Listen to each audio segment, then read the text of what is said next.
Okay, well, good morning, good afternoon, and good evening, everyone, depending on where you're joining us from around the world. We now have over 200 attendees, half from Australia and New Zealand, who are joining us in the morning, many more from the USA and Canada who are joining us in the afternoon or evening, and then a sprinkling of people from across the globe, including the UK, Europe, South Africa, India, just to name a few. We appreciate that in some countries it is quite early, so thank you very much for joining us, and we hope that everyone finds this conference of tremendous value. If you would like, please pop in the chat your first name and where you're joining us from. As the chair of this exciting event, it is my great pleasure to welcome you to the International Conference 2024, Enabling Digital Transformation with Strategic Architecture. I'm your host, Jackie Bowker, and I am the lead communication trainer for Strategic Architects. Over the next 5.5 hours, we set to embark on an exhilarating journey that will take us deep into the world of innovation, strategic thinking, and digital transformation. This conference brings together industry pioneers, thought leaders, and visionaries from across the globe to explore the transformative power of the strategic architecture approach developed by strategic architects. We are here not just to discuss the future of government and business in the digital age, but to redefine it, providing you with the insights, tools, and strategies needed to drive success in a rapidly evolving landscape. So we hope you leave feeling inspired, empowered, and equipped with new insights to lead your organization forward. So let's dive in and explore the future together. So this conference is organized and sponsored by strategic architects who have a desire to give back all the experiences that our consultants have had and bring together thought leaders across the globe in digital business transformation. Strategic architects provide digital transformation strategy, enterprise architecture, AI and data architecture, and governance services to public and private organizations.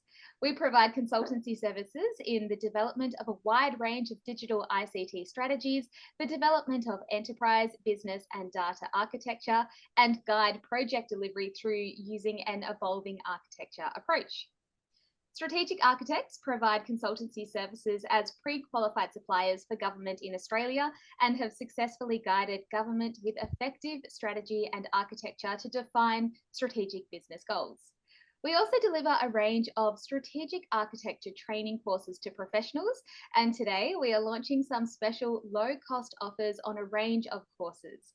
These are strictly limited for conference participants for a limited time, so please check the information in the chat and our consultants can help you with any questions that you may have. So our agenda, it is packed with engaging sessions, and the presentations are divided into 3 parts of the strategic architecture model for digital transformation. We've got digital strategy, enterprise architecture, and program delivery. We have international speakers, including the awesome George Firican, who is joining us from Canada and is an expert in data governance, and the fabulous Whynde, who is an international author of Strategy to Reality and business architecture expert currently living in Norway. We also have our strategic architecture team from Strategic Architects and several leaders who have extensive knowledge in the digital transformation field. There are many other talented presenters that you will hear from today, and we have breaks between the 3 sections. So to kick off the conference, I will be taking you into the strategy zone before our lead consultant and trainer, Nigel Schmalkuche, presents an overview of strategic architects' digital transformation with strategic architecture approach. That provides an excellent introduction to the presentations for today. Also, in this first session, we'll then hear from George Firican on the role of metadata business and AI in unlocking digital transformation. So, to get everyone in the right frame of mind, including myself, regardless of where you are in the world right now, I'll run you through a mindfulness breathing exercise that we do at Strategic Architects to help set the stage for a creative and focused session. When we take a few moments to breathe deeply and clear our minds, we lower stress levels, boost concentration, and improve mental clarity. This helps everyone feel calm, centered, and ready to think strategically. Imagine yourself submerging into the serene world of the strategy zone, a uniquely transformative state of mind permeated by an exquisite sense of calmness, and clarity of thought. Imagine being in a mental space where you can achieve optimal performance characterized by supreme concentration and a profound sense of calmness and clarity of thought. This is what the strategy zone is all about. It is a mental state where you can achieve out of the box thinking and clarity of thought to take a step back and then consider the bigger picture. The key to unlocking the potential in the strategy zone lies in understanding how to create it and then how to sustain it. There are a few simple steps you can take to help cultivate the optimal mental space required, such as focusing on your breathing, visualizing success, staying aware of your thoughts and feelings, practice mindfulness and gratitude, and embrace motivation. Focusing on your breathing helps center yourself and helps you to keep mindful in that present moment. These breathing exercises, together with binaural beats playing in the background, helps you get into a very relaxed and focused space. Breathing exercises are very powerful to provide a sense of calm to enable you to focus. They help you think more clearly, improve memory, slow your thinking, and induce a state of calm. It is in this mode where it is optimal to think strategically. Okay, so we're going to do a quick breathing exercise together now. Breathing is such an awesome tool to use because it's something that we all have access to every second of the day. So as you're sitting there, I want you to relax into your chair. Draw your elbows back slightly and allow your chest to just relax exactly where it is. Now, the breathing exercise that we're going to do is called box breathing. So it's a 4-count inhale through your nose, a breath hold for 4 counts, a exhale through your mouth for 4 counts, and then hold at the bottom of your breath for another 4 counts. I'm going to talk you through everything and count you through everything. So just to reiterate, we're inhaling through our nose 4 counts. We're holding that breath for 4 counts. We're exhaling through our mouth for 4 counts, and we're holding for 4 counts. So imagine your breath is like a box. Yeah. So together, let's give this a go. So everyone, we're going to inhale 2, 3, 4, hold 2, 3, 4, exhale 2, 3, 4, hold 2, 3, 4, inhale 2, 3, 4, hold 2, 3, 4, exhale 2, 3, 4, and hold 2, 3, 4, inhale 2, 3, 4, hold 2, 3, 4, exhale 2, 3, 4, hold 2, 3, 4. 2 more rounds. 2, 3, 4, hold 2, 3, 4, exhale 2, 3, 4, and hold 2, 3, 4. Last round. 2, 3, 4, hold 2, 3, 4, exhale 2, 3, 4, hold 2, 3, 4. Now just let it go and let your breathing return back to its natural rhythm. If you'd like, share in the chat how that felt for you. So us in Australia, it's the morning right now. Maybe that felt like a nice way to, just kind of relax for the morning after maybe a stressful morning before jumping on this conference. Or if you're overseas and it's nighttime for you right now, that might have been a nice way to slowly start to decompress after the day that's been. As I mentioned earlier, breathing can be such a powerful tool because we all have access to it. There is a breathing exercise for every single situation or every single mental space that you're trying to create for yourself. So I hope everyone enjoyed this preparation activity, as it can be such a simple yet powerful way to get everyone on the same wavelength and really set the tone for success.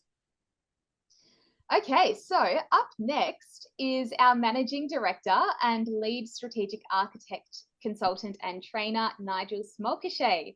He is a leader in strategy, data, AI, and enterprise architecture, and has guided government across levels, primarily in Australia, through digital business transformation.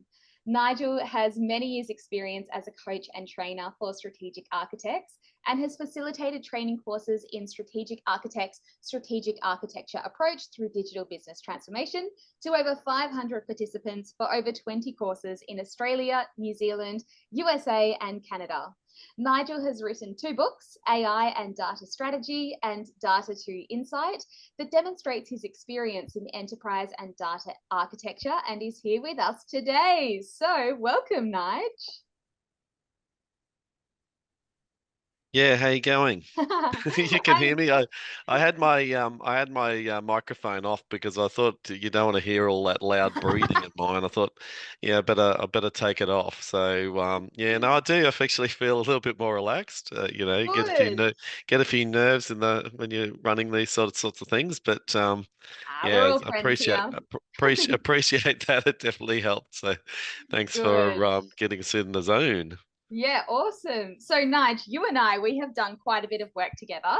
But to kick off your presentation, could you please describe the strategic architecture approach and how it can be the key to digital transformation?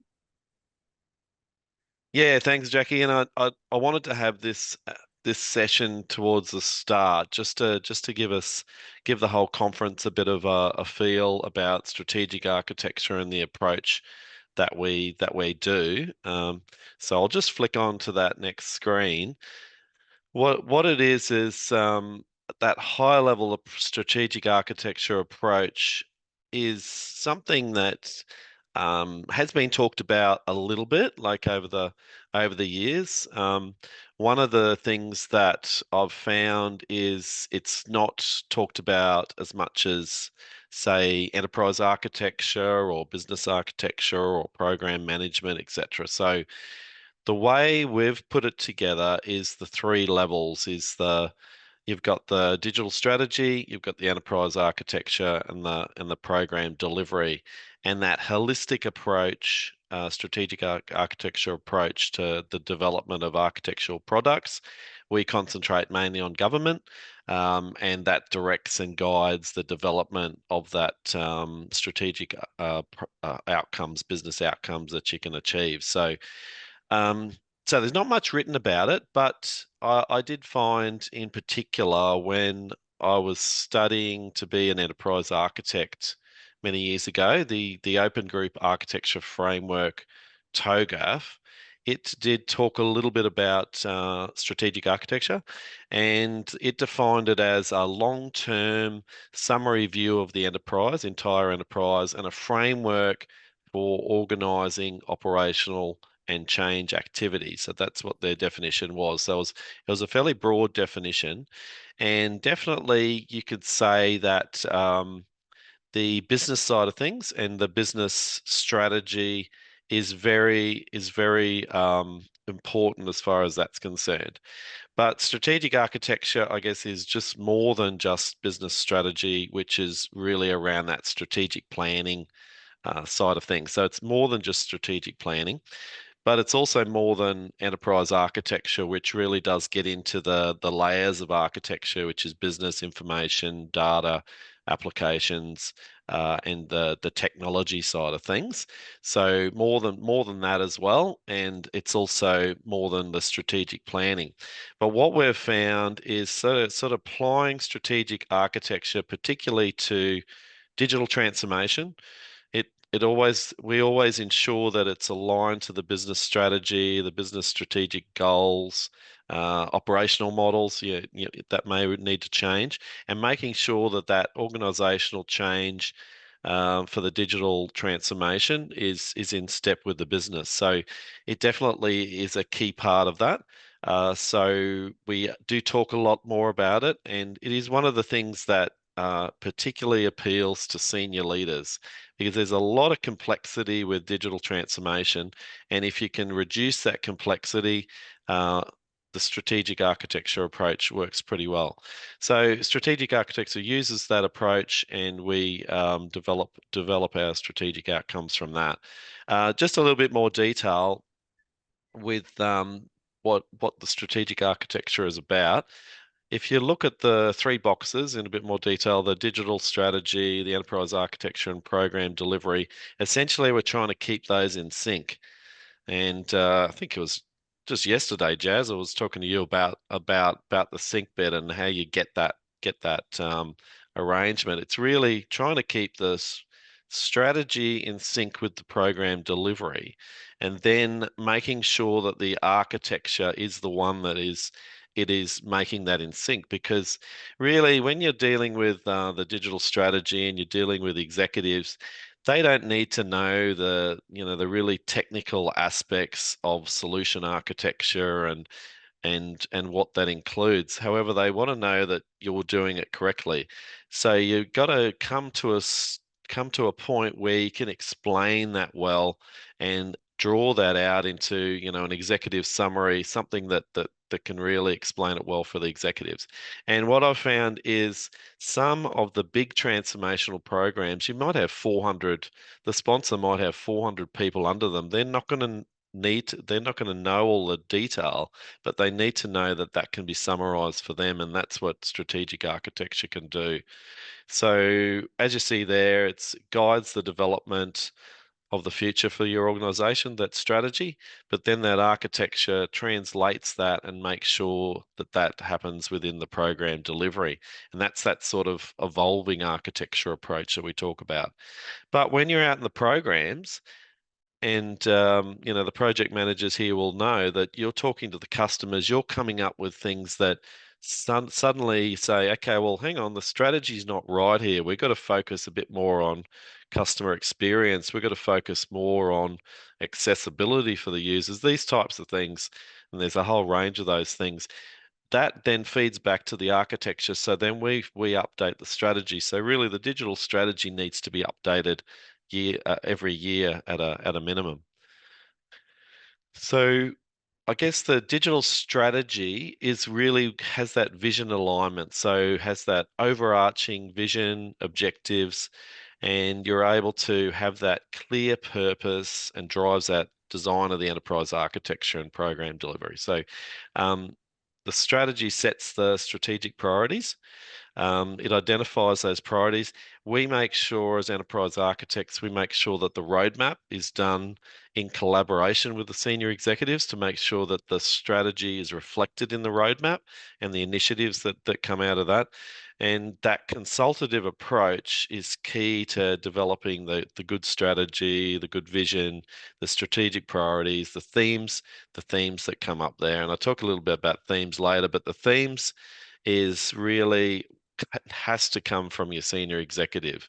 It's no good coming with preset themes that don't align to what they need. So then the enterprise architecture is that blueprint. So you're translating that strategy into the structure of your program, your program management what you're doing with your executive initiatives. So your high level goals, your blueprint of your people, process, information, and technology, which is a lot of the business architecture, and your principles, your standards, your models. And there's a whole range of models that I won't get into today, but you might have, say, a strategy model canvas, which is an update to the business model canvas. You might have a business capability model where you can really center people on different initiatives, those sort of things. So we've got a big tool bag, I suppose, the enterprise architects have. Can enable flexibility, scalability. So the EA designs can have modular components. So modern systems have modular rather than more fixed legacy systems that can't be changed easily. And that allows the program delivery to implement solutions more easily and in an agile fashion, as well as in a I guess, more waterfall sort of fashion that we used to do. Cross-functional alignment, so the EA can foster that understanding across the department. Potentially, you can have business reference groups set up to collaborate and obviously the architecture board can make sure that those are within those architecture standards, I suppose. So then you got the program delivery, you're executing or implementing the guidelines that the EA and the solution architects have put together. You're bringing the architecture to life, implementing in the projects. You're ensuring that the projects aligns with those strategic goals. You're standardizing that process. Now, you'll notice that I've got those arrows going down and going back up. The key thing there is around an iterative feedback loop. So you're looping back, you're consulting, you're making sure things are done.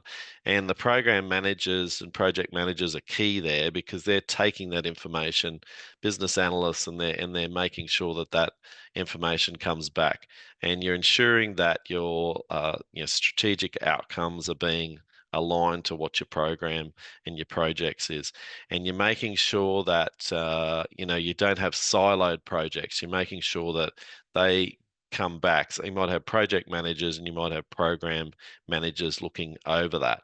And it's always key to have that organizational change managers involved, particularly because they can talk a lot better than me. They basically make things a lot less complex when they talk about things in an architecture fashion. So they're really good getting that information out. It might be on the intranet, it might be fact sheets, but getting that information out that people can understand. So the whole framework, that strategic architecture framework, and we get into a lot more models, etc., when we run the course that we do. That talks about the governance structures, it talks about the architecture boards, it talks about the digital and information steering committees, business reference groups, like I was saying before, and then how that aligns the strategy, architecture, and the program delivery together. So talk a lot about synchronization. So we're trying to synchronize all these three aspects together, making sure that they're continuously aligned. I think one of the last things I wanted to say was around metrics. So make sure that the KPIs that are identified in the digital strategy are being achieved. They're making sure that the compliance is done. So the change managers are involved, the service managers are involved as well when they're implementing it. So making sure that there's handing like as-built architectures being given to the operational team, and it's not doesn't stay with the program team. So all of that stuff gives you that enabling the organizations to achieve that cohesive digital transformation. Yeah, awesome. Thanks, Nige. So, in your consultancy work, do you have an example you can share on how you use the strategic architecture approach? Yeah, yeah, I do. I'm just trying to. Yeah, I've got lots of examples, I suppose. One of the things that I try to do is, I guess, make sure that that strategic architecture approach is across all programs in what we do. And I was just thinking about this before because I know you're going to ask for an example. Um, I've looked I've looked on the internet, and I was looking at last night. It was just I don't know why I'm looking about strategic architecture, but I thought I'll do some preparation. But I noticed that there was some people that talked about doing strategic architecture in 2 hours, and I'm thinking, hang on a minute, have I got this all wrong? And then I listened to it, and they actually talked about writing a business strategy, and there's nothing wrong with that. And I guess strategic architecture is that in a way.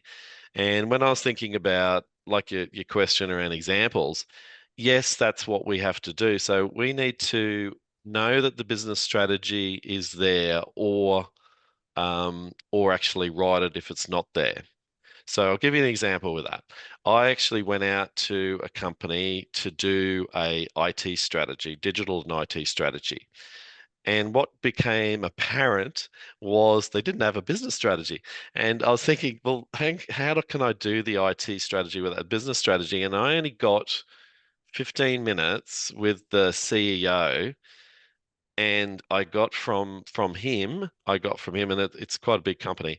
I got from him the all these objectives, business objectives, what he needs to do, wrote it all down, and within a couple of pages, I had it all sort of marked up like a high level business strategy. So once I had that, I had the four themes. There was growth involved, there was customer experience, there was an 800% growth, I suppose, with the firm that was going to happen. So there was a lot of need for the IT to advance. So then when I started on the IT, I had a platform in place to be able to translate the business strategy to the IT. So that was a case where there was no business strategy, and we had to do some work on that. And we obviously went back to his senior team and then sort of discussed with that. But a better example, I suppose, with the full three boxes in place was when we worked with a commission in Australia, and when we were working there, we came up with the enterprise architecture. We also did the digital strategy, so we did the digital strategy as well. We then did a business case as enterprise architecture. We did the business case, and then we were involved in putting together what needs to happen with the program office. So you're probably nodding there, Jazz. You know the one I'm talking about. So we actually did all three, and the good thing about that one was, besides it was a huge success, we were able to get all those three in line, and that really sort of came back. And I actually had a conversation with one of the executives, and they said, what is this? This is not really enterprise architecture. This is not, yeah, how are you doing this? And it became quite simple. And it's not like we're doing rocket science, is we're just trying to get things in sync and making sure that programs are effective. So I think that was a good example. So what we needed to do, though, to do the digital strategy, was we needed to have a good understanding of the current state. So that's where the enterprise architecture came in. So with that involved, talking to the stakeholders, categorizing pain points, looking at people, process, information, technology. So categorizing into there, interviewing key stakeholders. We gave them the opportunity to describe the future state in their words. So then we started to jump into the digital strategy area, and that's where we came up with these themes. So there were six key themes that were in the digital strategy, and each of those themes, there were six executives, and each of those themes were owned by those executives. Now, I think this is important because you don't want to come with your predefined themes. You don't want to do that or force that. You need to encourage them and provide information, but it needs to come from the executive. And I think that was an important learning, and it's in all my practice. And I've worked with other consultants agencies. I haven't seen that done before, and I think it's pretty effective, and it's logical, but yeah, it's not done a lot. Things like, for instance, empower our employees to deliver. That was one of the things that came from the human resource chief officer. So really, because they were hamstrung by legacy systems and their processes that were in place, so they needed to be empowered to implement the change. They didn't need to be have it shoved on them. They needed to be involved in it. So there was other things like improving service delivery, reducing the processing times, enhancing your compliance, making sure that you're regulatory compliance, having transparency in there, optimizing efficiencies, reducing all the manual processes. And you'll find that a lot in digital transformations. If you can do that, you're a good step. And I know it's a lower level thing, but it's quite often those manual processes can kill you. So that was pretty key. I think on the enterprise architecture level, being able to do that business architecture on people, process, information, technology, but also to be able to go through the other layers like the data application, infrastructure, security, etc. So with that tight relationship between the digital strategy and enterprise architecture, it was easily for us to develop that business case, have that detailed list of initiatives, get that program management office in place, and then start delivering those things that seem to work pretty well. So key things there was having that agile delivery, executive, making sure that the roadmap was explained to the program office, the initiatives were explained, um, making sure that things like integration was explained, like the establishing an API framework, because beforehand they had uh, single sort of integration in place that wasn't adaptable for the circumstances. So moving them to RESTful APIs and all that sort of stuff with the APIs is important. Making sure that the automation was done as well, and that you had data validation checks in place. There was also user experience enhancements with the portal, so making sure that people could, when they had their processing of their jobs, they could go in there and find out the latest on what's happening, so that they weren't left in the dark, and removing things like paper-based and moving people from the phone calls to more the portal digital services. So that was key.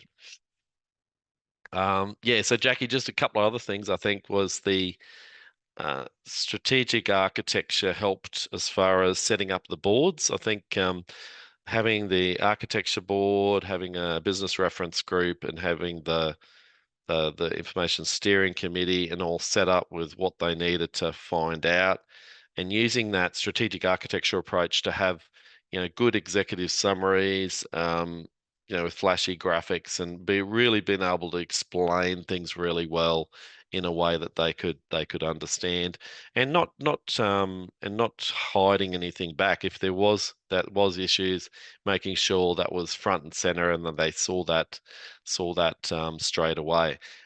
So making sure that there was quarterly strategy reviews. So normally you could do it every 12 months, but because the transformation program was happening at a rapid pace, there needed to be that quarterly one to make sure that that was in place and the EA was following that, I guess.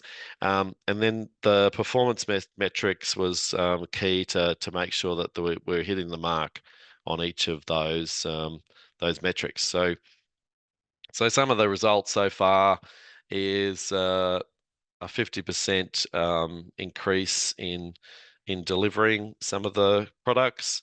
Better compliance seems to be a key thing. So having the ability to have that better compliance, paper-based workflows, so reducing that. So they're pretty much eliminated now, and bringing in some things like robotic process automation to allow for legacy systems that aren't integrated to be able to move things from between those, and other things like modular and scalable architecture, so that you don't have to do everything at once. You do an iterative design and you add those additional modules as you go. And having the continuous feedback loops has helped with implementation. And there's this other thing that sometimes you call them tiger teams or whatever, and I don't know whether that's a great term, but having like a cross-functional collaboration, bringing people in, so that the areas are involved in that are able to achieve some good results. So having that cross-functional team, they're from different parts of the organization, and they also have different skills, I suppose, different skill base from there. So yeah, so that's the example, Jackie. Well, two examples. I added a second one in there, sorry, but I was just thinking about it last night. But yeah, so there's definitely a lot of examples, and even though it's a fairly simple approach, it does have some really good benefits.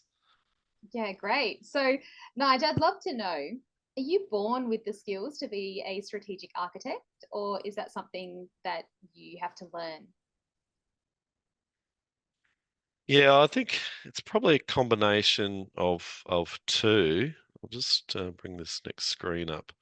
I think it's a combination of two between being born with it and being able to learn that. And I think you can learn you can definitely learn anything in life. And I did an article that I put on LinkedIn just recently. So I won't. It's on LinkedIn. This one, how to be a strategic architect. So I won't go into too much detail, but I'll just make some comments there. I think one of the things there is strategic thinking.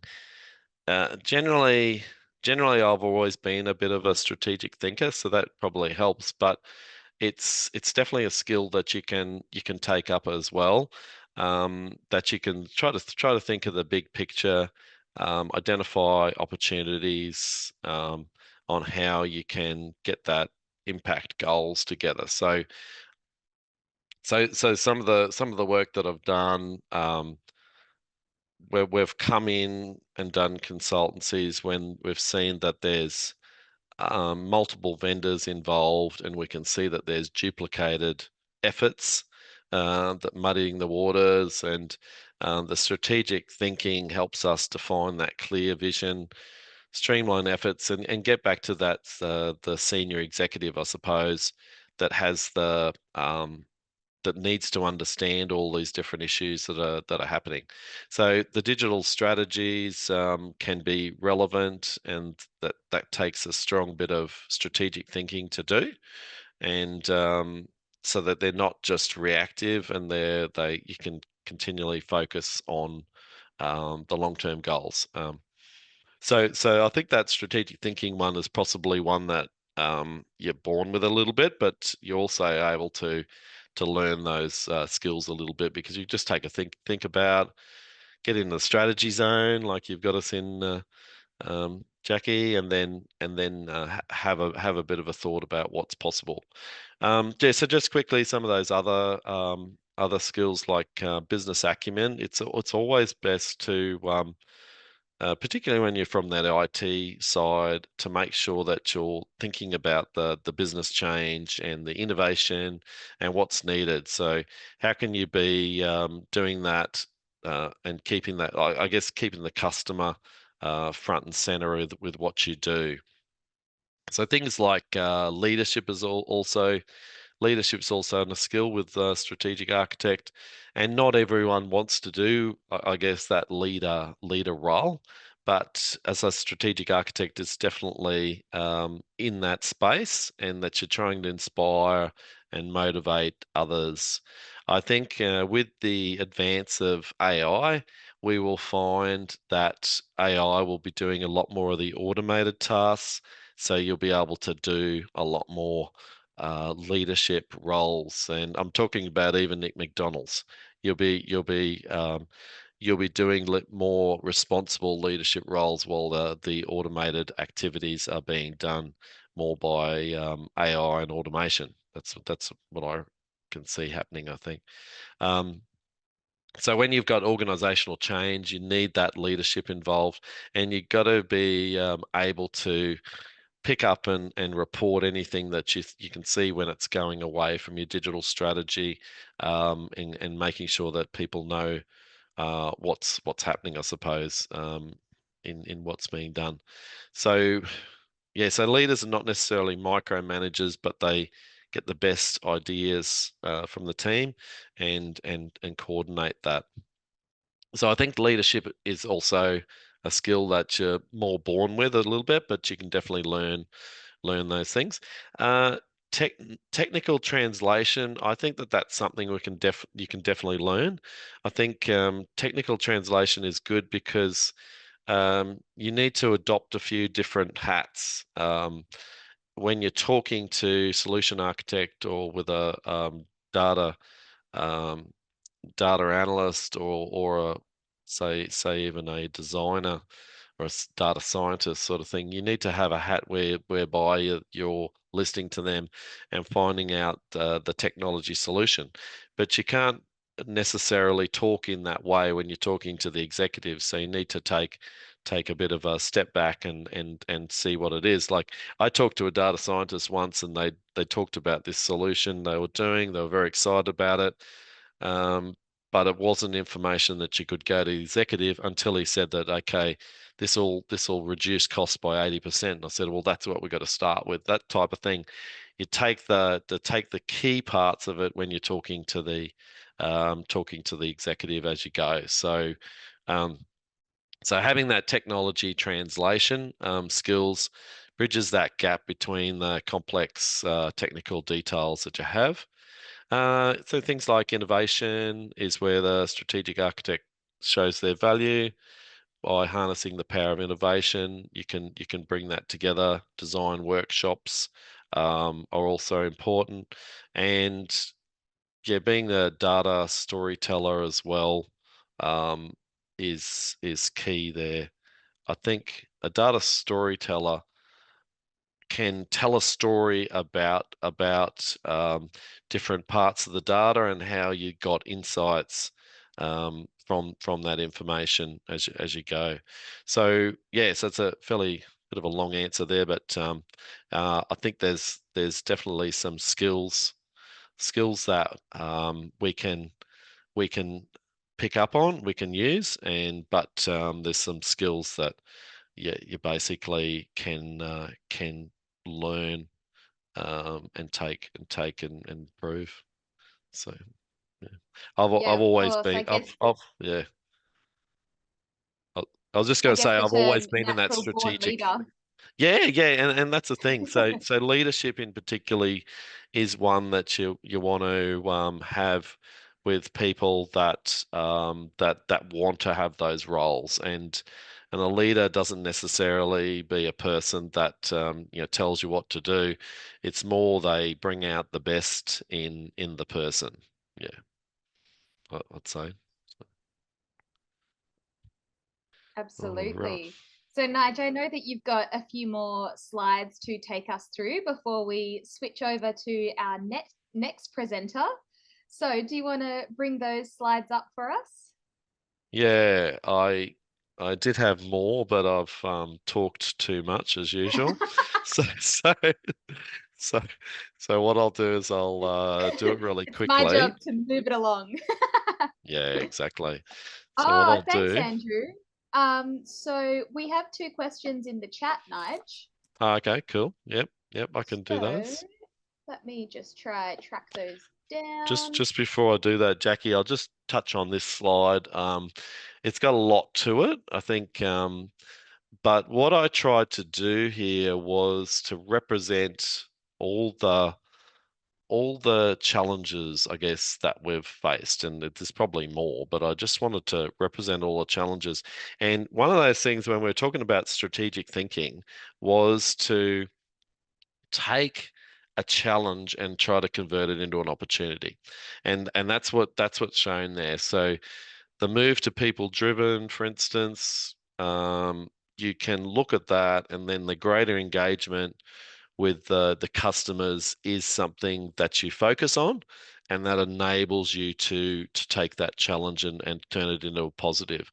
So the courses that we run, I suppose, we do talk a lot more through these types of examples, and I've got some of that information here on the strategic architecture approach course, and it runs through those 5 sections. So that's really the last lots of slides that I had there, Jackie. So I'll stop the share there. But yeah, so that strategic approach is able to do that, the change in focus, I suppose, like we can do, and turn challenges into opportunities. Absolutely. Okay, I'm going to read out a couple of questions that we have here. So, the first question, ideally, who should own the digital strategy within the organization, and how can architects closely integrate this with enterprise architecture? Yeah, so I think I sort of answered that when I was talking about the executives owning the digital strategy and owning each of the themes of the digital strategy. So not only owning it, but writing it and being part of it.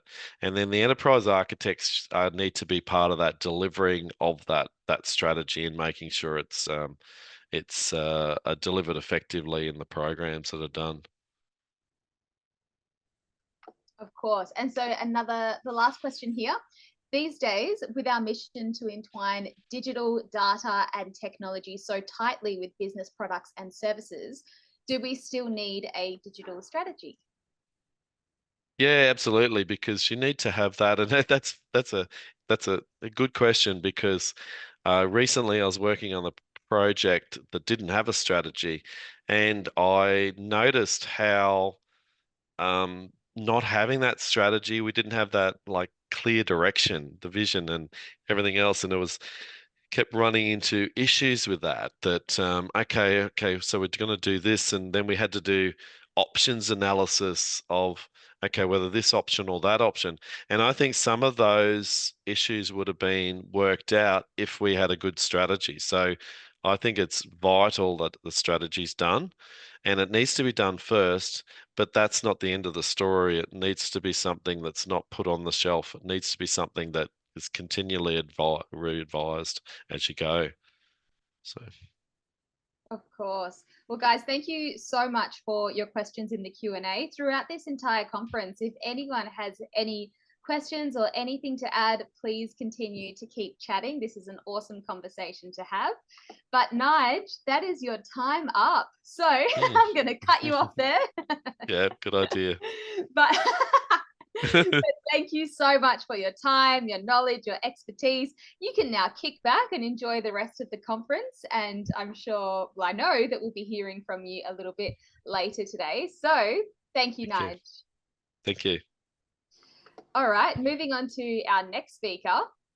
So George Firican is passionate about putting the lights on data, being ranked among top 5 global thought leaders and influencers on big data, digital disruption, and 2024 LinkedIn Top Voice through award-winning programs in data governance, data quality, and business intelligence.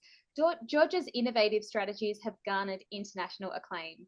As the founder of Lights on Data and the voice behind its YouTube channel and podcast, George continues to inspire and educate a global audience, all while keeping the lights on data. So welcome, George, all the way from Canada. Welcome, George.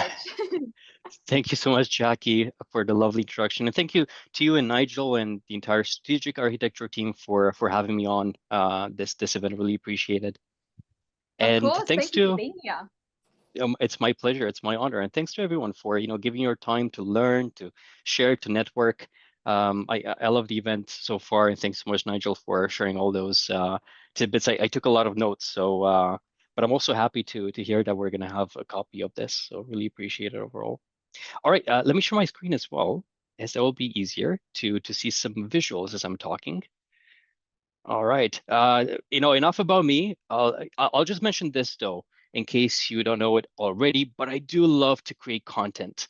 So I do love to also share what I've learned from my interactions with clients, from my work experience, from that of others. I do like to put a lot of content out there. So feel free to check out my YouTube channel, follow me on LinkedIn, get in touch with me. I love to meet new people in person or virtually online.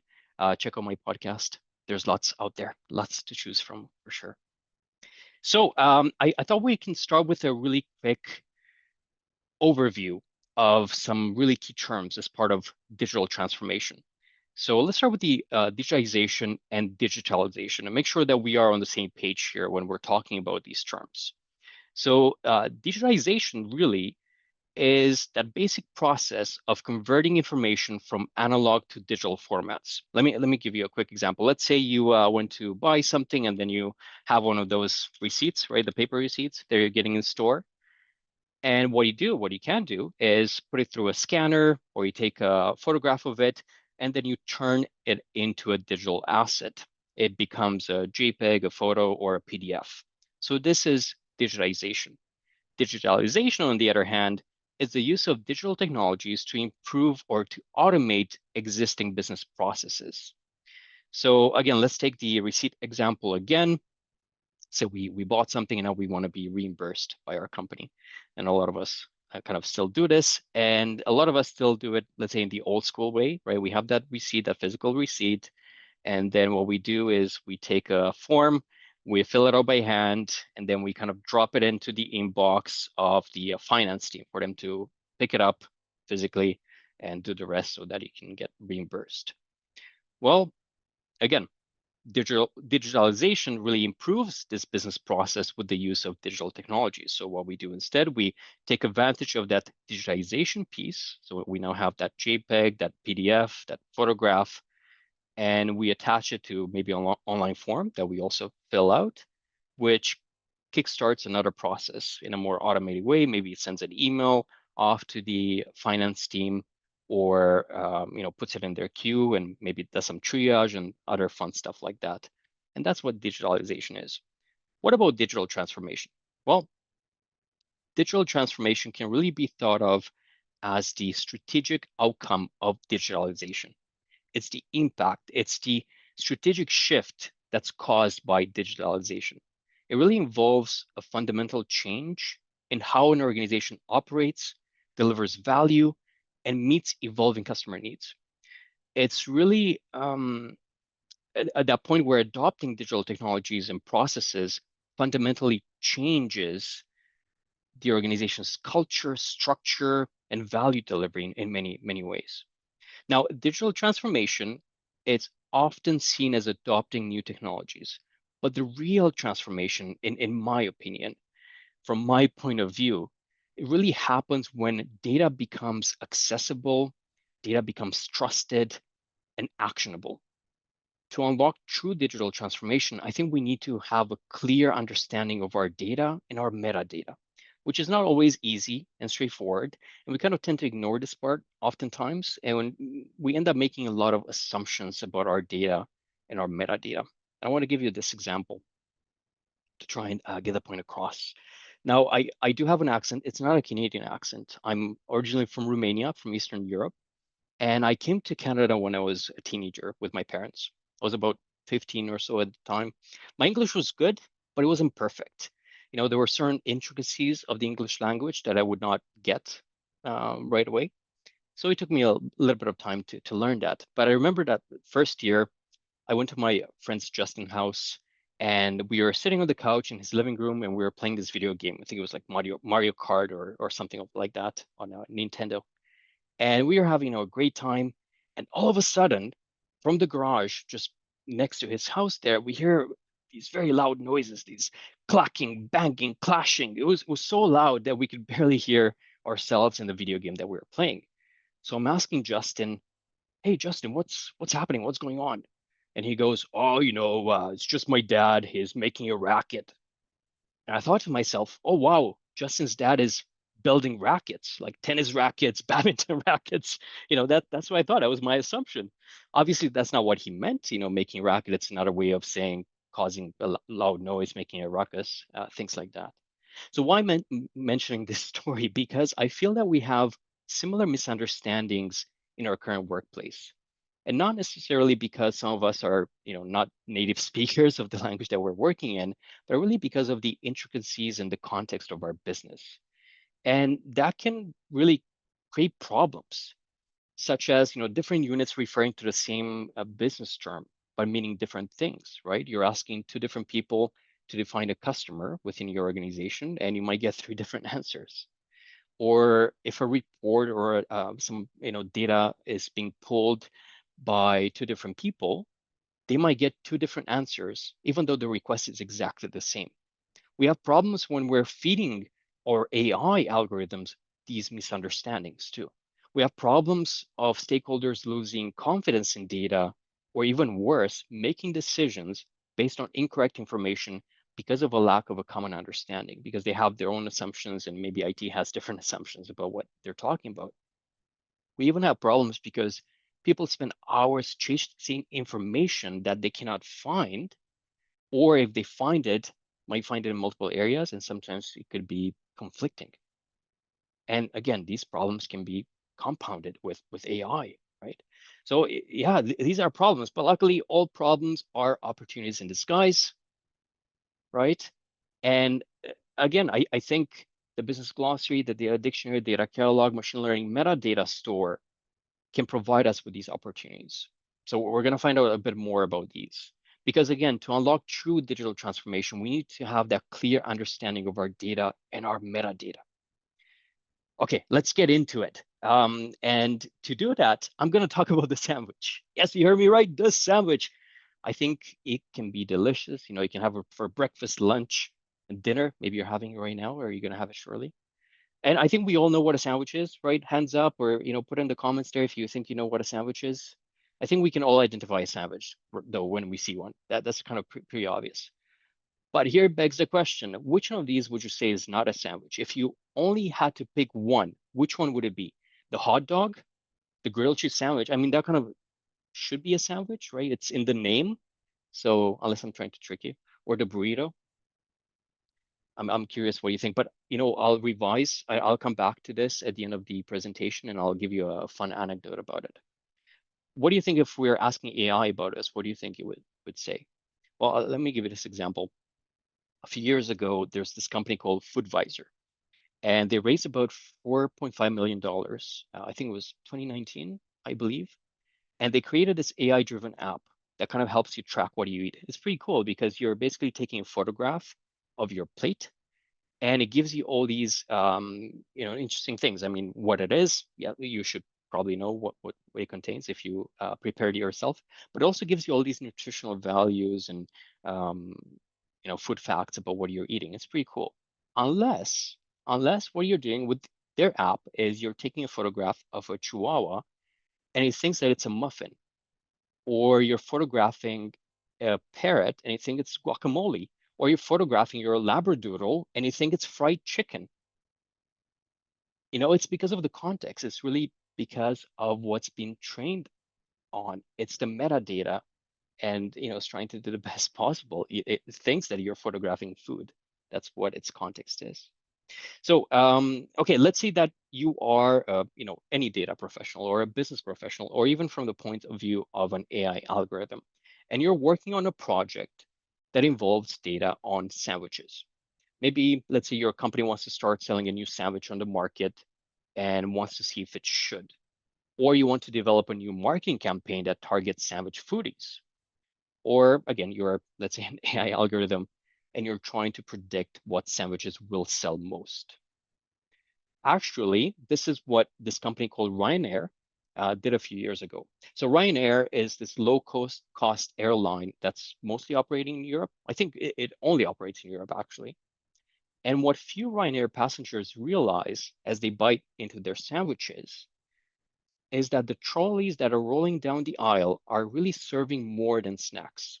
These trolleys are a vital source of information about what's being requested, what's being sold, and all of this data and much more metadata is really fed into this machine learning tool, which internally they nicknamed the Panini Predictor. And it's really helping the airline forecast precisely what types of sandwiches to put on which plane. And you think, well, why is that? Why would that be a hard thing? Why would we need an AI algorithm to help us with this? Well, it's not easy. It's actually a mightier challenge than it first appears. Mostly because, let me zoom in here, the company has more than 500 aircrafts.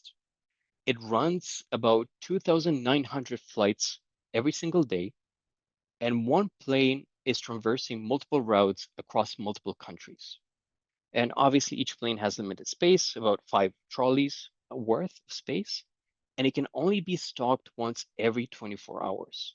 So it's really crucial, whatever they're packing there, they're taking all of these things under considerations, because in the end, you want to have improved customer satisfaction. You don't want to get to the 20th row and they'll say, oh, yeah, I'll have the panini as well. And you'll be like, no, sorry, we only have, I don't know, the chicken sandwich or something like that.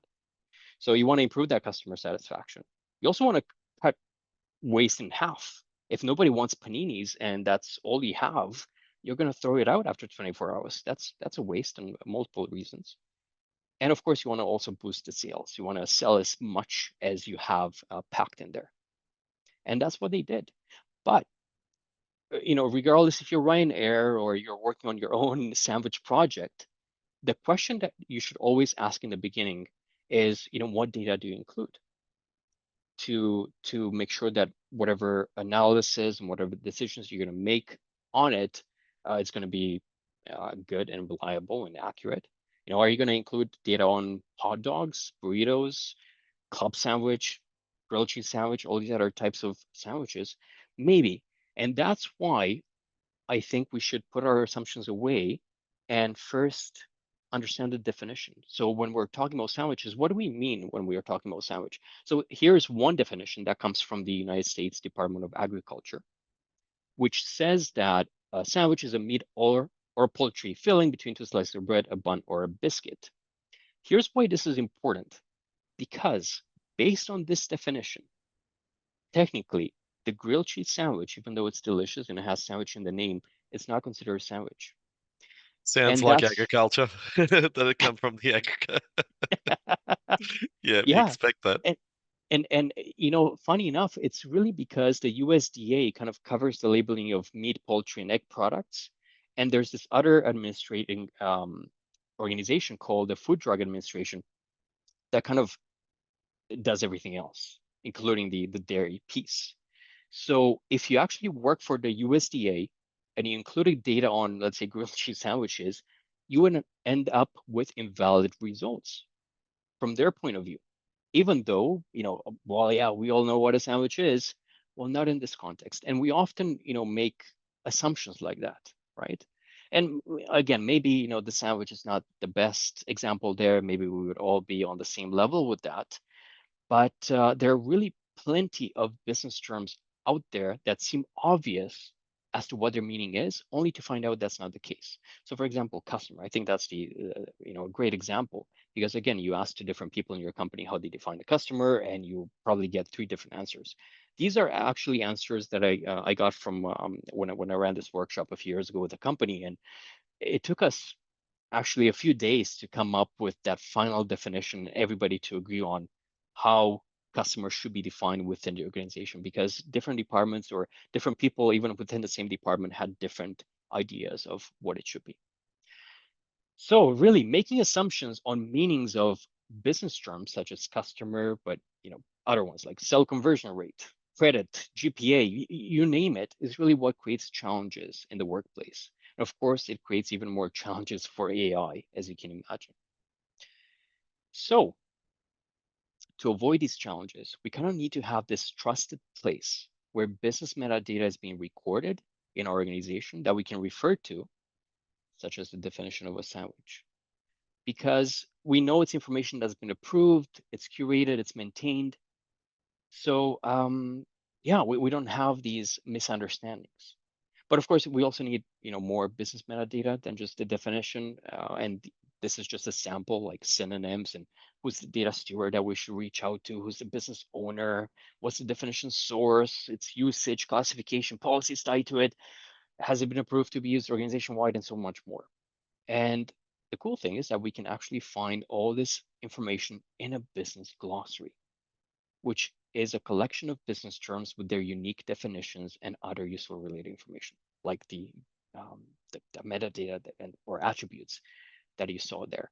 Actually, there's organizations that have anywhere between 20 to 50 to even 100 of these attributes recorded for a single term, but that's a presentation on its own.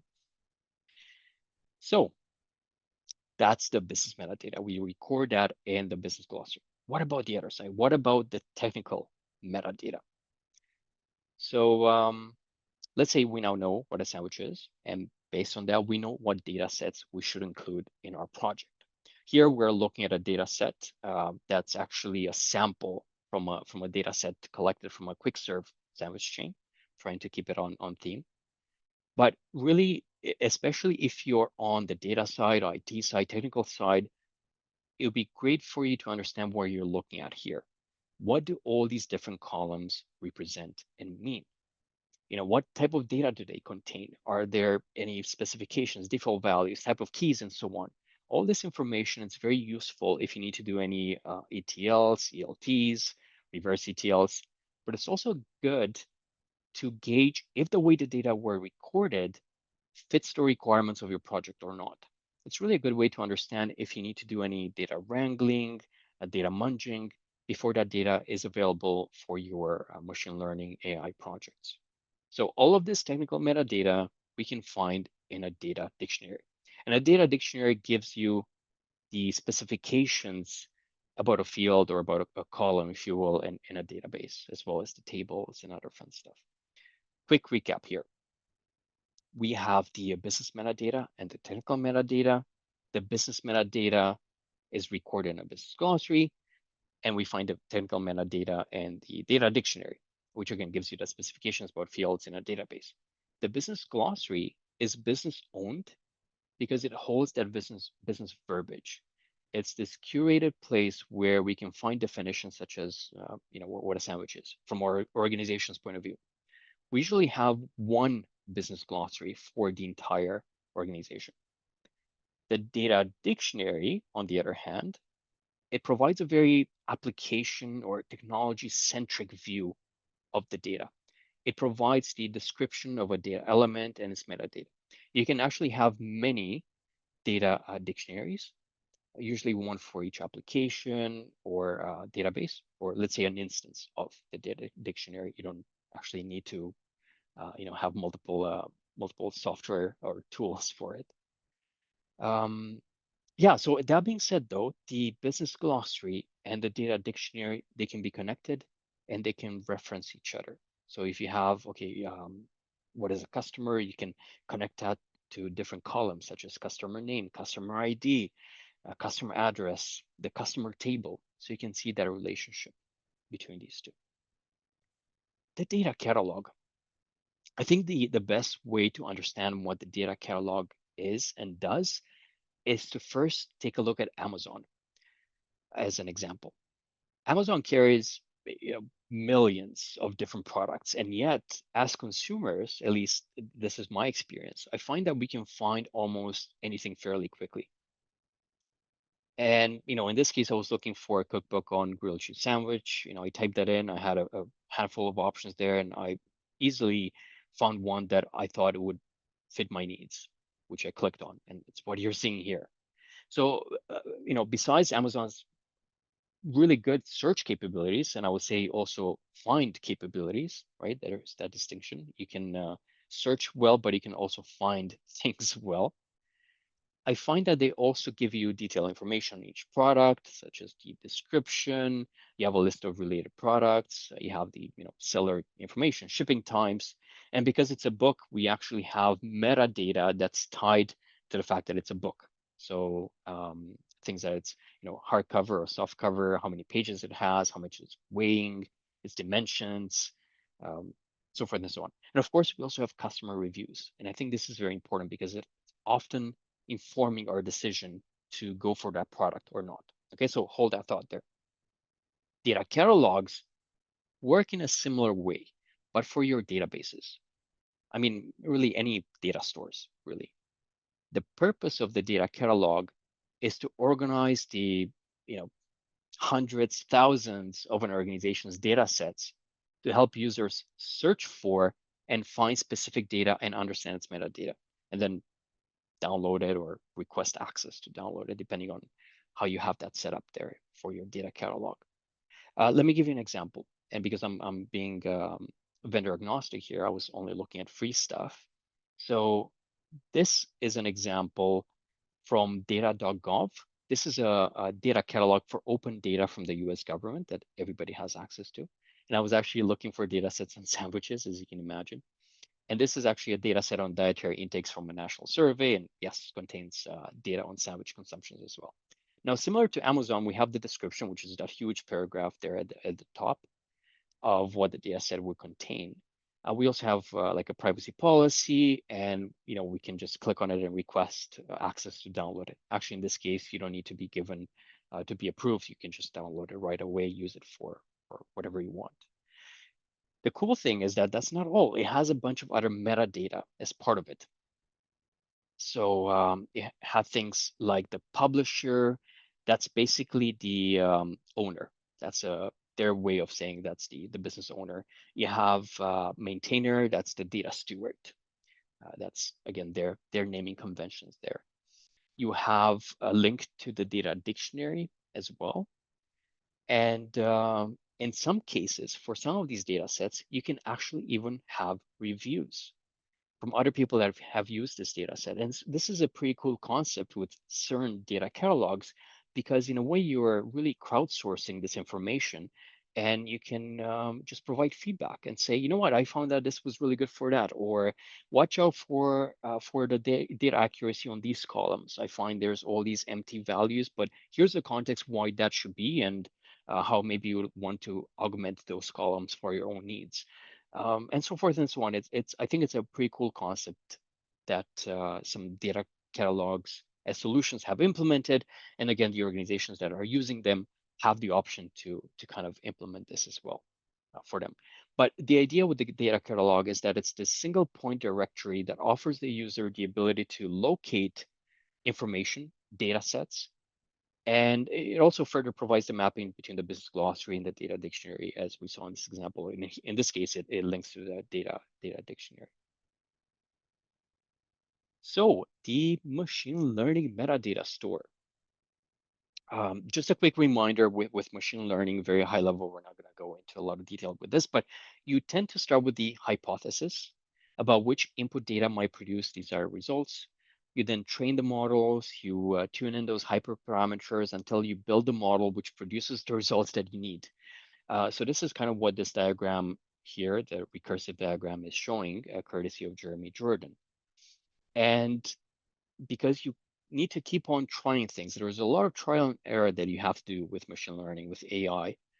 And obviously, storing some of this metadata about whatever you're doing will help with comparability, to make sure that your next iteration, is it better? Is it worse? Am I going to the right direction or not? What do I need to adjust there? And also reproducibility, because you might run it 10 times with 10 different versions there, and you might find out, you know what, it was the second one that worked the best, gave me the most accurate and true results. I want to go back to it. So I want to be able to reproduce what I've done before. And it's not easy to do this with a pen and paper or just an Excel file. You need some sort of a machine learning metadata store to hold all this information. In some cases, it's even automated for you as you're doing it. So there's a few types of metadata that you should keep track of. And I'll go over these really quickly. The first one is the model itself, because really until the end of the experiment, it's kind of hard to put a pin on which model to proceed with. So again, it's useful. It saves a lot of time. If all the experimental models are reproducible, as I mentioned, we want to keep track of that. Next, we have these feature pre-processing steps. Here's the idea. I mean, you have the raw data that you want to feed the model, but oftentimes, most of the times, this raw data is not always fed to the model for training, because you don't want to waste all these resources for something that you don't know if it's a good model to run yet. So in most cases, you kind of select the crucial information from the data sets, which the model needs. And these are called like the features. And these are picked from the raw data, and those become the model's input. And oftentimes we need to do some pre-processing steps to these features, like feature augmentation, how we're going to deal with missing values, let's say. Maybe we need to transform it into different formats that the model is requiring it to be in that format. There's many things that we can do. So we want to keep track of those. The hyperparameters, really high level, it's kind of the weights and biases of the model that we're applying, and we want to keep track of those. The data, of course, that data that's used for the model training and the evaluation. And here, sometimes we bring in stuff from the data dictionary or even the data catalog. So it's things like the column names, the types of data, maybe some stats on the data set, even where it's being located. We keep track of that. The metrics, that's just a fancy data sciencey way of saying results. So these are the results from the model evaluation. And of course, it's important in understanding how well you have built the model, how well it's performing. And lastly, the context. But here I'm talking more about the technical context. So it's information about the environment of a machine learning experiment, of an AI experiment that may or may not affect the experiment's output, but it could be a factor of change in it. So things like the source code, any packages, any libraries, their versions, the programming language and their versions, maybe even host information like environment variables, system packages, you name it. There's a lot that we could have in there that it's good to keep track of. So we hold that within the technical context metadata of the machine learning metadata store. So I hope you can see that if you're, a data professional, a business professional, even from the point of view of AI, I think when you're working with data in, again, whichever capacity, you can really benefit from these 4 tools, from the business glossary to track and understand your business verbiage, the data dictionary to help describe your data elements, your columns, what you're working with, the data catalog to help you find the data that you need, and then maybe even gauge its usefulness by seeing those reviews and descriptions and things like that. And in some cases, again, you need to actually request the rights to use it. So depending on your data governance implementation, that might be part of the process that you do find the data sets, but then you need to put in that request. Okay, I need access to this so I can do that, and then it gets approved or denied, or what have you. And of course, the machine learning metadata store to ensure that rapid model optimization. You have to keep on doing this a few times. So this helps us with that transparency as well, reproducibility. It gives us a lot of cool stuff. As I was mentioning, the business glossary and the data dictionary, they reference each other. And we often see this metadata being surfaced or pushed into the data catalog and the machine learning metadata store as well. Okay, I promised I'm going to talk about this really quickly. So what's your answer? I'm really curious if you do have any answers now. But the idea in the end is that it depends, right? It really depends on your own, on your own definition and the context of your project that you're working in. I noticed a couple of people said burrito, George, and I noticed a couple of people from US that said that, so I was interested in that. But I would normally say grilled cheese sandwich, but Yeah. that does go against what the agricultural area says. I'm not sure about a hot dog being a sandwich. I think my kids would like that. They'd probably say, yeah, well, yeah, I'll have a sandwich. No worries. Well, it's funny that the two mentioned the burrito. I'll give you this anecdote about it. In this the state of New York in the US, in a way, the burrito is considered a sandwich. So hear me out. So they have different types of taxes, and they have a type of tax for sandwiches. And they're taxing the burrito in the same way that they're taxing the sandwich. They're applying the sandwich tax to it. They're not applying it to the hot dog. They are applying it to it. So from a tax perspective in the state of New York, the burrito is considered a sandwich. Isn't that like odd and interesting? So if you're, ever ordering a sandwich in New York and you're getting a burrito, now you know why. Yeah, that makes sense then. Yeah, that makes sense. Yeah. But really, in the end, I mean, the takeaway from it all is that we need to understand our data. We need to understand our metadata, take care of it, care for it, and yeah, make sure it's accessible, clear, understood, and properly defined there. So Jeff, Awesome. Thanks, you've George. jumped on Yeah. there, Jeff. Jeff, did you want to ask a question at all? Yeah, George. So I'm interested in the difference between how far an inch, a thing like the sandwiches you were just showing, are from an exemplar. So it's the distance of every single object in the entire universe in terms of its semantic difference from the exemplar, as opposed to the ability to put them into mutually exclusive groups. To me, they're completely different problems. And so you need to understand what it is you're trying to do, what you're trying to achieve, and make sure that you don't apply the solution you have for the original problem into a brand new thing. So you don't do it for a secondary purpose, which is not for the same thing. Definitely. And yeah, that's why a lot of implementations of these tools, but also how you are structuring your data and then even your data governance program, it's based on like a data domain or a business domain.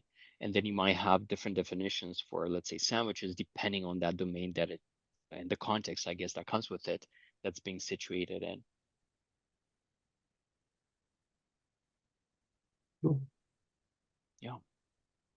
Awesome. Thanks, George. Well, we do have another question from David H that came through the chat. While we're here, guys, if anyone has any other questions, please continue to pop them in the chat or in the Q&A box. So from the question from David, how, as an architect in the data domain, can you ensure you are not eliciting data, information, or characterization requirements that contradict the business requirements management that sits in the business architecture domain? Oh, well, I mean, that's a loaded question. And again, it really depends on how you're, in my opinion, structuring your data governance program overall and what those processes are. In my opinion, there should always be those checks and balances with anything that you do. You have, the clear understanding of what are the questions that need to be asked before this goes through. What are the people that I need to go through? Oftentimes, we kind of have to go through data stewards if that's part of your data governance implementations. That would kind of watch out for these and see, are there any conflicts? Are we all on the same page? Are we all in agreement with the scope of the project and how we're going to go forward with this? And the data steward, I mean, there are different types of data stewards, but they often have and walk the line between the technical side and the business side, so they have a good understanding of both and what those impacts would be. And I think they can facilitate those conversations very well between, let's say, the architect versus the business stakeholder. Awesome. And so what do you perceive as the primary barriers or challenges in implementing metadata tools within your organization or projects? Well, yeah. First of all, I think there's maybe a lack of understanding and awareness about their importance. So I remember one of my projects when I was trying to push this through and say, listen, I think we first need to focus on having a common understanding of all these high-level terms mean to make sure we're not going to run into these issues when we're working on projects. And it was for the marketing department, and their CMO was saying, what do you mean? Like we have a business glossary, and she was showing me this Word document. The problem was that, yes, that was being shared across the organization, and then everybody was editing it for their own needs. And even though they had some sort of a document that had no version control and other stuff, but it was also always conflicting information. So yeah, so first I think it's that lack of understanding and awareness about their importance. There are resource constraints, as with anything. So this can come as a barrier, especially if you want to go for a vendor tool that would cost you some licensing money there. I think there are concerns about potential time and effort that's required for that initial setup, and more so, again, the where those best practices are for putting this together, because the tool is not the answer ever, right? It's just helping you be a bit more efficient. But in the end, you need to be the ones that are putting together the processes, the guidelines for how do you create a definition, how do you even name the terms, and all of these, they take some trial and error if you don't have that experience on how you should best put them together, and of course that takes time.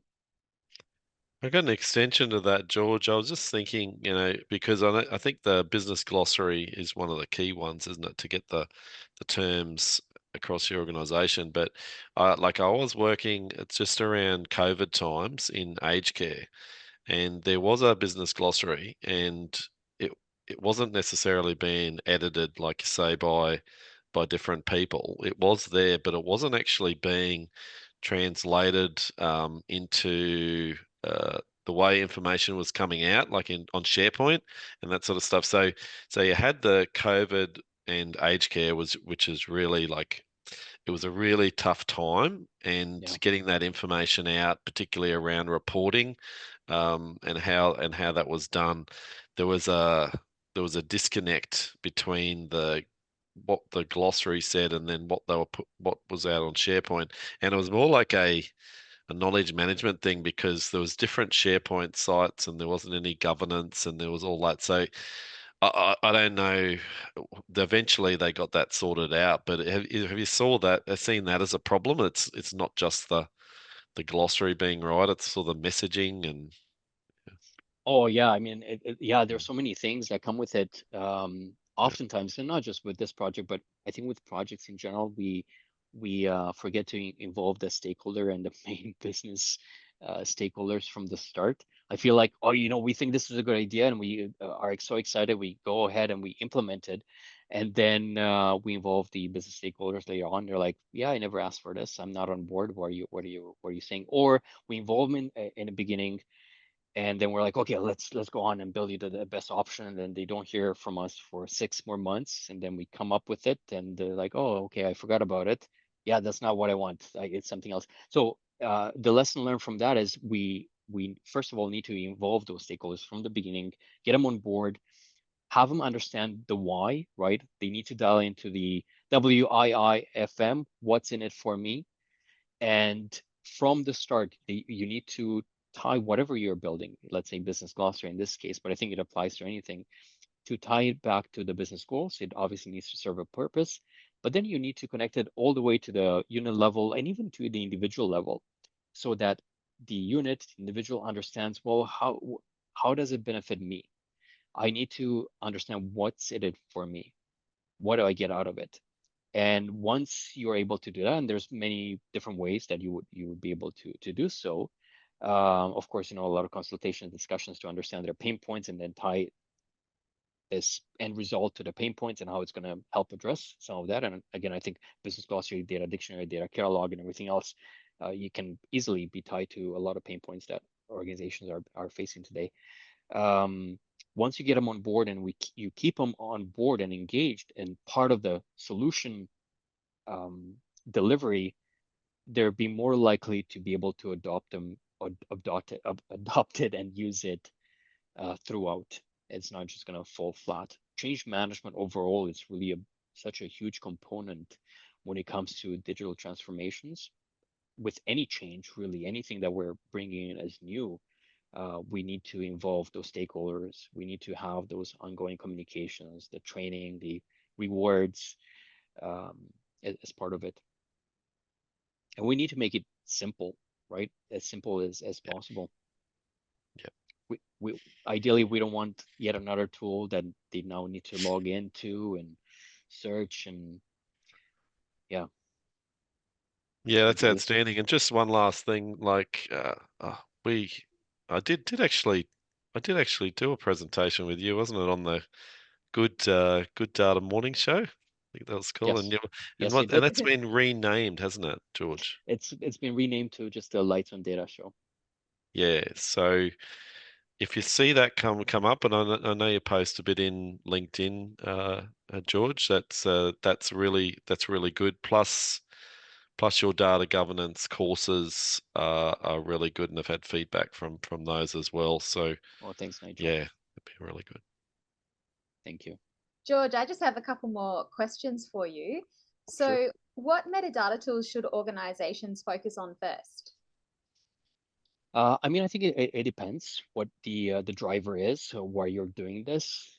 Ideally, do it all at once, but I understand that's also challenging. I would always start with the business glossary no matter what, because I feel at the highest level that's going to bring the best value, and we're all on the same page at least. But again, it depends what the driver is. If let's say it's some sort of ERP transformation project, so you're moving into a new enterprise resource planning system, there's obviously you're going to have to do a lot of that data conversion and push it into the new system. So a data dictionary for the IT team would be probably the higher priority to focus on. If there's some sort of a regulatory compliance that you need to abide to, I think the data catalog would be able to help right away, at least just to index all these data sets that you might have as part of the organization and at least know what you have at a high level. So it can help with that. So again, you need to tie back to the driver and then see based on what the motivation is, which tool should we invest into first. Yeah, of course. And so how do you communicate the value of metadata to the business? I mean, as I was mentioning, you need to tie it to the what's in it for me. You need to translate into the business impact. Use relatable business cases to demonstrate how metadata really improves data quality, reduces risks, accelerates that decision making. You can prevent costly errors or speed up regulatory reporting overall. I'll give you this one example. I think Accenture ran this survey a while ago with like 1,000 different companies from, I think it was like finance, insurance, government, and there was another one, tech or anyways. But what came out from it is 25 middle managers were reporting that more than 25% of their time was being spent on looking for information in order for them to be able to do their job. And that is even looking for reports, but then also understanding what those reports mean. So when they were looking at their customer report, okay, what is the customer in that point of view? What is the cost revenue rate in that point of view? And they would often, call somebody, try and look through their emails, their common drives, OneDrive, what have you, OneNote, and all these SharePoint, all these other tools to understand, okay, what is it? Or they would call for a meeting and say, okay, we need this report from IT. These are our requirements. Here are how we need to have this table, these visualizations. And then maybe like a year later, somebody would have a similar request and they would forget all about it because none of those understandings, definitions would be documented. Maybe at the very best, it would be put in an email that somebody would be unable to find. So a lot of time really is being spent right now on searching for all this information. Ideally, you do find it in a trusted, curated place that you can trust. There was another survey that I remember from the International Data Consortium, and this was maybe like a decade ago or so, but they were approximating based on that survey answers that they were getting that the average information worker, as they would put it, so that would be anybody that works with data, but also just consumes data, so looking at reports and things like that. Apparently, they would spend about 9.5 hours every week, just again, looking for information.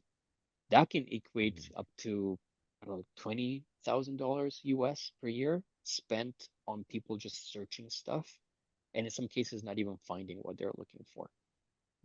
So that's one, the business impact and the efficiency and cost savings, right, that come with this,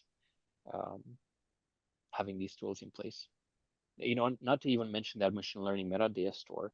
If you don't have something like that, having to redo it every time or manually record all that metadata so it's again reproducible, that's a time saver right there, that at least 50% of the time is being saved for the data scientists. And we paid our data scientists quite a bit usually, right? So we don't want for them to spend all that time really documenting these things or not documenting, and then it's hard to then showcase, well, why did the AI make that rationale and give me those answers? Yeah, awesome. And Andrew has just sent through one last question. So he's asked, should we focus on improving our structured data or content and metadata first? Is there a natural priority between these two? Yeah, I would say yes. But right now it's also quite a push on the unstructured data too.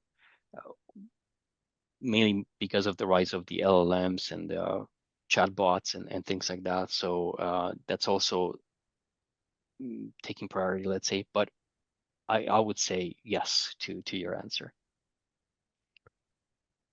Yeah, and that's a good segue there, George, because Jeff and Amardeep will be speaking a bit more about that later today. So I think, yeah, you've done an excellent job today. Absolutely. George, thank you so much for your time. I'm sure everyone who's been in on this session of yours is blown away by your presentation. So thank you for your time and for sharing your wisdom. Thank you for having me. Thanks everyone. Thanks for the great questions. We've got some comments coming through saying, thank you very much. Well done, George. Yeah, everyone loved this. Now, on to our next session. So our second and middle section of the conference is the Enterprise Architecture stream. Here you will hear from the 3 leading architects, and they will talk about the role of architecture in delivering strategy in digital transformation programs. So to kick us off with this section, we have Judith O'Callaghan. With 20+ years of SAP and digital transformation experience, Judith is a trusted advisor for ECC to S/4HANA business transformations. She has led high-performing teams performing digital transformation programs that deliver exceptional results. Known for her collaborative approach, she blends ancient wisdom, neuroscience, positive psychology, and strategy to ensure people's readiness and strategic alignment for successful transformation. So take it away, Judith. Hello, Jackie, and thank you. And thank you, everyone. And Nigel, thank you for this opportunity. So my understanding of transformation here and the role of the architects, what you can do with this beautiful space, here is something I can share. So transformation as such is a journey into the unknown. All of us in a transformation are navigating the space of the unknown, and the beauty is in embracing the aspects of unknown and the challenges and everything else that comes with it. So the beauty of it is when we look at, I look at ancient wisdom as my go-to for learning. And when we look at the traders and how ancient traders navigated the world, or they literally circumvented the world. So how they navigated, they were based on very basic principles. And these principles have been really, really successful. So some of them I want to share with you as architects who will have the opportunity to influence this space are collaborating over compete. So most traders, actually, when they worked with each other, they collaborated or they looked for opportunities to collaborate with what they had. So they rarely competed, but however, collaboration was their primary things. So there is so much to learn from this. And the other thing is the value of partnerships. So when we navigate our transformations, we partner with many people, known, unknown entities, and also partnering with ideas or embracing the ideas that will help us create the future. So value every partnership and see the outcome of every partnership in a very positive light. So this helps us uncover certain circumstances that are beyond us and uncover values that are much needed. So as business architects and enterprise architects, most of the time, we are looking for the value chain and we're looking for any aspect that would add value to this business. So these 2 principles, in my opinion, have been very successful and most architects can address to it. And the other thing in my area of work, which is the program delivery, what we often find is working beyond contracts. So in the commercial world, or especially in the Western commercial world, a lot of us are bound by contracts. So in some cases, going beyond the scope of the contract or going beyond the contract and working for the true value enables us to uncover results that is so much beyond us. We're looking at lasting relationships. We're looking at something deeper than contract that we can all connect to. Most importantly, it comes to the workforce or who we work with. So the interesting aspect of it in terms of the workforce, it is the capitalization of the tribal knowledge. So valuing everyone we work with and valuing the structures that are already there and capitalizing them enables us to create deeper value and unlock the tribal knowledge that is in us and around us. And this also helps us in determining the right mix that we need to be able to navigate the transformation. So these are some of the things that I would like us to think about and share. So with that one, I'm open for questions, Jackie. Thank you. Wow, Judith. Absolutely incredible. And as Judith said, if anyone has any questions, please pop them in the chat or pop them in the Q&A box. I'm keeping my eye on both of them. But so a question's just come through from David. He said, how important is it for you that the business architecture domain artifacts are visible and requirements are correctly decomposed with traceability through vision, mission, strategy, value chain, business processes, and KPIs? And this is an awesome question, David. So thank you for taking time to share this. So in my opinion, anything that we do should align with the strategy.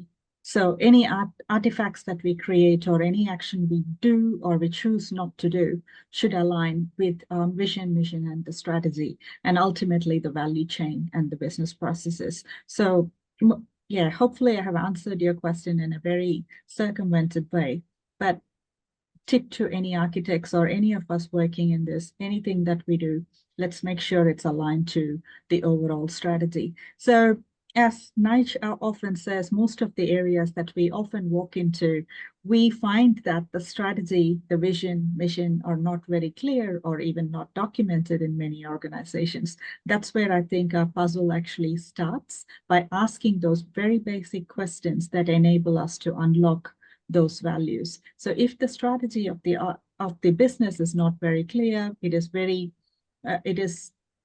imperative that we find a way to help them get that strategy right as we embark on the next steps. Hey, I had a question just along with that, because you're mentioning that. I remember in a recent presentation you did, you talked about that pause, having the need to have that pause in digital transformation. Now, I felt that was really good, and I can't really say it as well as what you can say, Judith. So could you explain, the need, how that works, and the need for the pause, and what you do in that pause? Yeah. Absolutely. So one of the things that we recommend, it's a concept of the ancient wisdom. It's the conscious pause. So you take this conscious pause at strategic places or strategic stages to ensure that we are still on the right path. So this is more like sailors setting the sail and ensuring that it is set in the right, it is set right as we navigate into the unknown. So the concept is very simple. So take a deep breath kind of thing. Take a pause at regular stages and validate 5 things. Who are we serving?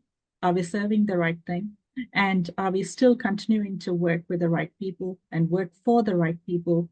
And are we ensuring the outcome is achieving goals that are beyond us? So it's a very simple check that we can all undertake. It's a concept that we can undertake, and I'll pass this on to you, Nigel, which can be passed along. So if we all take that deep breath and follow that simple concept, it enables us to achieve a lot more or unlock values that are beyond us. Thanks for that. Yeah. And so I have a question here, just following up from when you were mentioning about valuing the workforce. So we live in a very competitive world. The US elections had passionate people on both sides. Do you think it's achievable to get people to collaborate? And what are some of the best strategies to achieve this? So the short answer is yes. I definitely believe that we all are tuned to collaborate. So as we look at our ancestors or people from the past, we lived in tribals, or we are basically tribals, or people living in groups united with a purpose. And that passion, as you say, can come up in different angles. We've seen that in US election. Both sides were passionate about about their goals and everything. So ultimately, it's the human desire to be connected with something that is beyond us. It is the purpose and vision that unites us. So especially in a workforce setting, everybody wants the good of the company, or everybody is in tune with the greater good. And when that good is understood and explained, it unites people in a very interesting way. So some of us who are attending this, and some of the colleagues of the industry, we have worked on this together. So there are three of the transformations that are very close to my heart, where I could see a lot of what do you call, very different workforce coming together with a very strong purpose to be able to achieve what they want to. And in many cases, they went beyond what was needed. So yeah, definitely it is possible. And it is the human passion that unites all of us and brings the good in us together. Yeah. Of course. Oh, here we go. We've got another question. So again, from David. Thank you, David, for all these questions. Judith, in your experience, where the organization cannot effectively vocalize its purpose, make it hard for everyone else downstream. I'm going to read that again. In your experience, where the organization cannot effectively vocalize its purpose, I'm assuming, does it make it hard for everyone else downstream? For instance, if we are putting in an ERP and the vision for the future is not clear, has this been tough on the solutions architects and others considering customizations and add-ins? Yeah, and Dave, thank you again for this. You're touching a very important point here. So when the purpose of the organization is not clear or it cannot be articulated, it not only affects the leadership, but it affects everyone downstream. And we can see that in many places.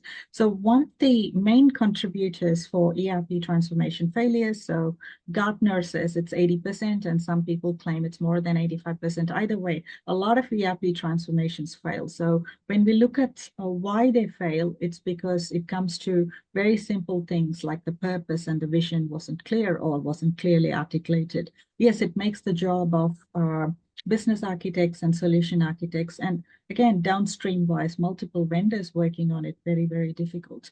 But as leaders of this forum, business architects, enterprise architects, it makes it very clear on our part, like how purpose, the strategy, the vision, all the big stuff are very important. So what we may be doing is very, very simple, but what we need to do is impacting so many along the line, especially those in the those downstream. So let's take the time to define the purpose, vision, the strategy right before we undertake any transformation and increase its success. Yeah, great. Now, you mentioned earlier valuing the workforce is a key ancient principle. Has there been a standout moment where this has been important and influential for a company? Oh, yeah. So this is an example that I share in my YouTube forum all the time. So, and it is close to my heart. So most of us may have heard it already. So I used to work for a company where they were in the process of outsourcing. So they went by the number of open tickets for any department as a measure to see how they can work through the structure of outsourcing. So one of the leaders raised a very important point, which is, for those departments which have less number of tickets, it may mean that something is being done right. But again, that comment wasn't taken seriously. But what happened was, when the outsourcing thing happened and everything was right, one day there was a massive downtime that affected nearly everybody for more than 5 days. So as we went back, it came down to the tribal knowledge that was carried in a very specific department or very specific part of the organization, where the leaders were actually doing something which cannot be explained in words or which cannot be documented in a physical document. But that was the one thing that kept the organization and the system actually up. So the system uptime was somehow indirectly linked with that specific tribal knowledge that was held there. So it taught me a very important lesson in my life, and it has I've cherished it as I progressed in my career. So valuing every knowledge that is hidden in the ecosystem. There is wisdom in us and around us. It is up to us to unlock that value and use it to make the world a better place. I really love how this is so grounded in those tribal traditions, and just coming back to the basics that are all instilled in us on a organic and natural level. I think it's absolutely incredible, the work and the message that you're sharing. We do have another question here from AP. So Judith, when queried by other stakeholders in the business or even IT, particularly those that are immature with regard to architecture, what is the value that you deliver as an enterprise or business architect in your organization? How do you answer? This is a good question, AP, and thank you. So I would probably go back to the very basics that Nigel and Whynde taught me much earlier in my life, which is, as a business architect or an enterprise architect, the primary job is to unlock and uncover the value. And that is the, beyond all the bells and whistles, that is the value that we bring to the table. So, yeah, that is my take on it. Yes. Awesome. And another question here. What drives you in a leadership role, and how do you align as a leader in EA space between your personal purpose and organization's purpose? And this is again a great question. So as an individual or a leader, my purpose is I believe my purpose is to make the world a better place, and digital transformation is my vehicle of choice. So in my role, I genuinely believe the purpose of making this world better drives me, and that helps me in the world of digital transformation.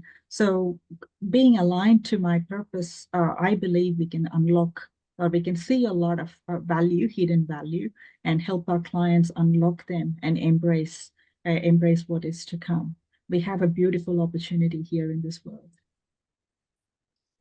Thank you so much. So that is all the Q&A questions. If anyone has any other questions that they'd like to add, please pop them in the Q&A box or the chat. And I think Nigel's coming in with another question.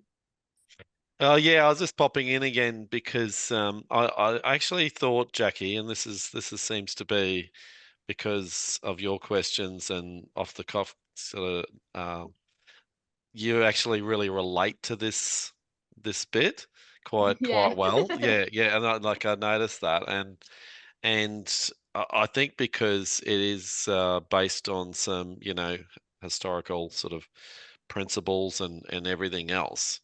But I was going to just throw in a real tough question for you, Judith. So say, and I talked about some challenges. I brought some challenges up and things like not delivering people-centered services and just putting services out there for people to have rather than having that collaboration and how does your approach help us more in tune deliver what we need to in digital transformation projects rather than deliver what we want to give them and not necessarily what they desire, I guess. So again, thank you, Nigel. It's a very thought through question. So, having that open mind enables us to connect beyond boundaries. So boundaries could be, the roles, or could be who we represent, or it could be anything. So being very open and enables us to connect beyond the constraints that we are, and we are able to see the value through those connections. And yes, it encourages a lot of dialogue once we are connected, and we uncover value chains or blocks that we can pursue. And then the conversation to the leadership or to the client or to anyone else becomes much easier when we as a team are very aligned and we are very open to the outcomes that we can potentially provide to that client, and the conversation again becomes meaningful, and we are all in a position to help the clients in the right way. And sometimes it is always a challenge to get the buy-in from the right people at the right levels. And again, by working together and pulling all our energies together, we are able to have those conversations. So yeah, let's work together and unlock those values. Yeah, definitely can understand that, and it's really not rocket scientist, and it's science. Sorry, not scientist, science. Because I think I've mentioned this before. It's not necessarily something we're not discovering gold or anything today, but what we're trying to do is bring together some of these points. And interestingly, they are not being implemented out there. Like, it's consultation, collaboration, not working in silos. It just happens all the time that people do work in silos. So it definitely, I appreciate what you've said today. It's been really, really useful, and seeing you in a couple of presentations has been useful as well. So it's been great. Thank you, Nigel. Just And there going is on a from question. that. Oh, sorry, you go, Judith. Sorry, there was a question that came through. Yes, Jackie? in the Q&A box, yes. So from Arga, very often in IT organizations, we see technology driving the transformation. How do you address the lack of properly defined business architecture, which seems to be the base building block for all other domains? So very good question again, Aga. And this is a common challenge I think we as leaders are addressing. A lot of transformations have started as IT initiatives, and overall we can see a lot of failure is also contributed by the fact that transformations are started as IT initiatives. So this is again an important point to address, because for organizations it's about education on the importance of business importance of business architecture, enterprise architecture, and overall the need for strategy to be driving that, not IT in the front seat all the time. Yes, technology is an enabler, but again, it's not going to give us the results we need if we are not organized. So sometimes it's about having that hard conversations with the leaders as needed, and in a position to explain the value that business architecture and the enterprise architecture would bring. And it is not a simple activity or a simple exercise. What I would definitely say is, get some friends aligned and get people like Nigel to be able to have that conversation with the organizations that, who need to hear this. Because many colleagues or many organizations are willing to listen from others. So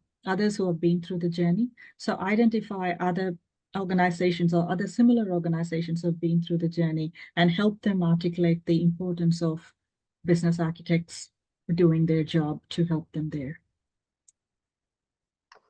Absolutely. Thank you very much. And I think that is all the Q&As done for now.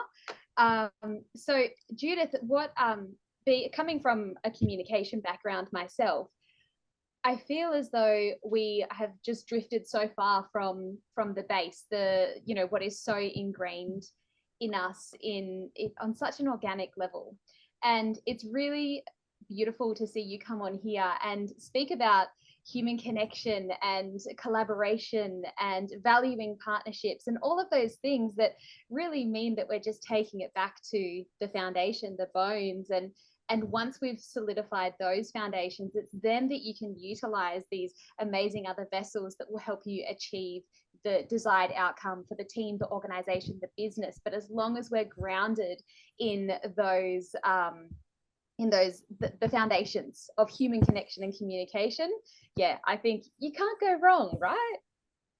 Absolutely. And this is the humanness that is making us who we are. So let's go back to the basics. Absolutely. So, just got a comment here from this one. I'm so sorry if I've mispronounced that. Great humanly tribal discussion, Judith. Thank you so much for your time and insights. So would anyone like to add anything or ask Judith anything? I'm opening it up to obviously the conference attendees and any of the panelists. Great session. Thanks, Judith. Yeah, this has been absolutely awesome. Nigel, any last comments? No, that's great. I think we can move on. But Judith, thanks again for coming on today. Very appreciative, and like I said, I'll return the favor soon because you do have many things. So yeah, if you get a chance to see some of Judith's work and her conferences and webinars that she does, that'd be great. Yeah, absolutely. I'm actually just going to slip in one last question because this is a great question from AP. So AP has asked, I find it very tiresome that as an EA/BA that we always have to sell ourselves and our value before we start. What is the best way, in your opinion, to overcome this? This is, again, I think Nigel will have a better answer than me on this one. So the way I see it is sometimes we have to do the hard yards and make the world better for those to come. So think of this as you are making a pathway for those who are coming, like pathway easier for those who are coming after us. Yes, the world needs to know the value at the moment of the enterprise EAs and the BAs who are in this space. So we as a community need to do that together, and let's demonstrate values for the business. Let's create more case studies, and let's lift each other up. And, as a result, a rising tide rises all the boats. So we all do it collectively together. Amazing. Well, Judith, thank you so much for your time. I'm sure it's obvious I've absolutely loved your session. So yeah, thank you for your time and sharing your knowledge. Thank you. Pleasure. Okay, so moving on to our next speaker, Andrew Swindell. So he is our lead consultant and trainer for enterprise architecture. He has over 20 years experience as an enterprise architect and successfully led architecture teams delivering major change programs, developed architecture practices, deployed strategic analysis of performance issues using patterns and value methodologies, and presenting architecture value at board, executive, and project team level. He also presented at several conferences, including the European EA Conference in London, the World Architecture Summit in Sydney, provided numerous presentations at the Chief Data Officer Conference for the APAC region, and has written over 15 e-books across a range of EA disciplines. Here is Andrew to present the line of sight model and how it can transform your architecture outcomes. So welcome, Andrew. Yeah, thank you so much, Jackie, and a pleasure to be here. And yeah, what are some amazing insights so far? And I hope you're taking lots of notes. There's certainly lots of insights and opportunities for to take this information back to your own environment and deploy it today, tomorrow, next week, so to speak. With this particular session, you'll notice Nigel touched on the need for alignment and synchronization between the strategy, enterprise architecture, and program delivery. You'll recognize that George was talking about those different perspectives and around a simple sandwich and how those different perspectives can really make or break how you deliver value in the organization. And Judith's wonderful presentation on the human side and how if we can have some clarity and collective strength around our architecture and how we deliver value, then we're more likely to win that battle for eyeballs, hearts, and minds amongst our stakeholders. So what I want to do with this particular session is really just give you a very simple, practical model that you can take back to your organization today, tomorrow, next week, in terms of how you view the organization, how others view the organization, and how you can collectively move forward in delivering some pretty amazing outcomes. So I often use the rowing 8 as an analogy. The rowing 8 is quite a unique beast. It's made up of 8 individuals that come together with a cox, trying to provide some direction. But there's a lot of dynamics that within that rowing 8 that we can take in terms of our own corporate environments as well. That rowing 8, you need to have the right people in the right seats. They need to be aware of that training program. They need to be aware of the race strategy. You can't have all your strong people on one side of the boat. You'll go around in circles or continually have to steer. So and create drag and therefore not a peak performance. That analogy is really powerful when you start to think about the most immediate 8 people in your organization, whether they're part of your project team, part of your direct reports, whether they're part of the executive group, even part of the board. Having those same people, those 8 people rowing in the same way, the same focus, the same timing, really does generate our performance in terms of results. So what I want to do with this particular model is if we keep that analogy in mind around the alignment, working with people, one of the powerful things about the rowing 8 is being able to put each other in others' shoes. understanding that our technique it supports others as well. So the enterprise architecture role is very powerful in supporting executives, projects, delivery team, technology, business. It does span all elements of the business, and so we get to have this unique perspective across that whole of business. So enough around the analogy around. You've heard about sandwiches and rowing eights now. Why don't we dive into the model and show you how this model? It's very simple in context. It's really designed to give you a bit of a blueprint, a viewpoint of the organisation, and so within each of these boxes there are hundreds of questions. I can't possibly cover all of these in this short session, but we do have a course that dives into all the different questions that can be asked.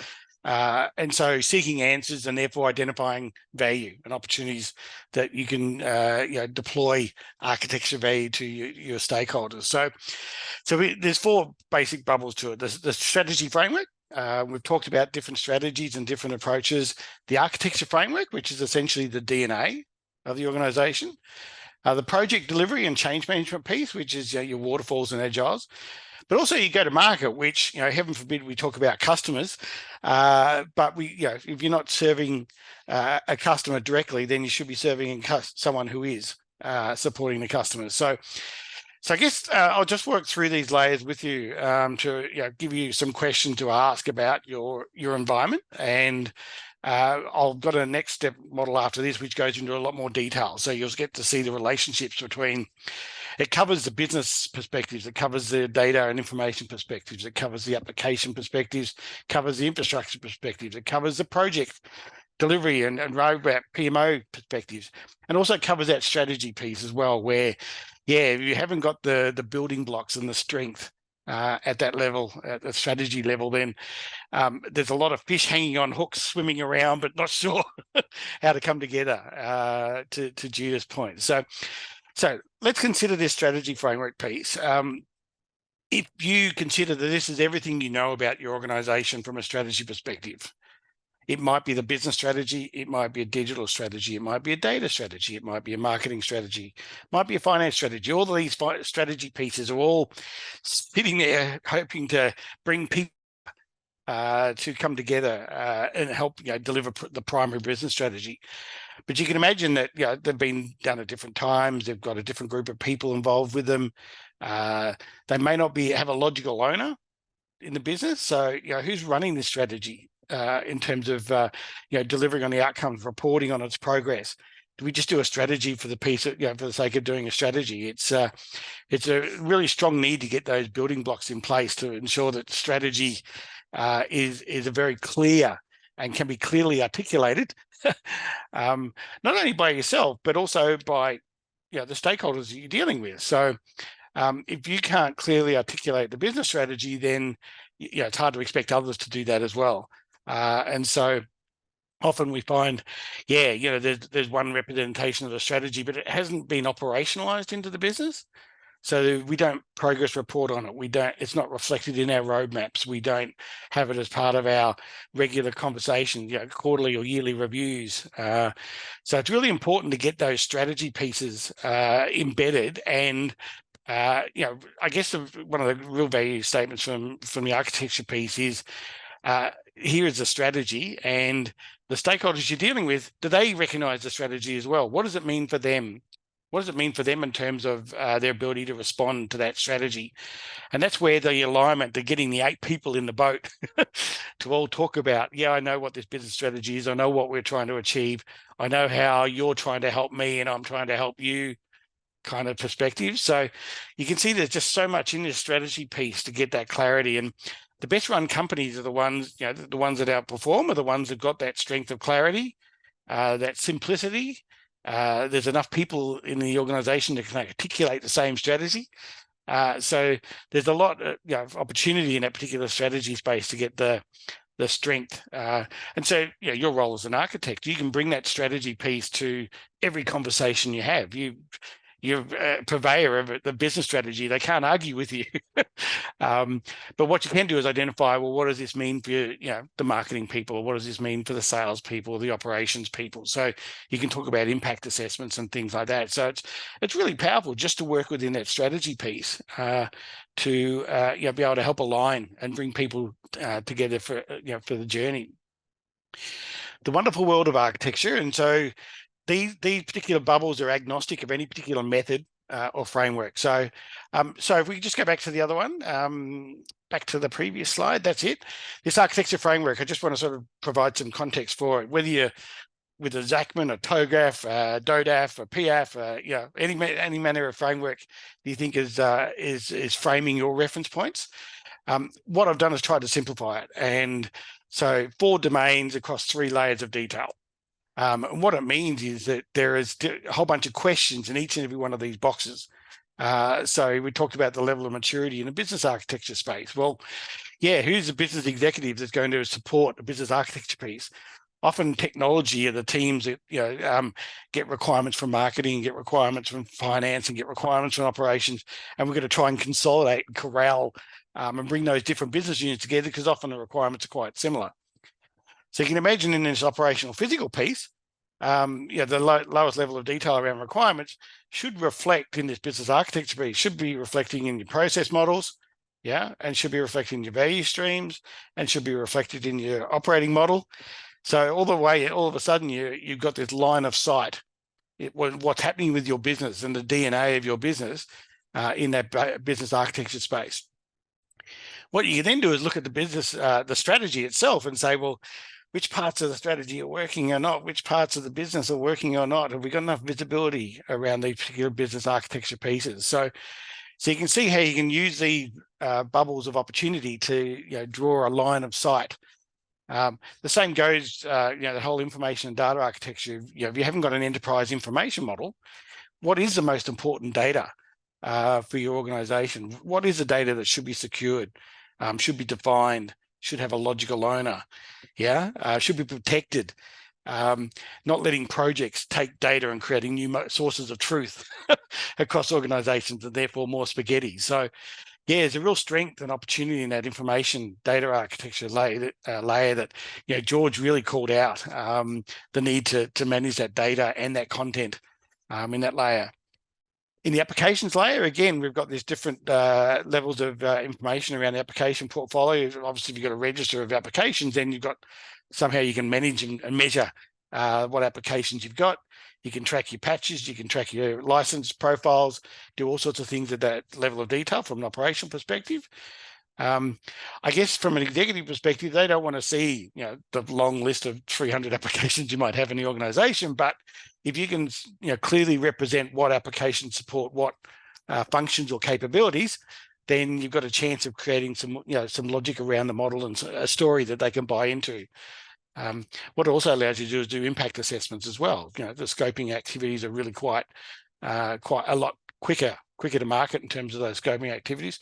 And of course, the infrastructure piece, which is your hybrid on-prem or cloud-based scenarios. So what is the principles we want to apply in that perspective? So you can see in this very simple architecture framework perspective, there's so many questions that can be answered in each of these bubbles. The project delivery and agile change management piece, that's where your delivery runway, your funding, your risk management, your dependencies, your scope, all of those scenarios come into play. And what is the measure or mix of hybrid versus waterfall projects, and what are you going to let go in an agile sense, and what do you need to have more control of in a waterfall sense? So really just having visibility to that runway, that roadmap. Understanding the impact of that roadmap on your architecture and on your strategy. So again, you can start to draw some comparisons in terms of your ability to deliver on your business strategy. And of course, the customer go-to-market. How do we go to market? What are the omni-channel scenarios that we need to consider? The products, the services, the channels, the messages, what customer segments? I mentioned that if we're not, supporting directly someone who's directly supporting a customer, then those that are supporting customers directly, you want to be able to get right behind them and to help them deliver a better outcome, more value to your customer base. So 4 buckets. If you take that view back to your organization and go, what do I know about my strategy? How mature is our architecture? What level of detail is that architecture at? Do I know much about the delivery runway or roadmap? Have we got some funding? Have we got some sponsorship? And do I know much about our customers? So even reaching out to your marketing teams or sales teams and, can you give me a half-hour overview of our customer base? What does that look like? So you can see there's lots of opportunities to gather information about your organization, your environment, and start to ask some questions about, well, what can I into? Where can I most value be? And the gaps and challenges will start to become really apparent once you start to step into those conversations. So that's the highest level view of the model. Let's go to that next slide and look at the next level of detail. And this is, I've given you 50 questions already. There's another 150 questions here in this context. So when we talk about that strategy bucket, again, understanding the vision, the principles, business orientation, the goals, the measures, they should be basics for every strategy that you documented you ever see, ever get to buy into, ever get to support and deliver. So those are critical pieces. The business capabilities model is this really powerful representation of business capabilities. It's the ability to bring technology and business stakeholders together on the same page and get that those capabilities extend way past their business boundaries. And are really organizational wide representations or capabilities that we want to step into. So that capability model is pretty powerful for identifying where your funding mix is. Is it focused on the right areas? You can do RAG ratings on your capability, so red, amber, greens. Understanding what what are the reds that you really want to focus on, or where should you focus most of your funding and investment on what your capabilities. And in that capability model, each capability you can do a whole bunch of mapping around what processes need that capability, what people, users, what user groups, what data, what applications have we got to support that at the moment. One of the big insights we've seen from a lot of the capability-based modeling is we see multiple applications performing the same function.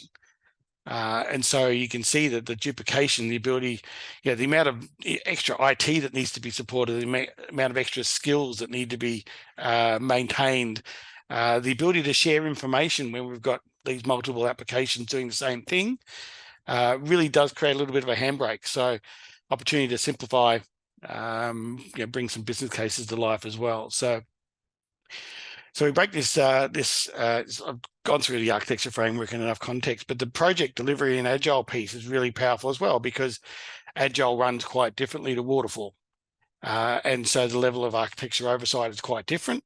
Within a level of risk or an appetite for risk, you let the agile teams run directly with the users. And often that works when you've got an established platform and you're really just talking about configuration changes within a tight scope.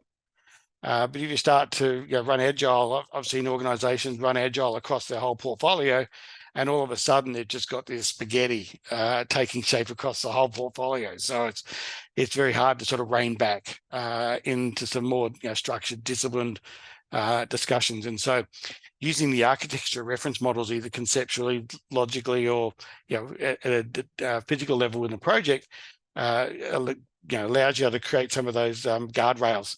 To have some of those conversations. If you've got those conceptual representations around the business, the data and the applications, you've got a great story to sell to an executive who only sees their business unit or only sees a particular project. So it's a really powerful sort of representation to have those key models in play. There's a whole bunch of things that are not on this diagram. There's governance, there's people, there, FTE kind of scenarios, risk, funding. There's a bunch of data that you can plot into these domains, if you like, that really start to talk to you and give you a picture of where is the opportunities for me to add value and offer to help, which is the executives that are, would generate, either generate the most value or would be most receptive to, having an architecture involved or an architect involved in their operations.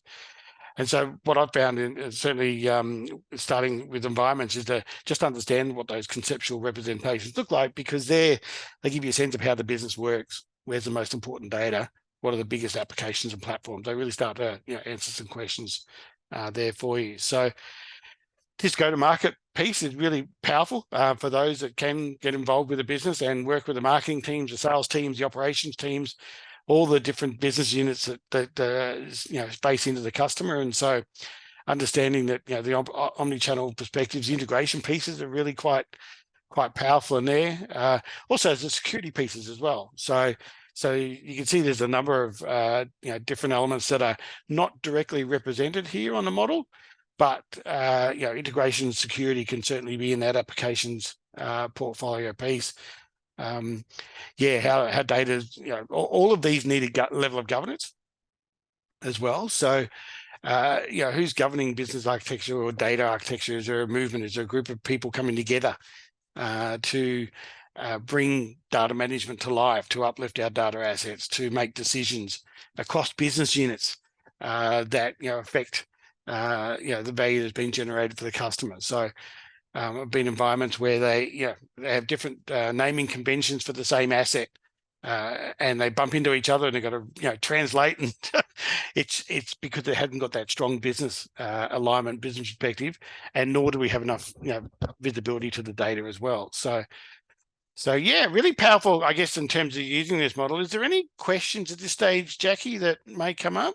Absolutely. Yep. We got one in the chat and one on the Q&A box. So I'll do the Q&A box. This is from AP.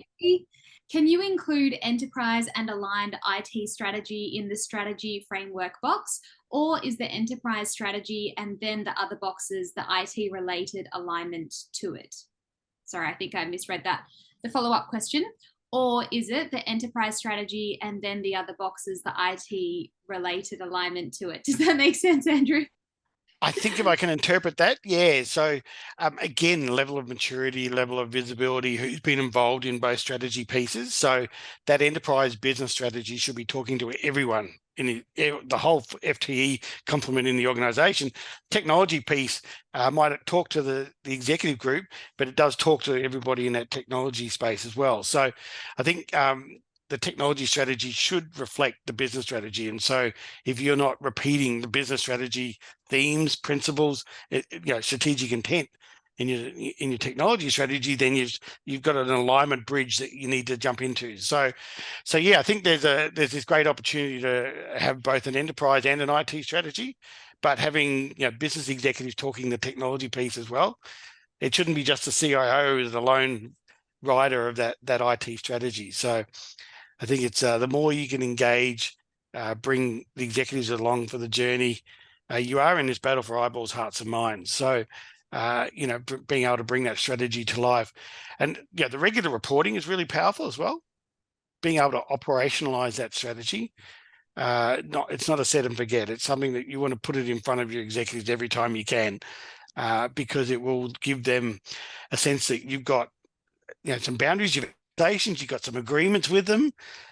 These are the priorities that we're helping the business to deliver on. So there's a lot that happens at that level that we need to sort of ensure that there's some joint ownership, collective responsibility around those strategy pieces. And if I can jump in as well with that, I think one of the things when you first presented this a few years back, I think it was at our business architecture group that we had going, I was thinking, oh my, this is sensational, and this is part of your on a page line of sight model. And so to take that question further, the technology strategy and the business strategy, as you've shown in your diagram, they're on that strategy framework area. Now, when I described the strategy, architecture, program delivery, the strategy had the business strategy with the guiding the digital strategy and the technology strategy. So in the same way, and for those business architects out there as well, when you look at the business motivation model, you have that strategy part that really needs to be aligned with the technology, and the business strategy needs to be aligned the whole way through.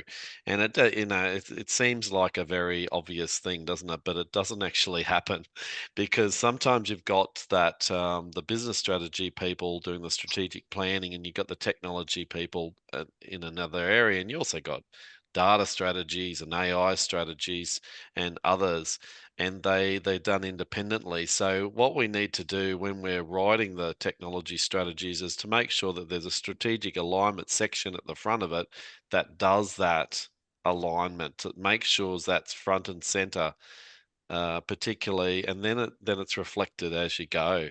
I'm always very interested in business strategies, even people strategies now.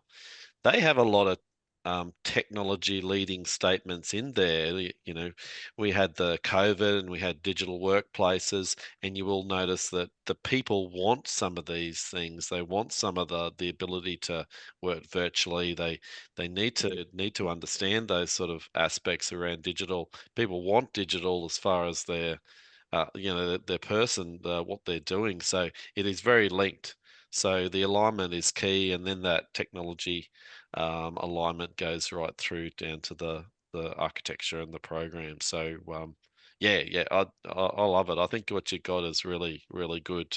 That line of You got the sight. business references in a technology strategy, and then it draws the business executives in. It's like, I can see how I'm being supported by the technology team. And if you look at all those different strategy documents that are being produced, you're looking for that technology. What are the impact on technology pieces that you can sort of directly impact on? And that's where the value proposition from architects is. You can start, draw that line of sight between the business and technology layers, if you like.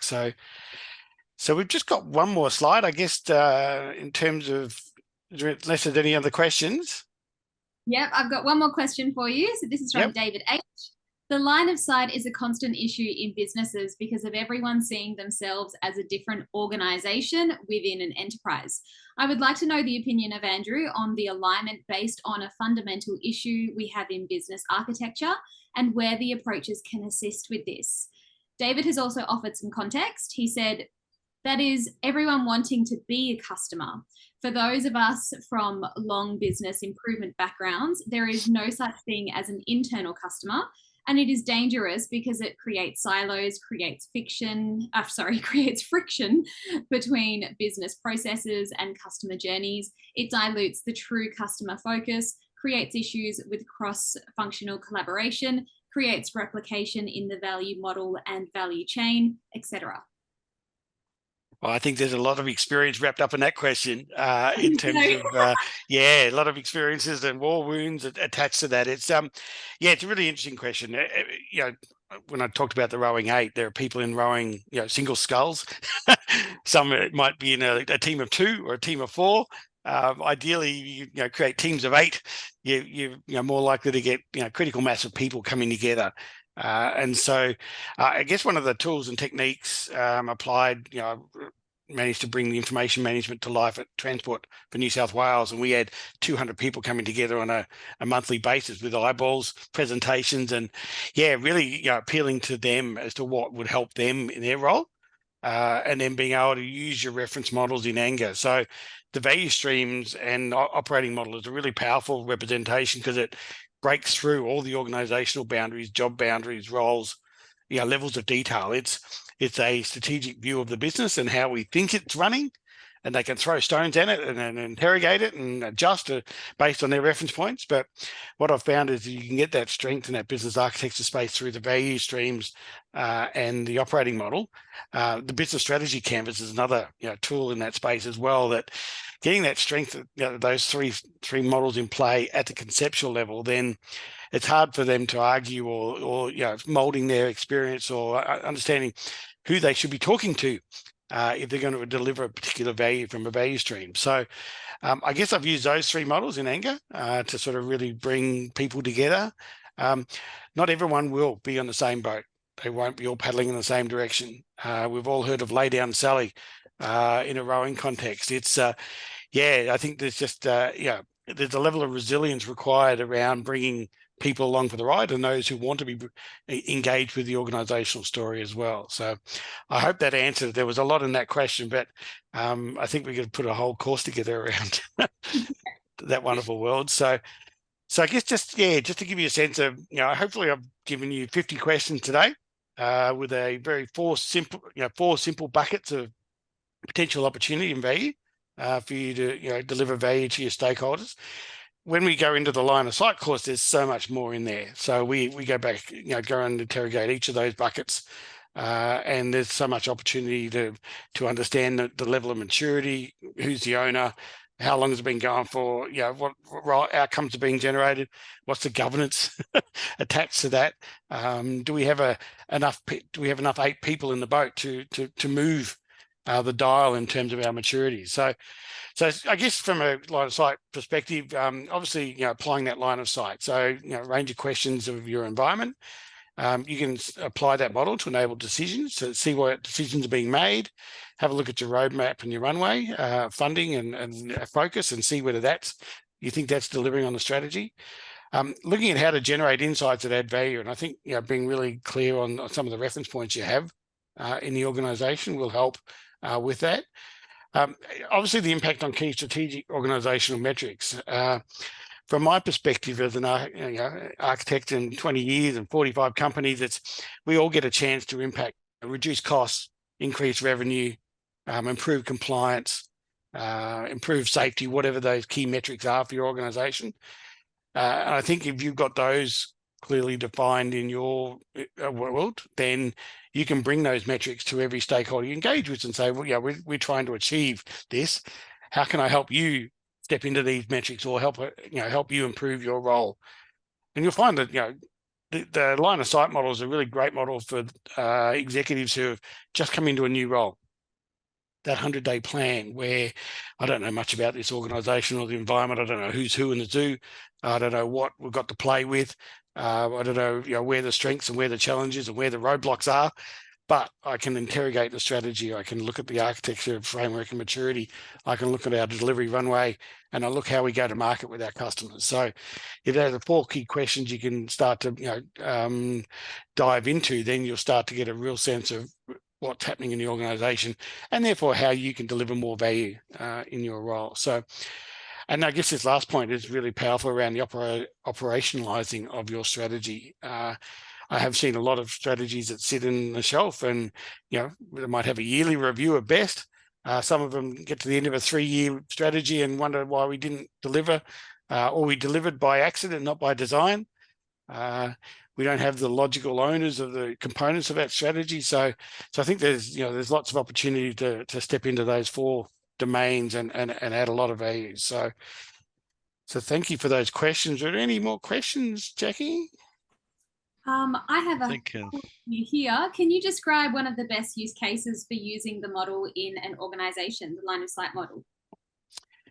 Yeah, lots of good use cases over the years. I won't name the bank, but essentially they had a $550 million wish list of projects that had come from all the executives, and the technology and portfolio team were going, what am I going to do with this? So essentially they only spent about 70 or 80 million a year, in terms of capacity, their ability to deliver, the project. So they had like an 8 or 9 year runway of projects that was, you couldn't possibly deliver on it. It was just complete overload. But what we're able to do is, use the business strategy, the key hooks from the business strategy.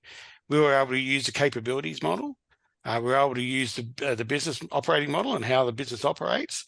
And what we're able to do was cut that down, through a series of conversations and alignment and, bleeding heart kind of conversations, because my project's more important than yours. There was, that's the reality of the world we live in. We have to deal with people. We are people-based businesses that are dealing with people. And so we have to deal with all of those different, passion projects and agendas and who's, screaming the loudest, so to speak. But what we're able to do is, use the power of persuasion and some of those, human scenarios that Judith talked about, and obviously using our sponsor and the CEO in that context as well to whittle that down to 180 million over 18 months. That basically allowed us to keep the lights on, step into the compliance requirements, and we didn't forget the wish list. We just were able to, position it in a way that we're going to step into that wish list, but we need to get through the next 18 months. So that managed to dilute a bit of the heat and angst around, whether their projects were going to be deployed or not. So, and what we also found with that wish list was there were just lots of duplicates. We all want reporting, we all want better data, we all want to know more about our business. There was lots of similarities in, and it's when you find those, that's when you get the real synergies in being able to cut that portfolio of projects and wish list down. And it's partly organizational, partly the lack of governance and engagement and clarity on the business strategy as well. But we literally held the mirror up to the business and said, is this what you really want to achieve? Well, this project's probably going to be a less priority than that. So there was lots of hard conversations, but it was a journey of love for 8 or 10 months. That's a good segue, Andrew, because so you explained your course there, the 5 sections, and I think one of the key things, it's a practical course, and the line of sight you'll be able to get to map, I guess, your organization as a takeaway. So that's the key thing. So it's a lot of theory that you did in that example. And I think that's the same with what I was talking about with a strategic architecture approach. We've got a course where you're able to develop a high-level digital strategy and how that would look. So I think, I guess yours and mine, it's sort of very similar presentations, and you're basically trying to put that into action when you run through the course. So I think it's really good, and like I've seen your presentation a few times, but I acknowledged that if you were coming in without that, seeing it through, and it's fairly fast, that there's a lot of information. So just be aware that when Andrew goes through the course over 5 hours, so there's 5 hours attached to the whole course, that you'll get that a much more of a stepped through sort of understanding. I think that makes sense, doesn't it, Andrew? So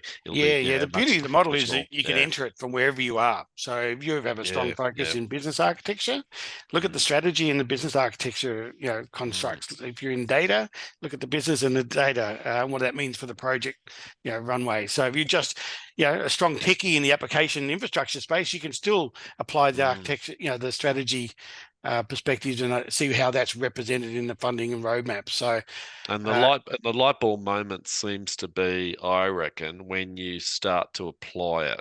You start to apply it to your organization, and that's the same with the strategic architecture approach, I think. And anyway, I think Jackie makes it real. You're gonna wrap us up pretty soon here, but yeah, I think that's where, when you start to apply these models, that's when you get the effectiveness. It's your data; it becomes real for you. So that's the beauty of it. So excellent. All right, thank you so much. Thank you, Andrew, for the amazing session. I love listening to you speak every time. So thank you for your presentation. Now I'm going to hand over to the amazing team who are running this webinar as we prepare to hear from our last presenter for this middle section, Whynde Kuehn. Okay, welcome, Whynde. So good to have you on board. And it's a little bit late over your way. What time is it over there? Midnight, no problem. somewhere around there, something like that. So that's fine. Now, it's been awesome to get you on board, because the whole conference is really around what you do. So, strategy to reality is what you do, and it's all about strategy, architecture, and delivery in the conference. So when I thought about creating the conference, it was you were the first person I had in mind to be able to interview. So that's really good. Now, just a bit of background. We did meet when you were doing your strategy to reality tour around Australia. And you've now got another book, haven't you? The Execution Challenge. Indeed. So that's awesome as well. So yeah, it's great to have you on board. And I guess the first thing I'd probably ask is, how's it going over in Norway, is it now? So In yeah, how's it Norway, going that's over right. there, and what's your current work and your current challenges and what you've been up to? You bet, absolutely. And thank you. It is really a pleasure and honor to be here and applauding your efforts on this conference and bringing people together around such an important topic. So really an honor. But what I'm up to these days, I sort of see us as one global community. So I do travel a lot, do a lot virtually, like we're doing here. To really advocate for the idea of strategy to execution, business architecture as strategic practices. So for me, that involves all sorts of training and cohorts and masterminds, involves working with organizations and clients. And, I think I also teach at Penn State in the exec ed program. Okay. And, I think what I get to see is this tide rising around the importance of good strategy to execution and the role of architecture as part of that. So it's really great trends to see. Yeah, that's good. And is your work mainly with Australia, or is it sort of all over the place with your Sort of work? all over Yeah, yeah. Australia, New Zealand, Europe, Middle East, Africa, and more so North America. Yeah. Great, great. And I guess who are the best people to talk to overall? It's a good question. Australians, of Yeah, course. of course, Of yeah. course. Yeah. Well, we do have quite a few from United Yeah. States here as well. So no, it's really good to have everyone on board. Now, just to get to the actual part of the conference, I was going to bring up a something that you've shared, and it's from your Strategy to Reality book. Let me just do that.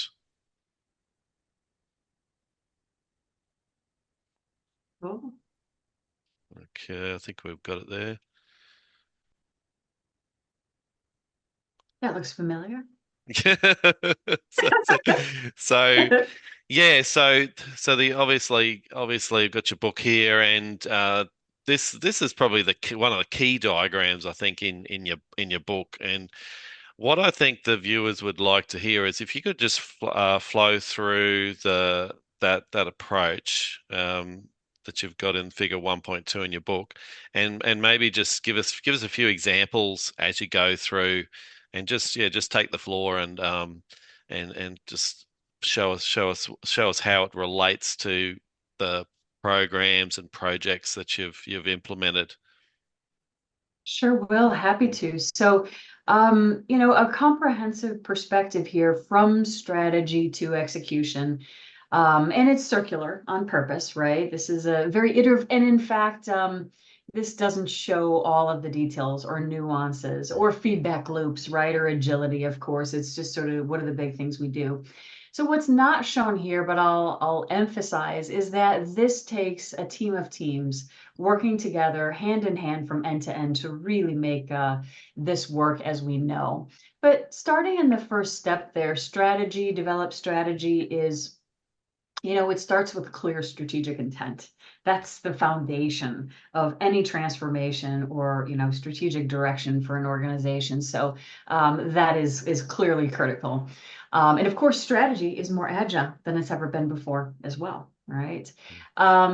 What most organizations do is they sort of jump over stage two. They don't always have a stage two, and they go to plan initiatives.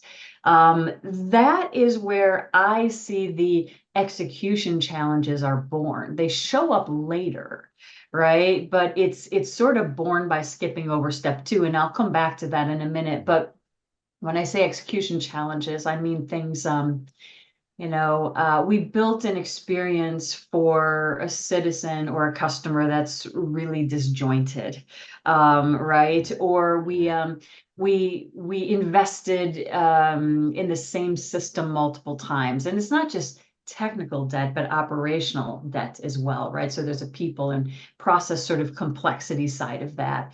Or, another common thing is everything is a priority when it comes Yeah. to funding, right? So Those are some things that, again, show up in plan initiatives, but we can head off in stage 2. So stage 2 is really our opportunity to architect change together, right? And that's about a mindset shift from, instead of reacting to strategy with sort of a laundry list of initiatives or even solutions, it's how do we invest in the strategic capabilities for this organization that we need today and tomorrow, and using those capabilities to organize our changes to people, process, information, and technology.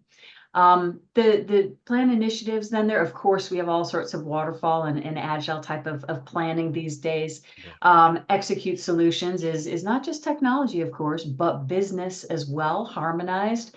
And measure success is that very important step, which happens throughout, but also at the end, to make sure that we actually delivered on the business outcomes that we intended in the first place. Not was it on time, on budget, not did we deliver, but did we really move the needle on what we intended to do?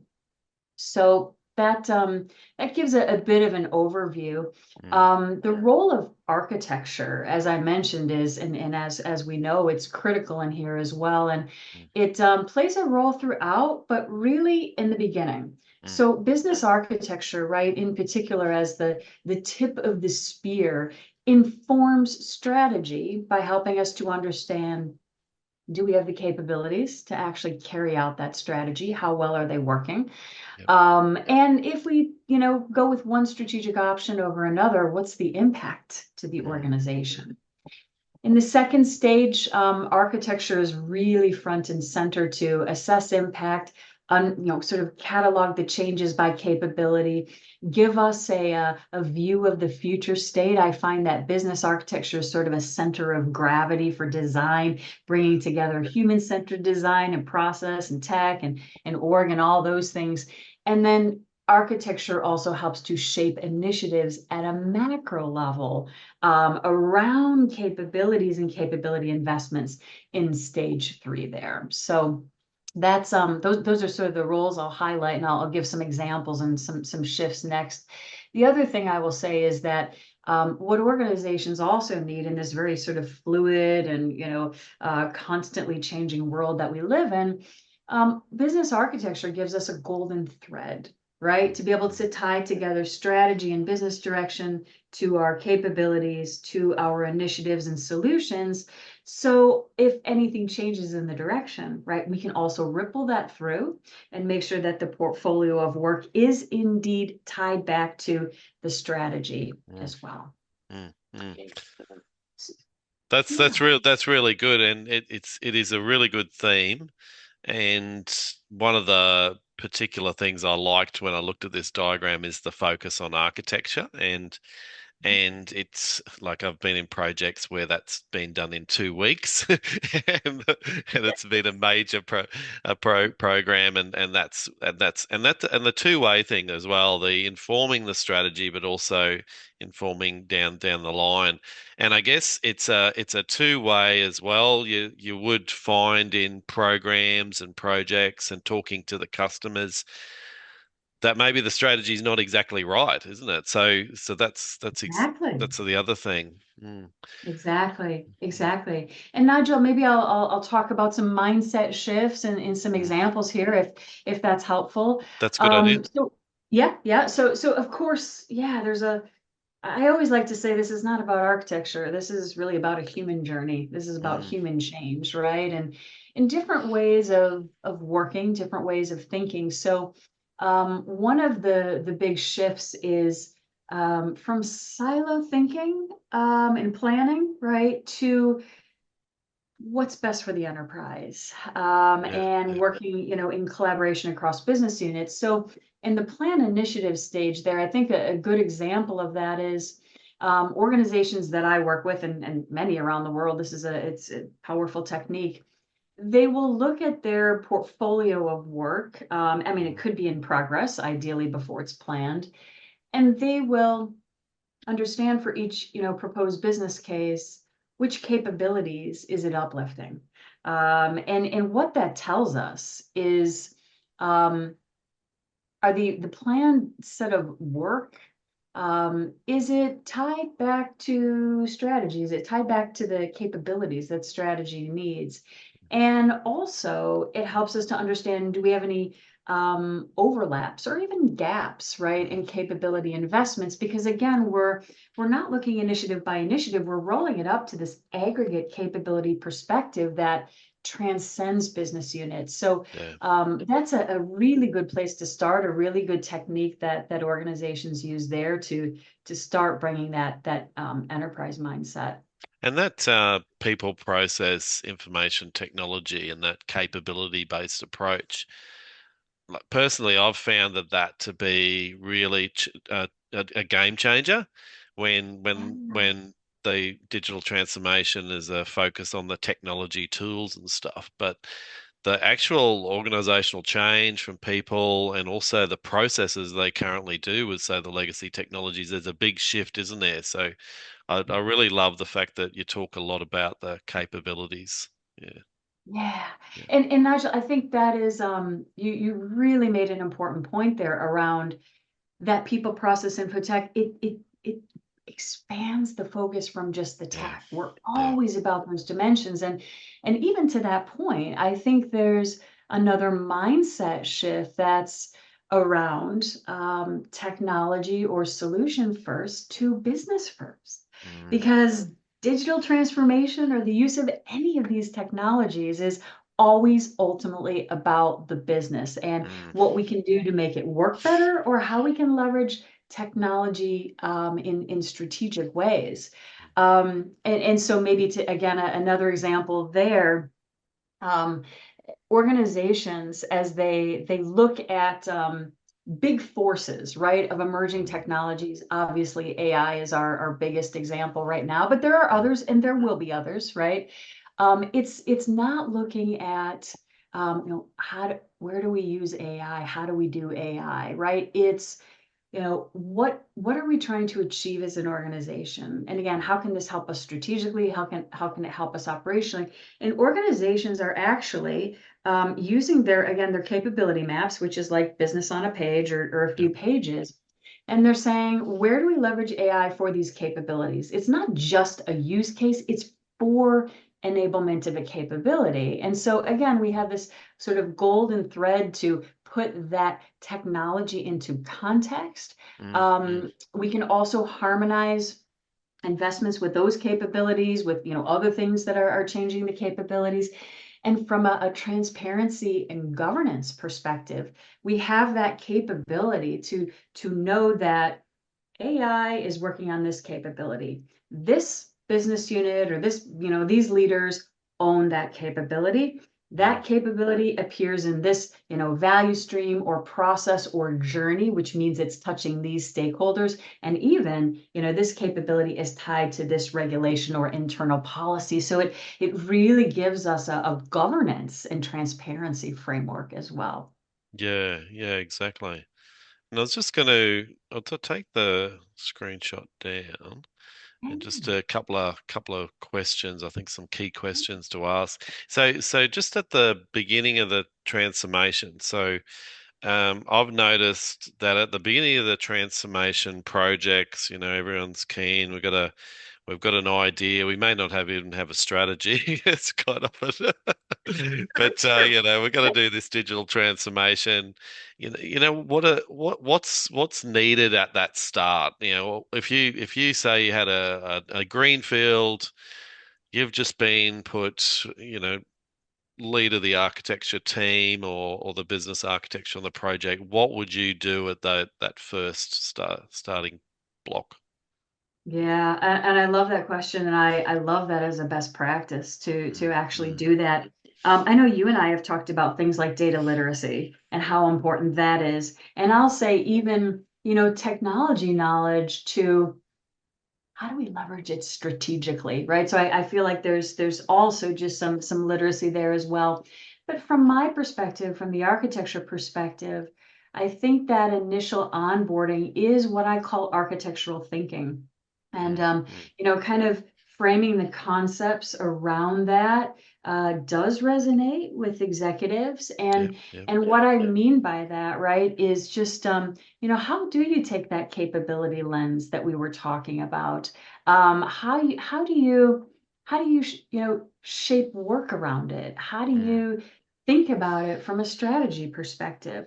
And how do you, sometimes these are seeds that are planted that come to fruition later, but how do you even orient business ownership that is cross-functional around investments and future state of a capability versus sort of the siloed? So, the education is really around just how do we take a conscious pause in that stage 2, right? To make sure we're doing the right things at the right time for the right reasons with a holistic business view. So kind of breaking it down into principles of architecture thinking and examples that really sort of illustrate it. I think the other thing I would say is just a refresher on strategy to execution as a cohesive process and muscle, and a reminder of how all the teams really need to work together hand in hand to make that work. So we're again thinking, enterprise, not just our own silos. Yeah. And I guess around that sort of transformation, there'll be a lot of digital activities going on. And I think you talked about silos in particular in the book. And I was just wondering, like, what's some practical ideas about how you bring together all these separate digital initiatives that are going on, and they're all really, really cool and groovy. There might be IoT, there might be AI, object identification or something like that, and you're bringing together all these things. How do you do that in your experience? Yeah, and I don't mean to be like oversimple but how I have done that is with capabilities and then putting them in, a value stream or, a journey context so that you have the flow and the value perspective for those reusable capabilities. But why it's so powerful is it makes us not say it's not an AI effort. It's like, how are we leveraging AI to enable which capabilities? Okay, this great idea over here for future of work, how is it enabling, which capabilities? And so the capabilities, especially because they're higher level in detail, which is so refreshing, they become our dot connector, our Rosetta Stone that we can actually see. You can actually create a capability on a page, right? And see all the initiatives that are planning to make changes against it. So that is honestly a really practical way to do it. And what I've also seen, Nigel, is sometimes those things will spin off an effort. Someone might say, you know what, all the customer or constituent capabilities, let's think about those comprehensively, across these various, digital enablements. So I think that's a really good way. The other practical things come down to culture. They come down to organizational structures and motivations. Those are harder to do, but those sometimes need changing as well. Yeah, I guess with the culture and side of things, it's more about making sure that each of the groups are represented. And I see these funny terms like tiger teams and all this sort of stuff, like bringing together all these people and business reference group potentially for the leaders or stuff as well. But it does always seem to be a challenge. And you said at the start not to oversimplify it, because each program has its own challenges, and I guess that stakeholder communication and getting information out there. And so you're a business architect, and I'm mainly an enterprise architect, but organizational change managers and the roles that they play as well seem to be really good as far as clear communication and being able to communicate things much better than, say, a solution architect would, type of thing. Getting that messaging out there seems to be key. Oh, absolutely. And I love that you brought up the organizational change managers, which are essential, and a close partnership with architecture as well, because, we know sort of what the change is, when, to whom, but yes, absolutely. Yeah. Yeah, so I guess this mastermind concept, we were talking about it the other day, and I just wanted you to sort of expand on that a little bit. You're able to do that? Yeah. Yeah, yeah. Yeah, happy to. I really like this concept of a mastermind, and let me actually read a definition just to make sure I get it right. But a mastermind is a group of people who come together for the purpose of supporting each other's goals, brainstorming ideas, sharing insights, and holding each other accountable for personal and professional development. And the idea of the mastermind was in a book by Napoleon Hill. Sort of the original mastermind was born with leaders like Andrew Carnegie and Henry Ford. And so, just to kind of, I guess, give you an idea of the power of the possible, or the role here, but I appreciate this mastermind concept so much because I've been in masterminds. Yeah. And then I also have a mastermind with my business architecture community. And it's a very different dynamic than other groups because there's such a trust. There is that, like I say, accountability. There is this brainstorming. There is just very deep support of each other and their goals. And there's also like a co-creation together. So I think that's a really great idea. And we see it in different places, but I think we could also create it for ourselves within a transformation team, right? Maybe, people who have the same role or have the same passion around data or, strategy or whatever it might be. Or, people could even create a mastermind of folks outside of their organization. That works wonderfully too, because you can really brainstorm and really sort of push each other and stay accountable. Yeah, that really does sound good. And I think I've been in some groups. I know that we had a enterprise architecture group in Queensland, and we had John Zachman as the sponsor. He came Oh, out wow. and kicked it off. Yeah, Cool. it was really cool. And yeah, just a story on that actually. The second time he came out, I couldn't believe it. He knew my name and everything else, and I don't know how he did it, but it seemed to be very very heartfelt and created a really good community, and it was important. We had Gartner presentations. We had a number of those, and I think they do take a lot to keep going, I'd have to say, because a lot Yeah. of people are volunteering and everything to their time. So that is a challenge. But if you can get more masterminds, I'd be certainly happy with that for sure. Absolutely. I agree. Yeah. And especially today, right? We are constantly learning and trying to take it all in and process it. So I think it's brilliant. Yeah. And I think you just touched on that execution challenge. So obviously that was a major thing that you saw because that's the title of your new book. Can you touch on that a bit more? Like what was the driver behind you saying, okay, this really is a big thing that we need to sort of unpack? Oh, absolutely. Well, first of all, I think there's this big idea in front of us that it's easy to miss with bias for action and again organizational structures and motivations, but that idea is, as I was saying earlier, if we take a conscious pause up front, take a Yep. holistic view, we Mm, can head off those things from happening in the first place. The redundant systems, the challenges, like that's the idea. Slow down to speed up later. mm, um, but the real impetus for the book, The Execution Challenge, was a study that Brian Cameron and I did with it's called the Graduate Business Curriculum Roundtable. So they did a study of North American graduate business curriculums and found that mostly all of mm, them mm, um, don't spend much time teaching people how to execute strategy. And mm. secondly, teach sort of everything but strategy formulation, Yeah. leadership, change management, great stuff.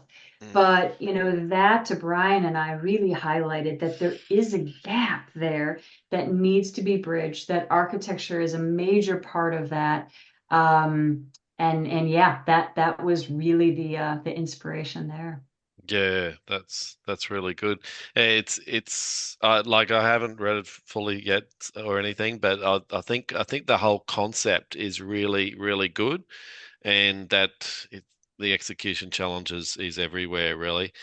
The ability to sometimes there's a disconnect. I know with strategies, a consultancy might come in, they put together the strategy, and then and then the program managers start the programs, and they're looking, okay, well, that must means that. So I think one of the things that I've found with the strategies is it needs to really come from the executive team and have that information as well from the bottom up, I guess. So I've noticed that ones that are better have themes that are owned, and benefits and risks and everything that are owned by the executives. I don't know whether you've seen good examples of that, or bad examples. What's your We experience? we could not be more aligned. I Yeah. really appreciate that point.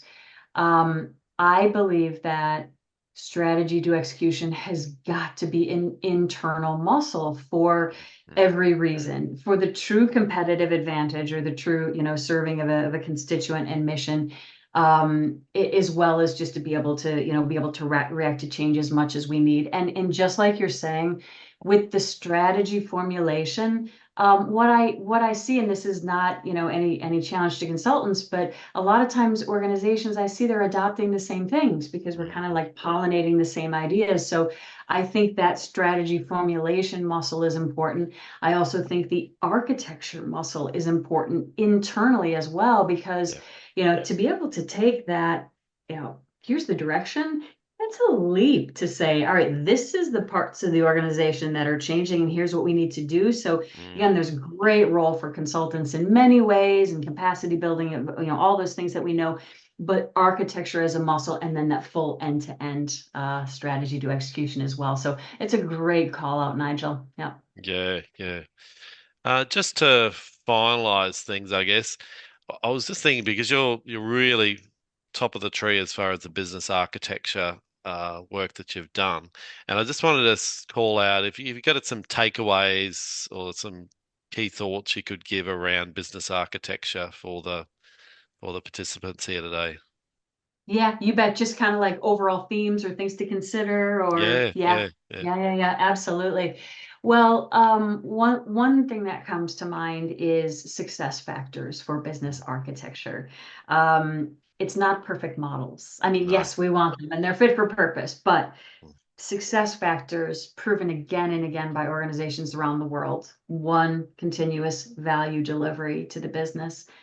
Two, strong partnerships with other teams integrate into the fabric of the organization. Three is executive sponsorship, but I like to say that's the rocket fuel. Mhm. Yeah.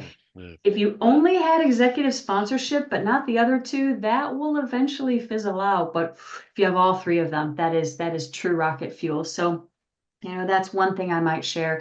Second is just the importance of looking at business architecture as a strategic business discipline. That's really how Yes. it's evolved over the years, right? So Mm, yes, it's mm. part of the enterprise architecture umbrella, but it's part of strategy execution, which means we want to position the team so that it can play that role up Yep. front, right? We see, business architecture teams reporting to strategy, transformation, leaders in those areas. Mm. But it also means that business architecture is for everybody, using that information, using that thought process. So those are a couple things I'll share, and maybe just for anybody that is interested in the journey. Mm. It's attainable. If you feel called to this, excited about this, there's a path now to Mm. get you, from aspiring to mastery. There's an amazing community in Australia. There's an amazing community in many places globally. Um, And business architecture can be a role that you path into and spend your entire career there. It's at the forefront of change. It's complex. It's I love it. But you can also path out of it, and then you have exposure to the whole organization and to different thinking, and it can really prepare you for other leadership and careers as well. Yeah, it is one of those things where I do see people from a business analyst background or from a business background, and yeah, it really does come from a wide variety. Quite often, it's good communicators is key as well. So, yeah, you did right, and the women in architecture group as well that you're part of is really great, because I think that's taking hold, isn't it? So It yeah, is. yeah, Mhm. excellent with It that. is. Yeah. It is. And we're all passionate, I think, about diversity of thought and architecture and what that can allow us to do. So that is a very important initiative indeed. All right, so we'll wrap up now, but that's been really good, and to having you on board and sharing all your thoughts today, Whynde. Thank you so much, and all the best to you and to everyone attending. Okay, thank you. Amazing. Thank you so much for your time, Whynde. What an incredible session you gave us, and you're a very talented speaker. So I'm sure everyone here loved listening and watching that session. So our last section of the conference is the program delivery stream. So you'll hear from project managers and architects on how to deliver transformation programs successfully. I am thrilled to introduce our next speakers, Jasmine O'Reilly and Arielle Despal, who have successfully managed many projects for strategic architects.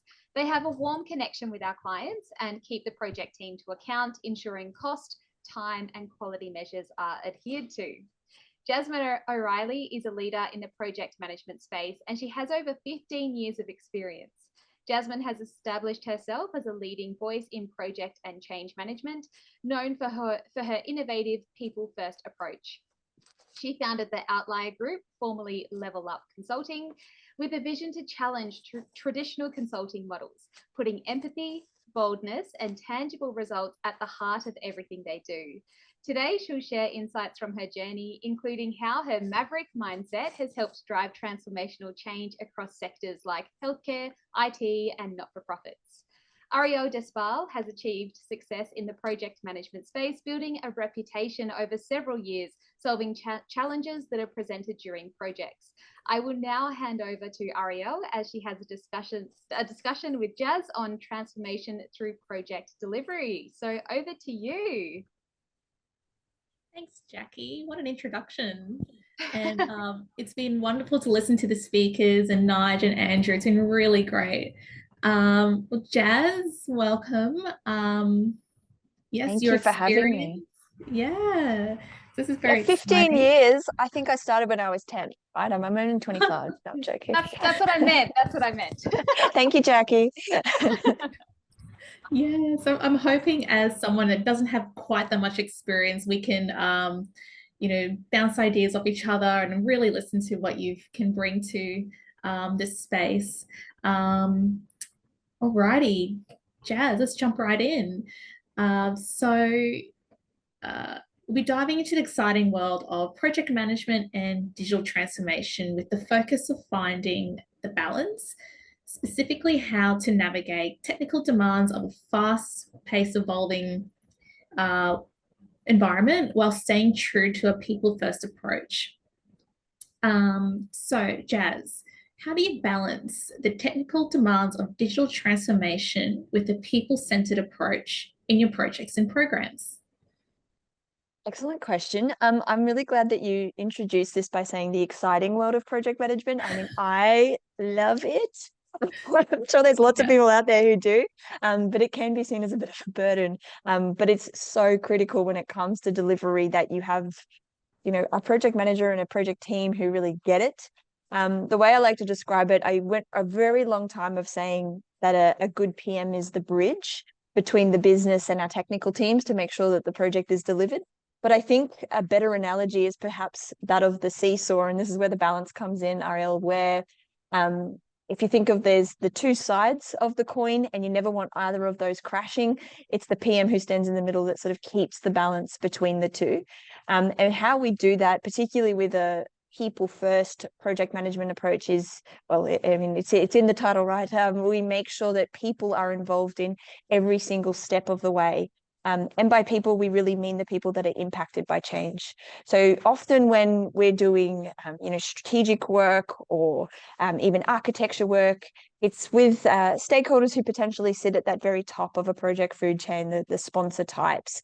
But when we are executing and implementing, we need to bring everybody on the journey and make them feel like they're being heard and listened to. And of course, it's a two-way street with that communication. So feeding that back into our architecture teams and our technical teams to make sure they're designing something that is absolutely fit for purpose for those who are going to be impacted by the change. So that's kind of us working the middle of the seesaw, if that makes sense.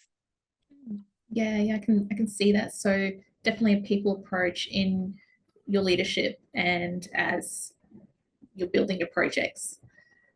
That's awesome. So based on that, do you have an example you can provide for us, maybe some experience where you've had to balance that expectation of being quite technical and people focused, and how did you ensure harmony amongst all your stakeholders? Yes, I love this. So anyone that's worked with project professionals, we're usually brought in at the very last stage when it's actually the implementation stage and all of the business requirements, all of the design has already been done and we're there to execute. But one of my favorite projects ever is one that we did with Nigel and the strategic architects team, where we were brought in the very start when the strategy was being delivered, and then was there for the business case stage, so call that phase 2, and then there to sort of take it through to execution and talk about the next steps. That client that we did that with was with a state government department, and we were very much consultative in our approach at the very start of that process. So again, making sure everyone's views were heard, that we were putting people at the center, so sort of that design thinking approach to strategy development. And then I guess my role as the PM was really championing people throughout every stage of the project. And what resulted was that the execution phase and some of the governance that went around execution was very smooth, because it was representative of what people had told us. And when we said change is coming, they said, bring it on. So yeah, that in that example, and it's definitely a method we use elsewhere, but if as the project team we can be involved the whole way, then we can really make sure that is smooth sailing throughout the life of the project. And it's very collaborative, keeping the energy up, making sure people are heard, and really representing the needs of everybody involved in a project. So it's definitely one that we've proven works with Nigel and the team. So it was a great project, good outcome. Yeah, and I agree. Definitely one of the projects Nigel and I've worked on when it came to, I guess, lessons learned. That was quite a big point, that we were involved in various steps and right from the beginning. So really being responsive to day-to-day needs and people, and yeah, great example of people first approach. It doesn't compromise technical integrity, but enhances the success of the transformation.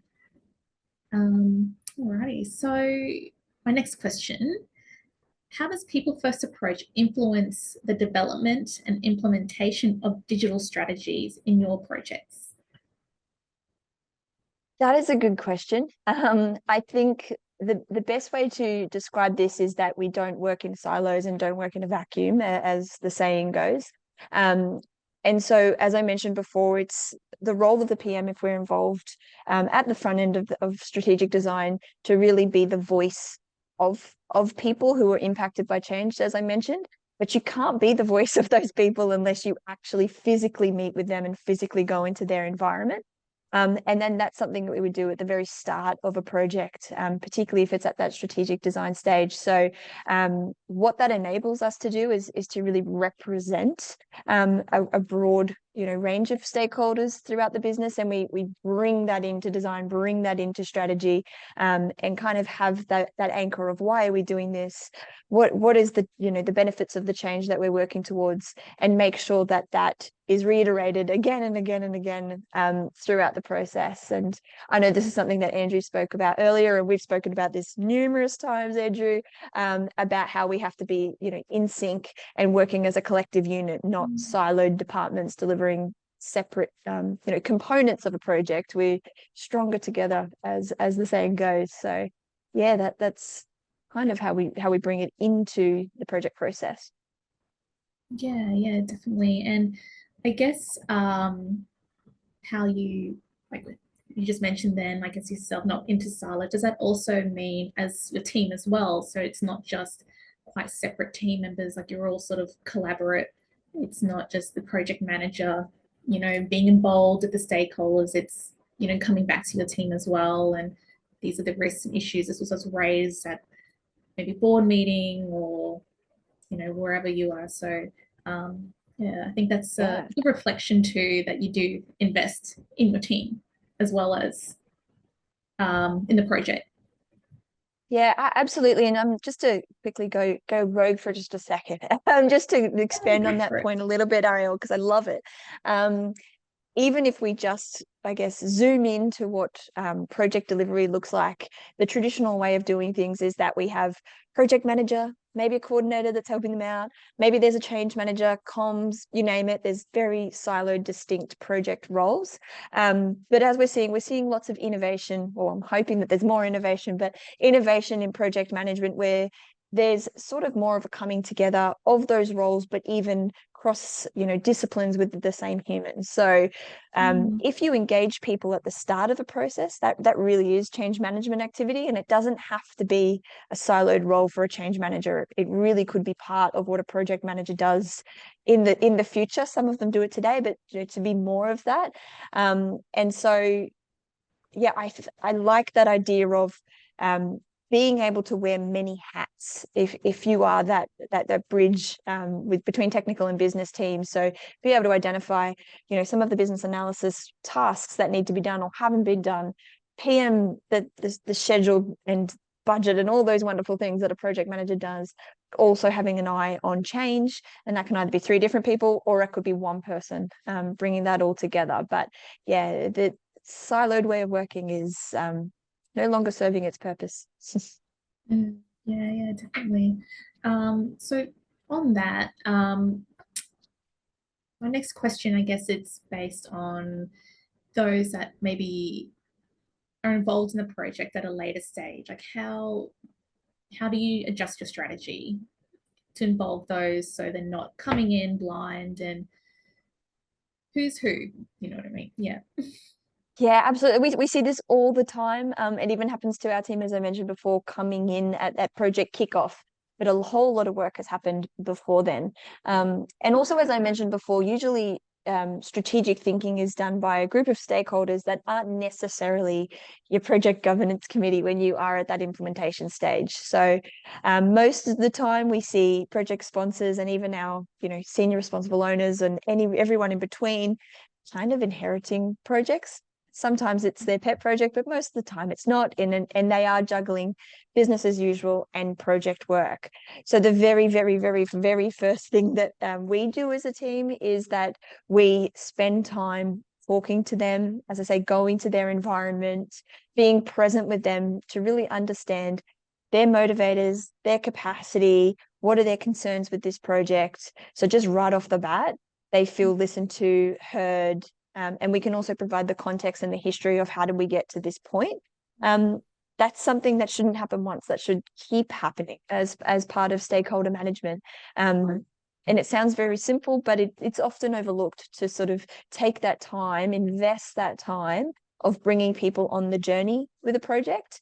And that can be people in your project team, as I mentioned, in your project committee, but it should also be everybody who's impacted by the change.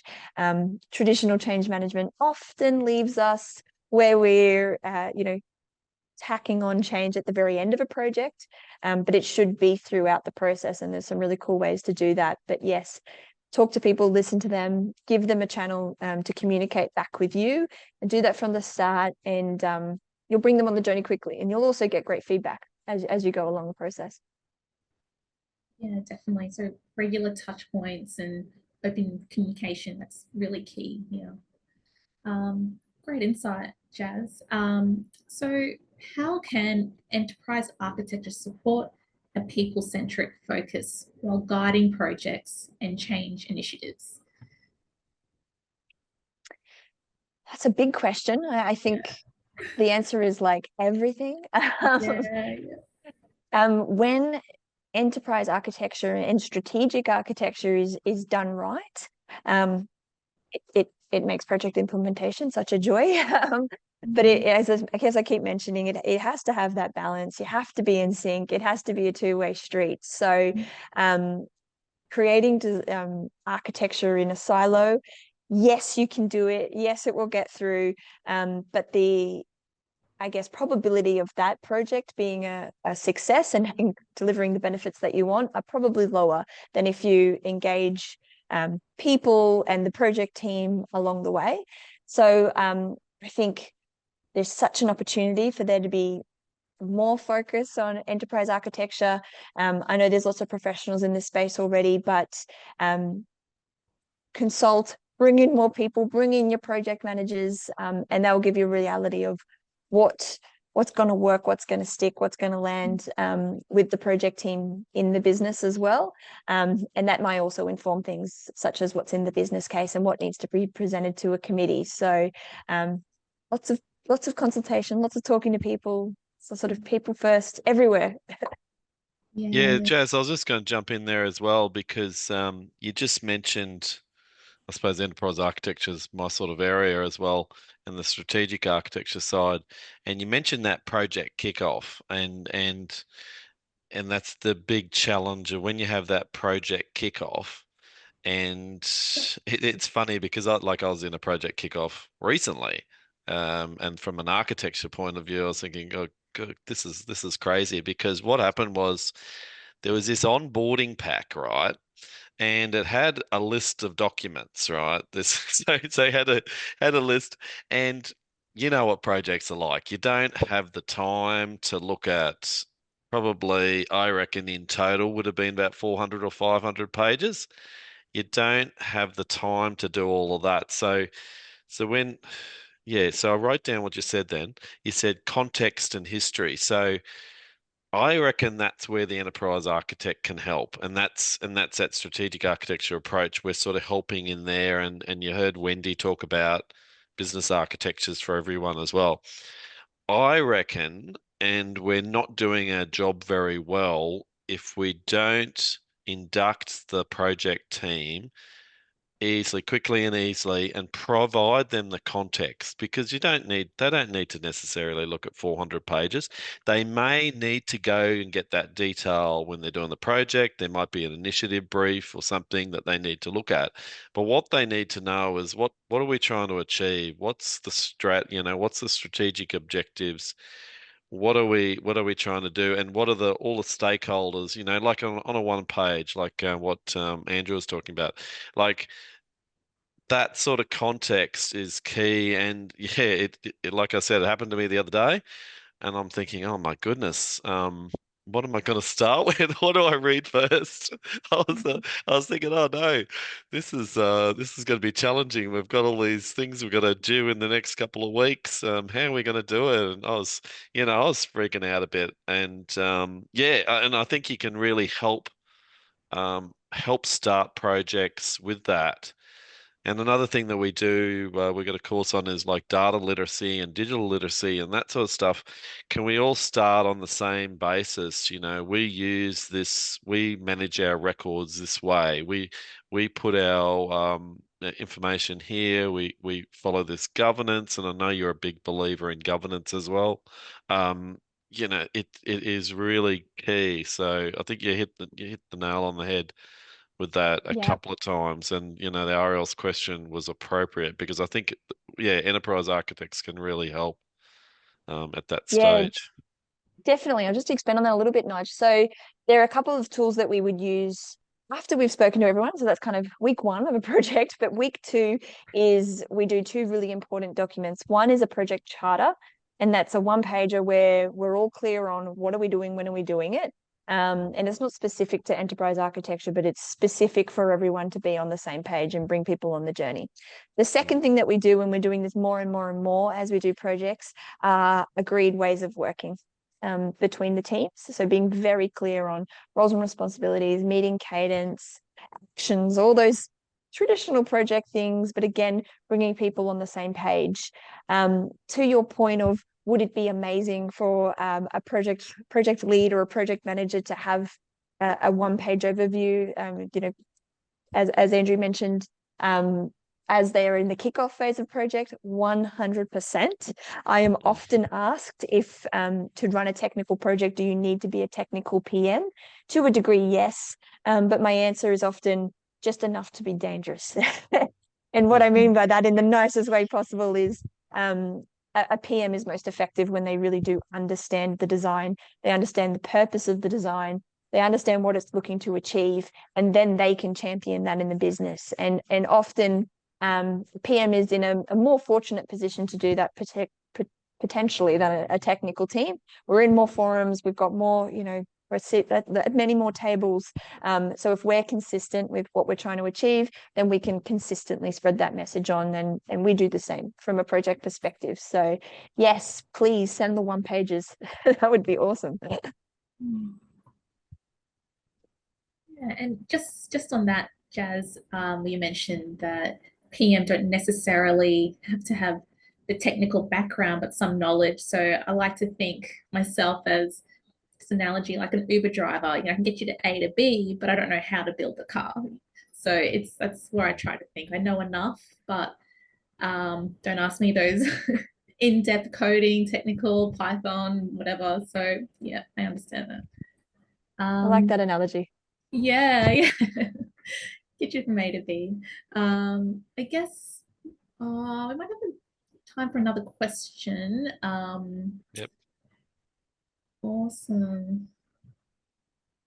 Sorry. Where am I? Based on, I guess, your experience, Jazz, the key people for lessons you've learned from managing digital transfer projects. Do you have any key points that you've really, I know we've talked in depth about it, but any key points or messages when it comes to lessons learned? Yeah, we've touched on a bit of this already, but just to reiterate, as I guess my final hurrah is involve people early and consistently. Don't do it because you have to, do it because you want to. The best ideas often come from the areas that you least expect them to. So you don't necessarily have to do it, but make sure that's in your scope. See if there's a business person who can help you with this, or ask really direct feedback to your project team if you are doing design. And if you can, as I say, go into their environment, watch people in their natural habitat, talk to them, because then not only will it influence your design, it'll be much better, it'll be more fit for purpose, but you've also just created a change champion without needing to as you go through this journey. And that can only be a good thing for those people, for the people that are responsible for them, and for the implementation on a whole. We do know there's a big scary statistic that I'm sure lots of people know, that 70% of projects fail. There are many reasons for that. But I think stakeholder management and bringing people on the journey plays a huge, huge role in that. So do engage people, bring them in early, get their feedback, be open to their feedback, don't be closed. Really have that design thinking approach as you are creating things, and that'll really give you that, what we say, 360-degree view of what do the leaders want, what do we think is our professional opinion, and what's actually going to land, and your design will be schmick. It'll be great.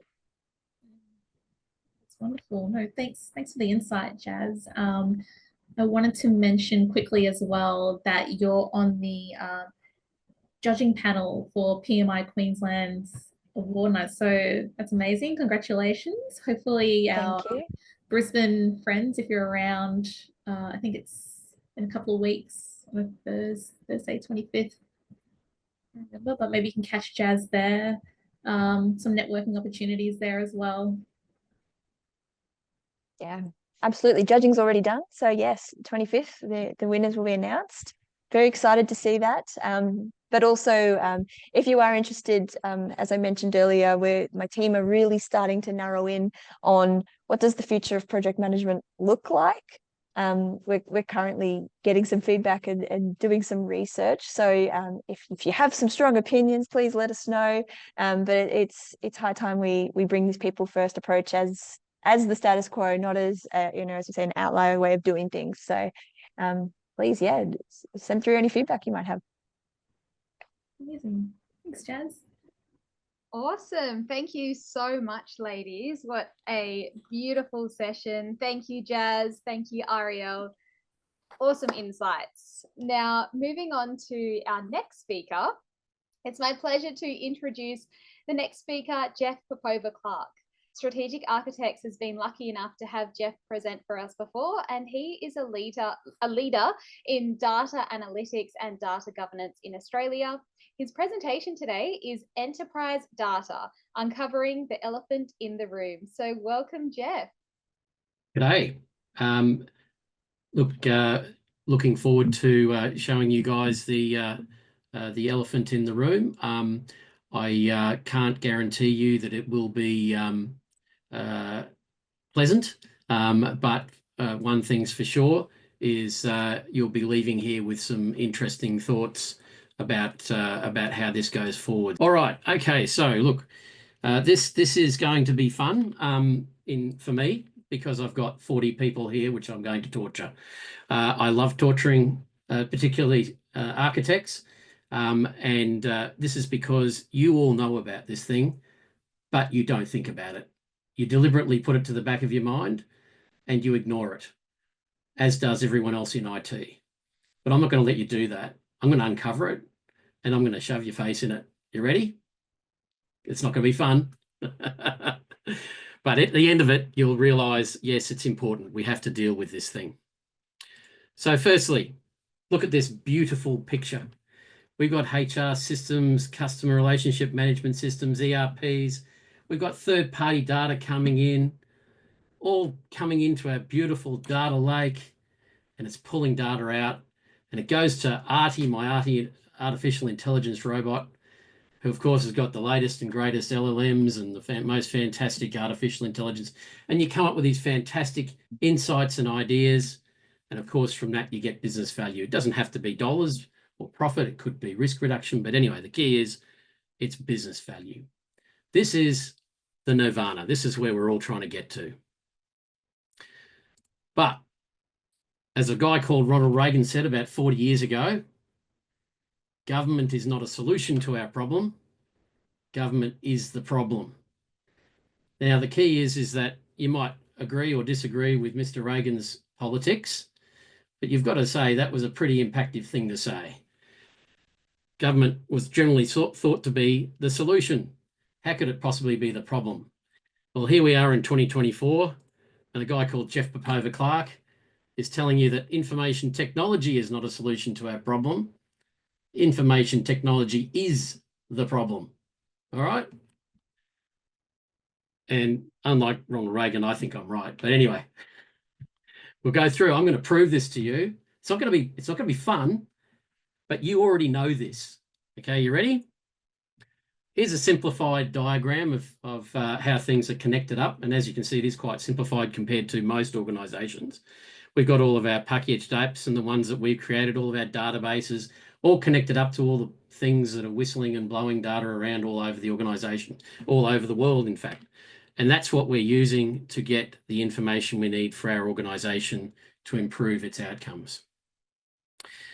So I want to ask you something. What do you think is the most frequently used, the most common data interchange process in the world? Is it APIs? Is it ETL? Is it enterprise service buses? Is it maybe graph APIs? Maybe ELT, data streaming? There's so many others, database replication even.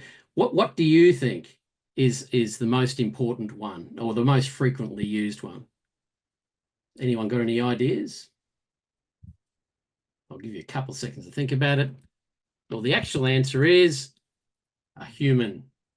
I want you to meet Michelle. She comes up quite a few times through this presentation. Michelle, with her mouse and her keyboard, cutting and pasting between things, external applications, websites, with her Outlook and her attachments and her Excel spreadsheets. She is, and still is, the #1 data interchange system in the world. Okay, and probably will be for several years to go, particularly with the important information. So when we go back to our lovely simplified diagram, we start to see that Michelle's everywhere. She's cutting and pasting stuff between things. She's sending emails and Outlook messages with attached spreadsheets between things. All right, so she's the way that we're sending information. Now, of course, as soon as you throw a human in the loop, things start to get a bit uglier as well. All right, so keep that in mind. So that was point #1. Here's point #2. Here's my beautiful data. I love my data. Look, I get very excited about data architectures. I know I'm a bit weird, but this is one of them, and it's absolutely beautiful. But then we go and get vendor info. We get vendor systems, and they have got they own the intellectual property of the data model. Particularly in a cloud situation where we often can't get access to the databases. So we've gone and thrown black holes into the middle of our beautiful data architecture. And who knows what's in there? You have to try and backwards re-engineer it, which at least was possible back in the old days when we had a nice Oracle or SQL Server database sitting on our on-premise database. Now it's hidden away in the SaaS and we can't even get access to it other than through some APIs. We can't see what's in there. It's all intellectual property. So how do we have a nice, beautiful, integrated data model like it used to look for before I put those black holes all over it? Haven't finished yet. It's already been, you know this stuff, don't you? Agree, you do know it. Okay. Here's reality, right? So you've got people, you've got assets, you've got interactions going on, you've got events, you've got time flowing through. Is that a dog? Oh, you've got infractions, obviously. Why do we have a dog in the office? So that's reality, and a human sees that pretty quickly and pretty easily. But when we go get a computer system, which is going to try and capture this reality, it's not like a library or whatever where we just get the money together and put a library up. We have to cost justify this thing. So we have to go back to the CFO and say, look, hey, we need $50 million for our new ERP system. And the CFO says, well, that's great, Jeff, but how's it going to make me money? And I go,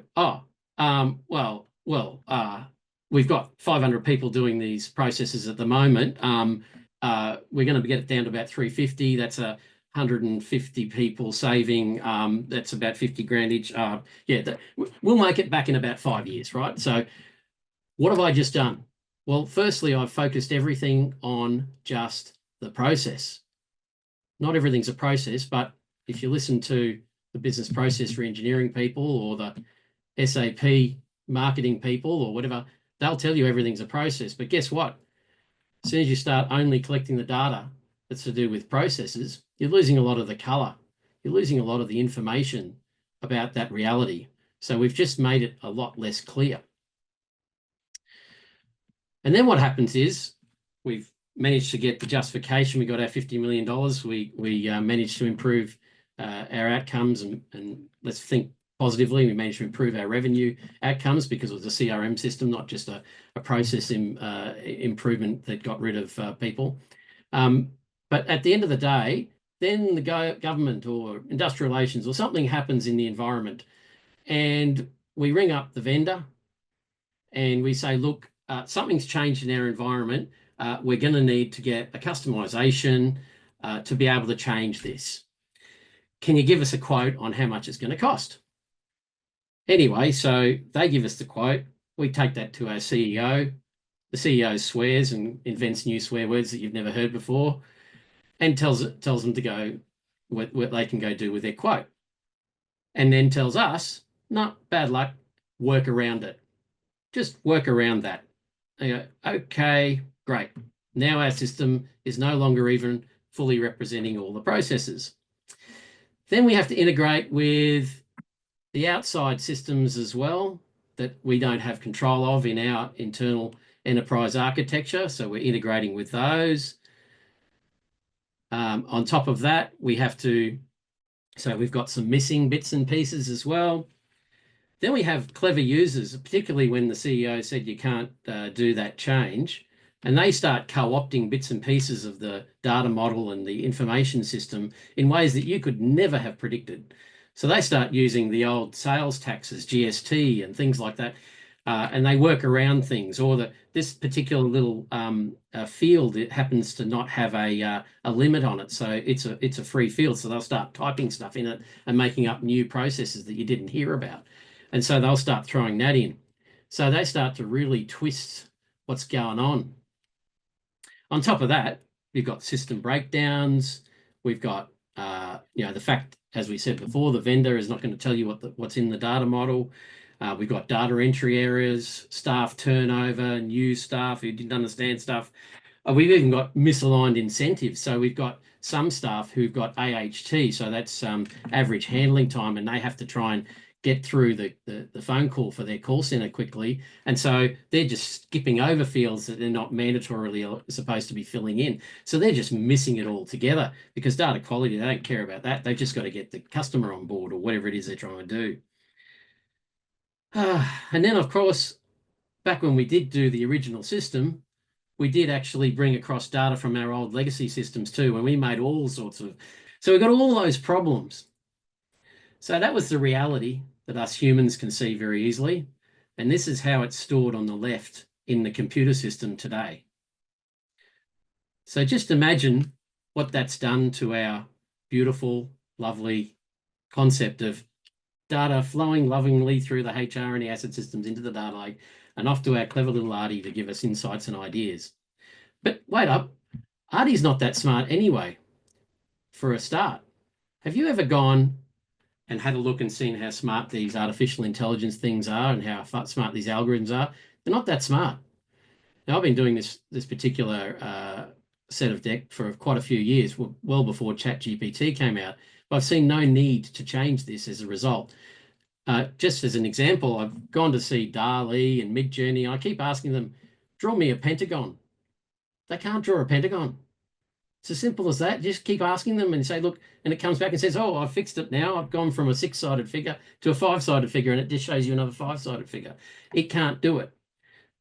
There is some examples of ones that can get through it by using the word construct instead of draw, but that's using mathematical overrides, and that means we've had to be very clever to force AI to actually do something that's actually very simple.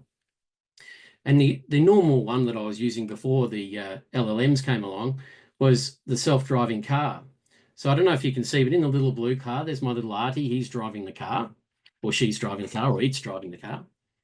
We have a pedestrian on the footpath.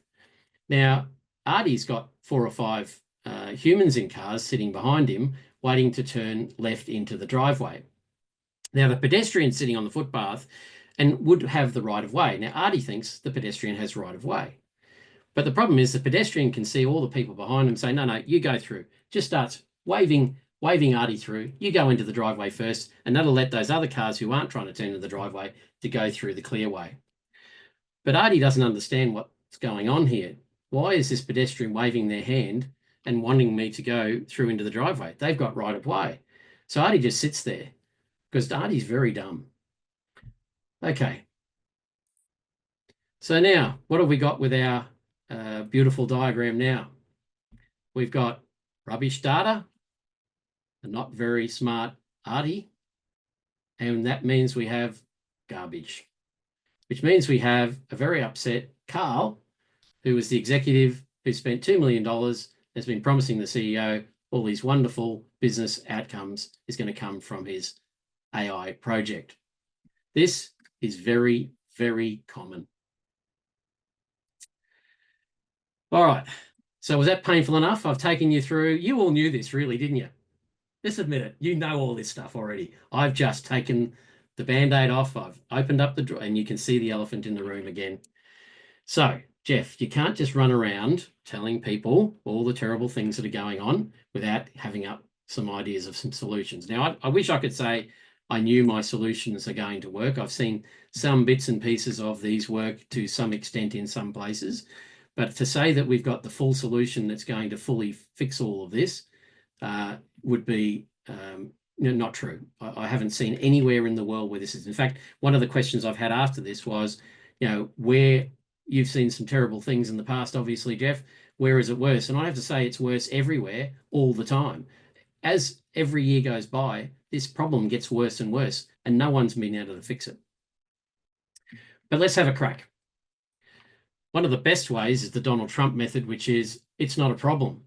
Now, before you laugh at that one and talk about the China virus being under control, the facts are we've been doing this exact process for at least 2 decades now.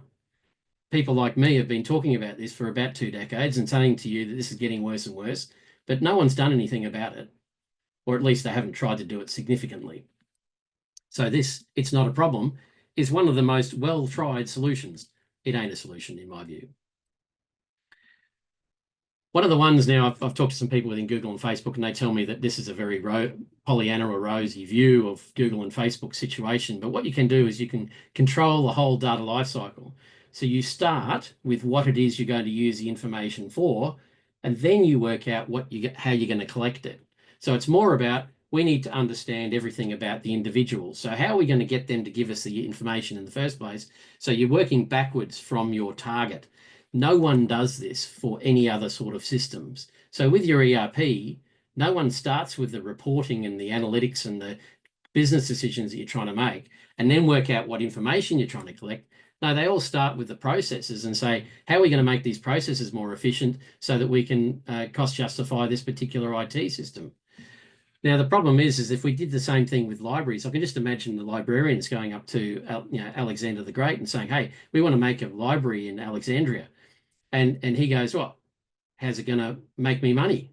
Oh, well, it doesn't. It costs you lots of money. Oh, okay. Well, is it going to win me any wars? No, it's not going to win. Well, what do I need a library for? Right. So at the end of the day, trying to cost justify every part of it. And at the end of the day, most of the value that's produced by most of the systems we have is not from the initial business case. Quite often it's things we've done with that information post the time that actually created the value. Anyway, Google and Facebook understood this to a much better extent than a lot of people, and as a result, they've become 2 of the biggest companies in the world. And one of the ways is making sure that we have an understanding of the world is understanding that our data should be digitally a twin of reality. So we don't just collect it for the process, not just for the process. It should be for the process without doubt, because we're trying to manage those as well. But that's only part of the story. We need to understand the relationships. We need to understand, what we're trying to achieve. We need to understand a lot more than just the processes. Not everything is a process. So build your systems with the intent of capturing everything in the organization for the purposes of using it for either modeling in the future or potentially understanding what's going on in your environment. You need to understand that your information system needs to be that, an information about reality in your system, not just a process management system.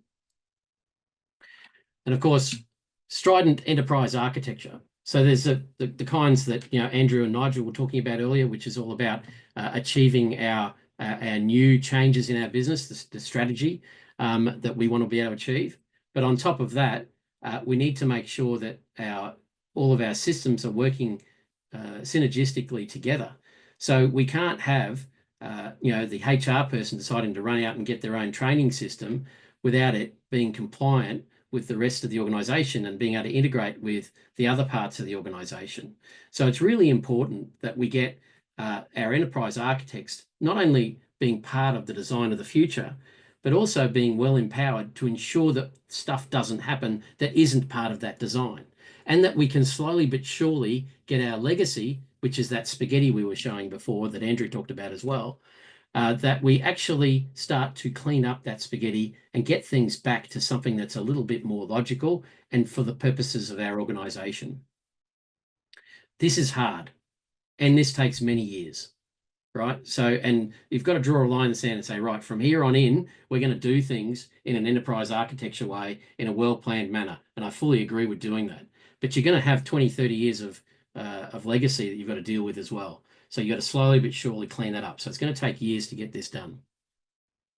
And no one really, I know of, has really chosen to do this from the beginning, except a few startups who don't have that legacy problem. And of course, what we can do in the meantime a little bit more quickly, but this is only a stopgap, it's nowhere near as good as proper strident enterprise architecture, is we can do enterprise data governance. So what we can do is at least map all that spaghetti mess, find out where it is, find out who owns it, or in some cases, make sure someone owns it. Find out what it means. How good is it for the purposes we're trying to turn it into? All those kinds of things. So we make sure that we do all that mapping, we get those glossaries that our Canadian friend was talking about, and we get that up and running. And that's hard, but at least it's something we can do relatively quickly that will give us some pretty good return fairly quickly. Once again, haven't seen too many organizations that have done this really, really well, but certainly some have started to make some movements in this direction. And finally, and this is probably the most controversial thing that I'm going to say this afternoon, and that is Michelle is fundamentally smarter than AI. Artie is just not that smart. Michelle knows where all the skeletons are buried in your organization. She understands why you're trying to do things at an actual visceral level. She understands the history of the organization. She knows where everything is and why everything is, or why people say it is, right? So this is a fundamental richness of information that's sitting in the heads of the humans in your organization that just simply is not yet able to be captured within our information systems. Stop trying to cut her out, right? Because she's going to come back anyway, and you're going to be doing, and she's going to be coming back in an unplanned way. Build her into your endeavors. Make sure that you are planning for her all the way through with the intent of utilizing all of her information in her head. Doesn't mean that you can't make her life easier using the technology, but you can't replace her with the technology, at least not yet. In my view, I don't think for another century. All right, I hope that wasn't too painful. Happy to answer any questions that comes either from the panel or from the audience. Yeah, just to start with, Jeff, you really blew my mind with the slides at the start.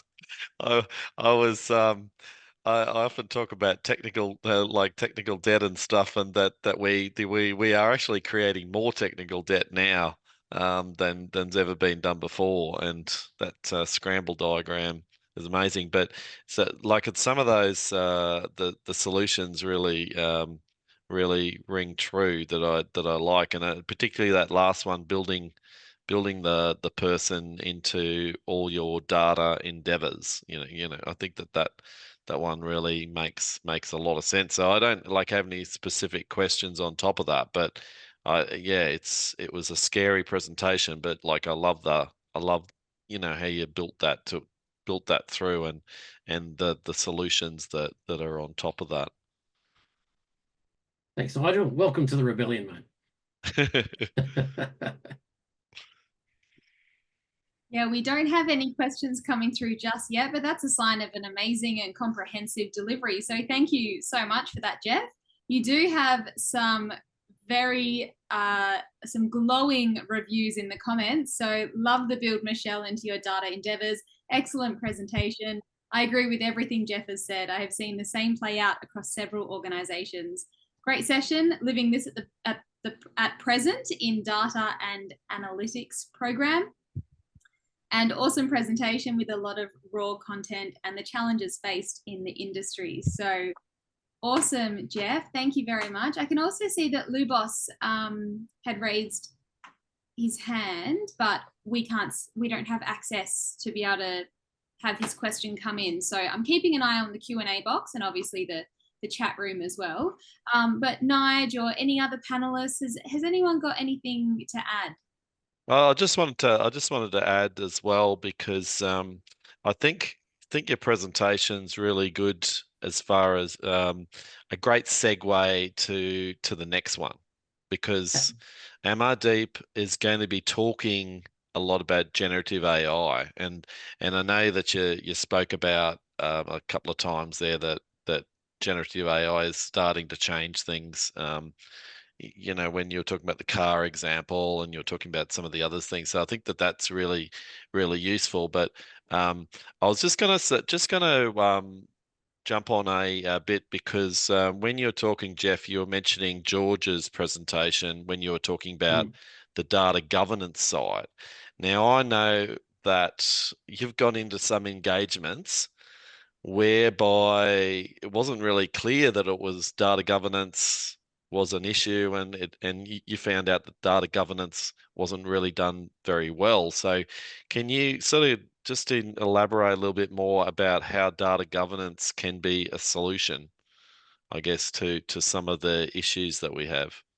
Yeah, absolutely. Look, and look, just this morning, I was at another client, and we were talking through the fact that there was a number of purchase order codes that were sitting within the ERP system.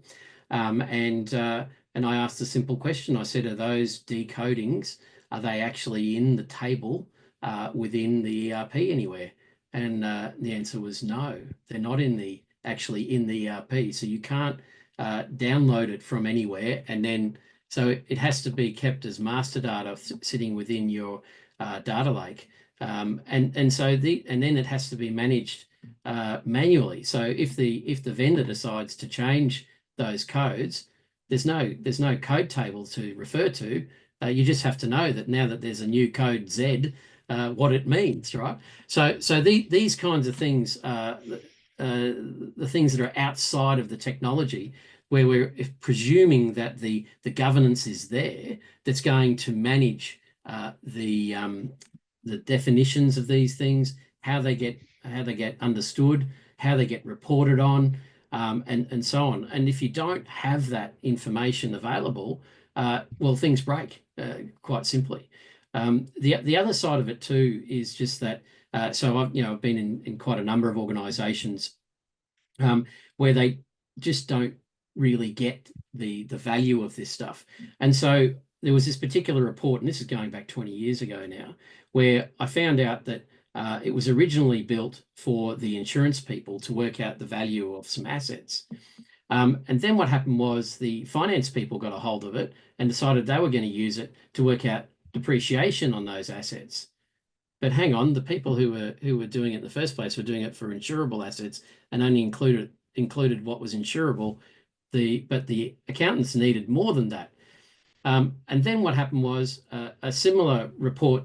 Well, it's actually the same report, but they got it modified.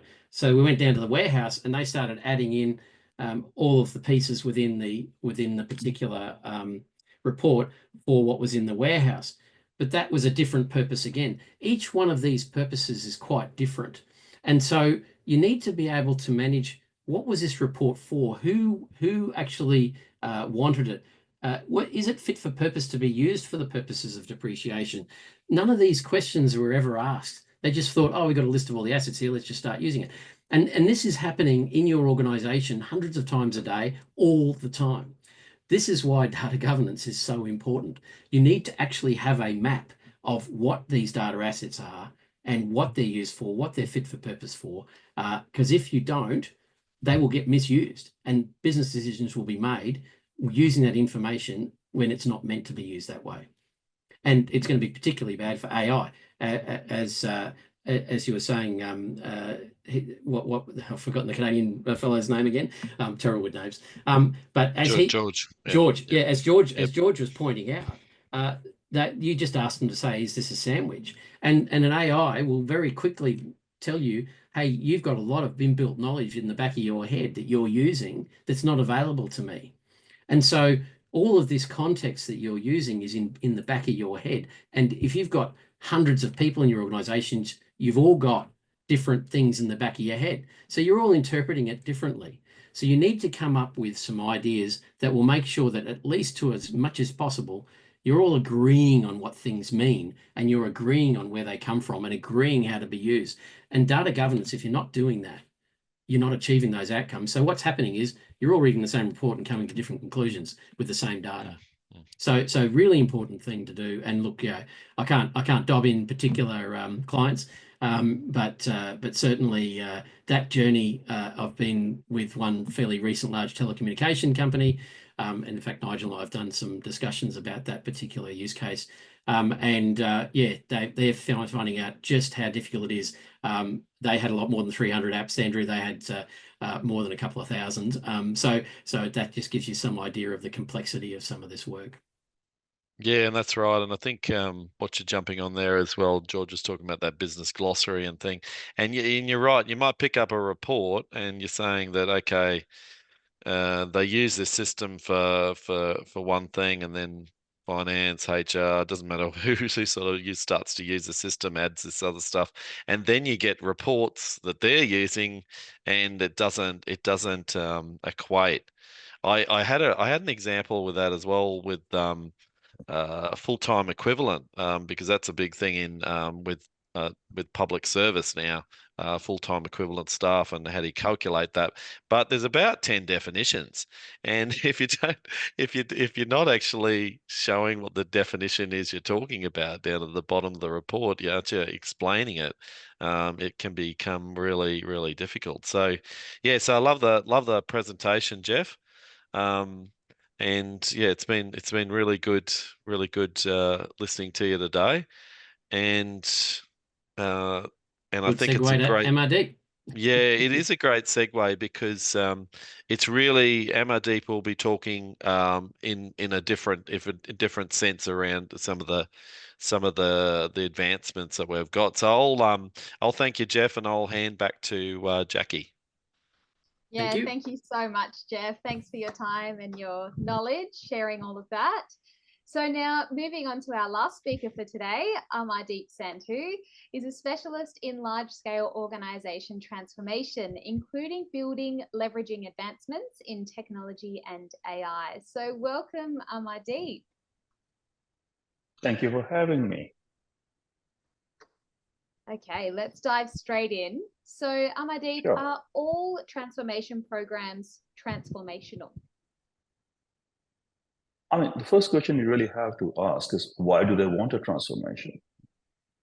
Right. So the main thing is that most organizations seek transformation only when they're hit by an event that fundamentally challenges who they are, whether it's a government policy change, or it is a breach of data, for example, or you can even look at things like a regulatory failure. And these things lead to a deep soul searching, saying, where did things go wrong? And as they go and unpick the processes and the technologies that are there, they start noticing things are pretty disjointed. Just as Jeffrey was saying just before this, that if you can't manage your codes inside your ERP, then how are you going to make sure you have consistency or anything else? And what he was talking about is that as people build on processes that are not meant for those processes, very often you'll get to a point where you don't have a complete line of sight from the beginning to the end of how things are. And at this stage, the organization is very embarrassed, or money has been thrown at it, or is comparatively not competitive anymore in the market. They will go for a transformation. Right. Now, here comes the really interesting part. The digital transformations that you're seeking are a complete revamp of either the back-end processes or the front-end processes. So you can do transformation of the entire organization or parts of it. Now, prior to 2008, a lot of work was done. And if you look at Harvard Business Review articles from those times, you'll notice that there was a division by product was the mainstay. And so what they did was, if you have a certain product that went to the market, in case of government, a certain service that went to the market, you built an entire organization around that, all processes, all technologies, to make sure you delivered to that. But come 2008, money became very easily available. So we had a lot of money pumped into the economies, and people lost the need to be that precise. And that has led to a whole lot of other problems in the government. So these transformations that we seek to do are technology needed transformation. They need technology to see the end-to-end view. But very often they are not digital transformations. They're not really true. They're basically replacements of like to like. The way they have been already working, they just want to replace that. And that is a failure of leadership more than anything else. Because people don't want to change what they're doing. It's very easy to go to work and do the same thing every day, despite us telling ourselves that we're innovative, we're very good. You actually don't do that. So it is a lack of political will that leads to them not being able to manage the entire transformation, because transformation requires organizational change, including processes, including people's skills, including what tools they use, and the new things that they have to learn. And a lot of people do not adapt transformations very well. So I'm just looking back through my career and thinking of all the transformations that I've been involved with. Almost always, if an innovative idea is brought to them, it is shot down because they can't see themselves in that role. We have seen that with emerging technologies more so than anything else. Unless emerging technology is going to be widespread and widely used, most people don't want to adopt it. They're pretty happy writing code in the older ways of doing things. Now, even as Nigel mentioned earlier, and Jeff also mentioned it before that, the threat of AI in terms of generative AI doing everything, including your coding, including designing, you should be ready to say, okay, what else do we need to do? How will we use this? But we haven't. We are still going around the same training programs. We're still doing the same coding. We're still doing everything the same way and convincing ourselves that this is not changing. And that's because it's a temporary lull. The organizations that are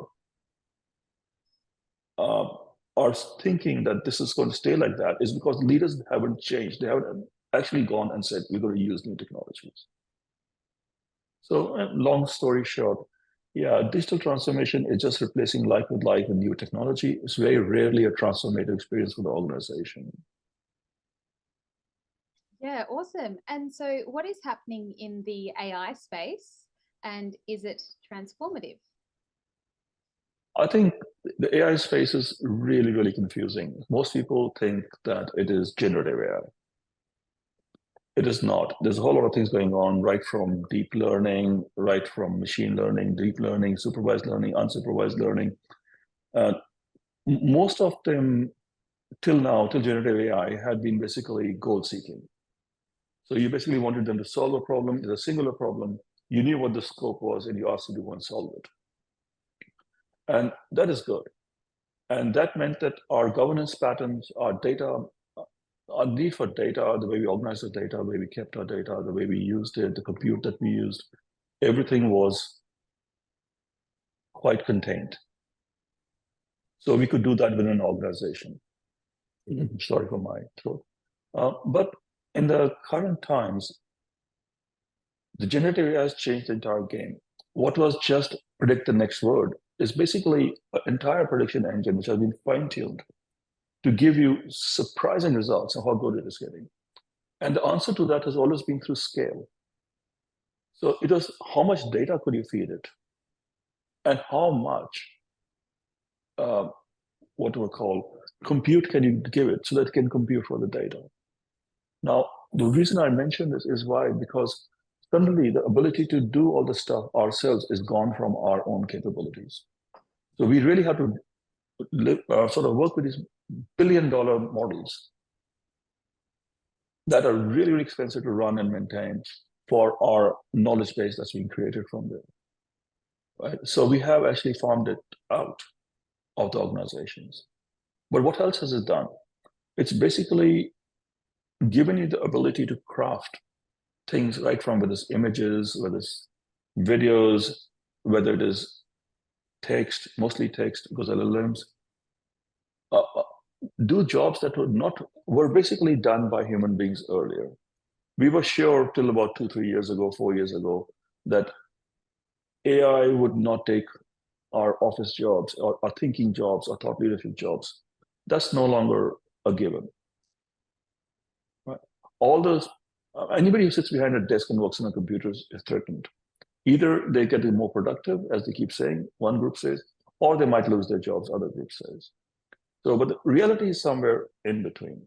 The reality is that it is going to be a transformative technology. It is already being used for great stuff. I will talk about how I use it at times. But it is making our lives easier. And it is in generative AI, there are a couple of things that we have to unpack as well. Is like, how do we use it? Right. So one of the things that people start using generative AI is zero-shot answers. So we're quite used to just going on ChatGPT or something like that and simply asking it a question. And it generates answers, and that's okay, I'm happy with that. But in my line of work, one of my roles is I built strategic foresight capabilities for organization. What does that really mean? I help the organizations understand the various scenarios that possibly they might be operating in the future. So for example, I'll help a government body understand what will the world look like for them in, say, 10 years, 15 years, and how will they operate in that environment.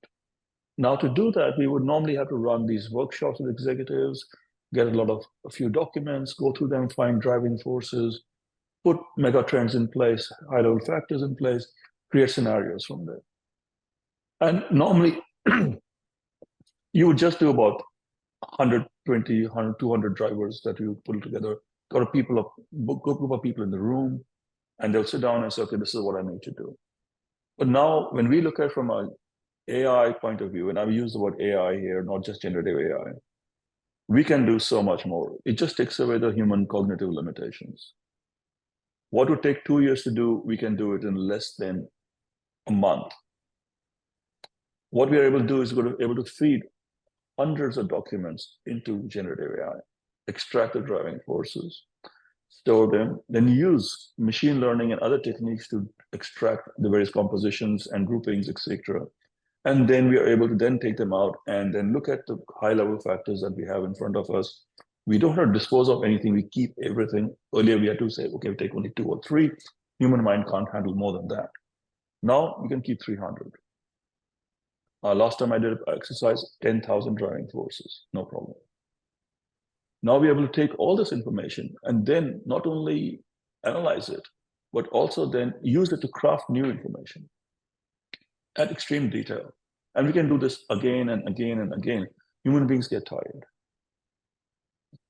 Another place where in a large pinnacle government organization, I was able to, they had problems, right? So every time somebody wanted to do, understand a policy, the guidelines in it, there's so many variants of it. I don't know how many of you had that in the organization. You go there, you look for an answer, how much can I spend on how much can I do this, can I do that? No. And everybody gives you a different answer. You had to go to one specialist, another person, go waste time. This organization asked me, can you please create an AI assistant? But it has a problem. See, when you use generative AI to create an assistant, it hallucinates. So while it is very powerful as an assistant to you, you can ask it a normal question, it'll give you an answer. You don't know whether the answer is right or wrong. But latest technologies and latest architectures now allow us, and me and my team, to lock down the answers to absolute accuracy. And so much so, I can even say from this document, this is my advice, this is my reference. What has that done for that organization? Quite a lot. Certainly, they have the ability to just feed it the policies, new updates to the policies. It can tell you whether the policy is in conflict with another policy. So it can alert that level. It can even go ahead and tell you what other suggestion you do and what are the next steps you got to do to carry out. So if you want to travel somewhere, what are your allowances, what's the next steps, which forms you got to fill out. It just becomes your complete assistant. So much so that it is embedded within teams. And you can't tell whether it's a real person or an agent there. And it's no longer a chatbot. It's actually can help you plan out your things. So that's another example. The other example is bringing a lot of information together so the organization can have one source of data to feed on. Now, I've just listened to other speakers and they talk about how important data management is. But even before that, there's information management. Information lies in different repositories, in different formats, and differently tagged. Now, with generative AI, the whole game has changed. Suddenly, you can find out what's in that information. How is it connected to other pieces of information?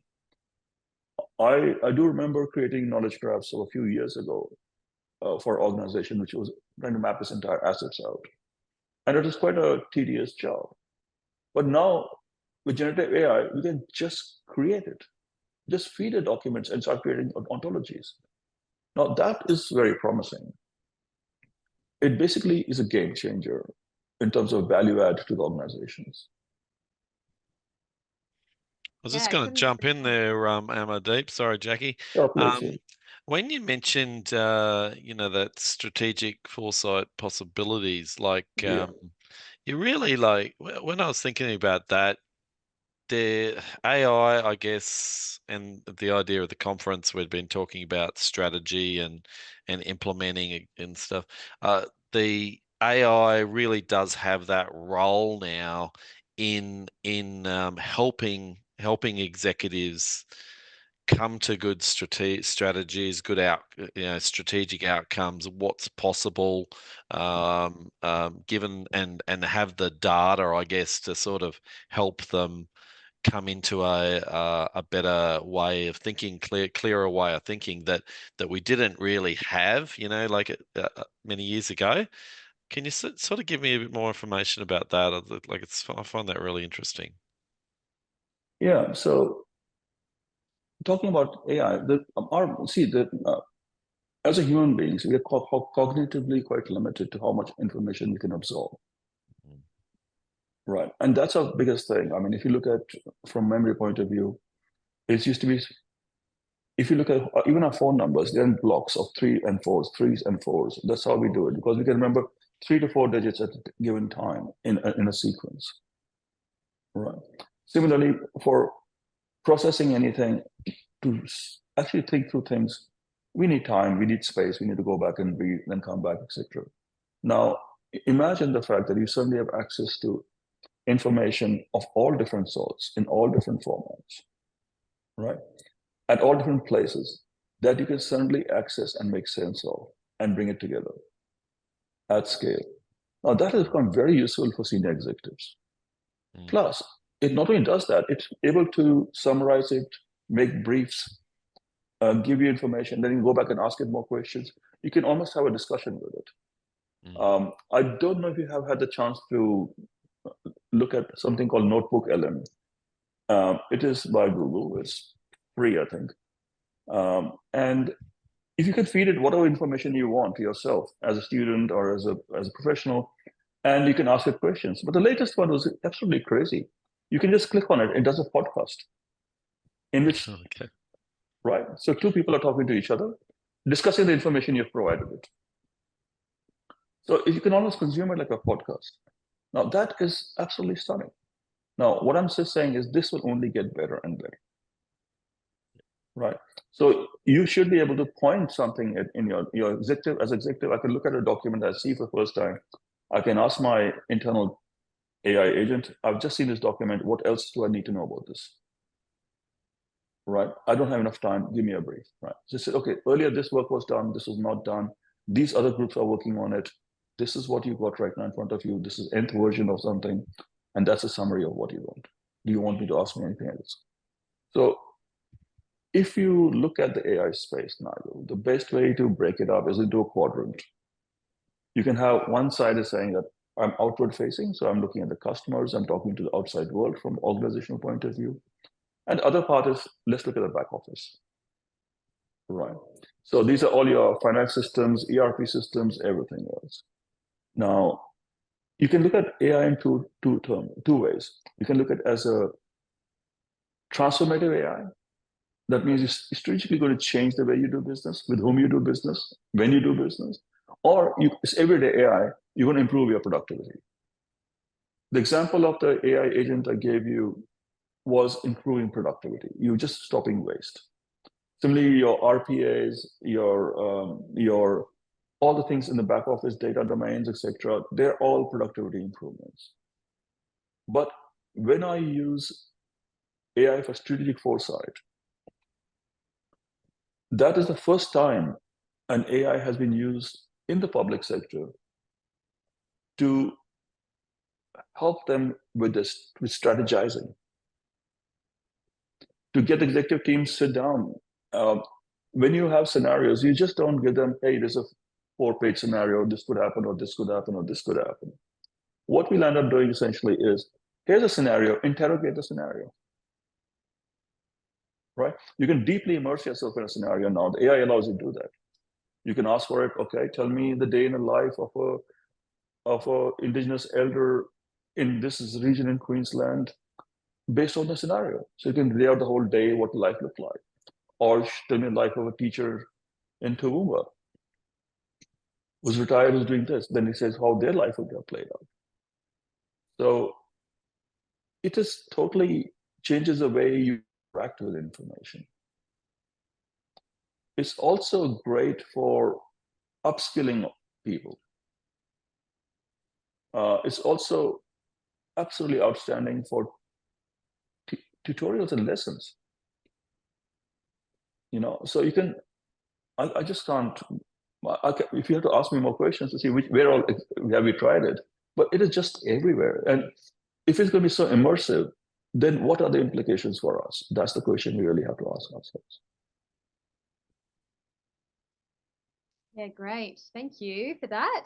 And the next question I'm going to ask you, I feel like you've already touched on it, but I'll ask it again just to offer you the opportunity again to answer it. How would you apply AI in the work that you're doing? And can you give more examples of this? I think applying AI in the work, I think I probably covered that example to some extent. But see, there are two things. When do I use AI? When I should not use AI? And see, okay, let's go break up AI into different things. We look at deep learning. We look at when we have lots of data and then we want to find out what exactly we want to see as output, go from there. We use that AI, for example, for understanding how well certain IoT projects are going. Deep learning is really, really useful to see what my sensor data is telling me, what my farming data is telling me, those kind of things. Whereas generative AI is mostly for strategic foresight. That's where I'm using it now, to get an idea as to what the world would look like within which we have to operate.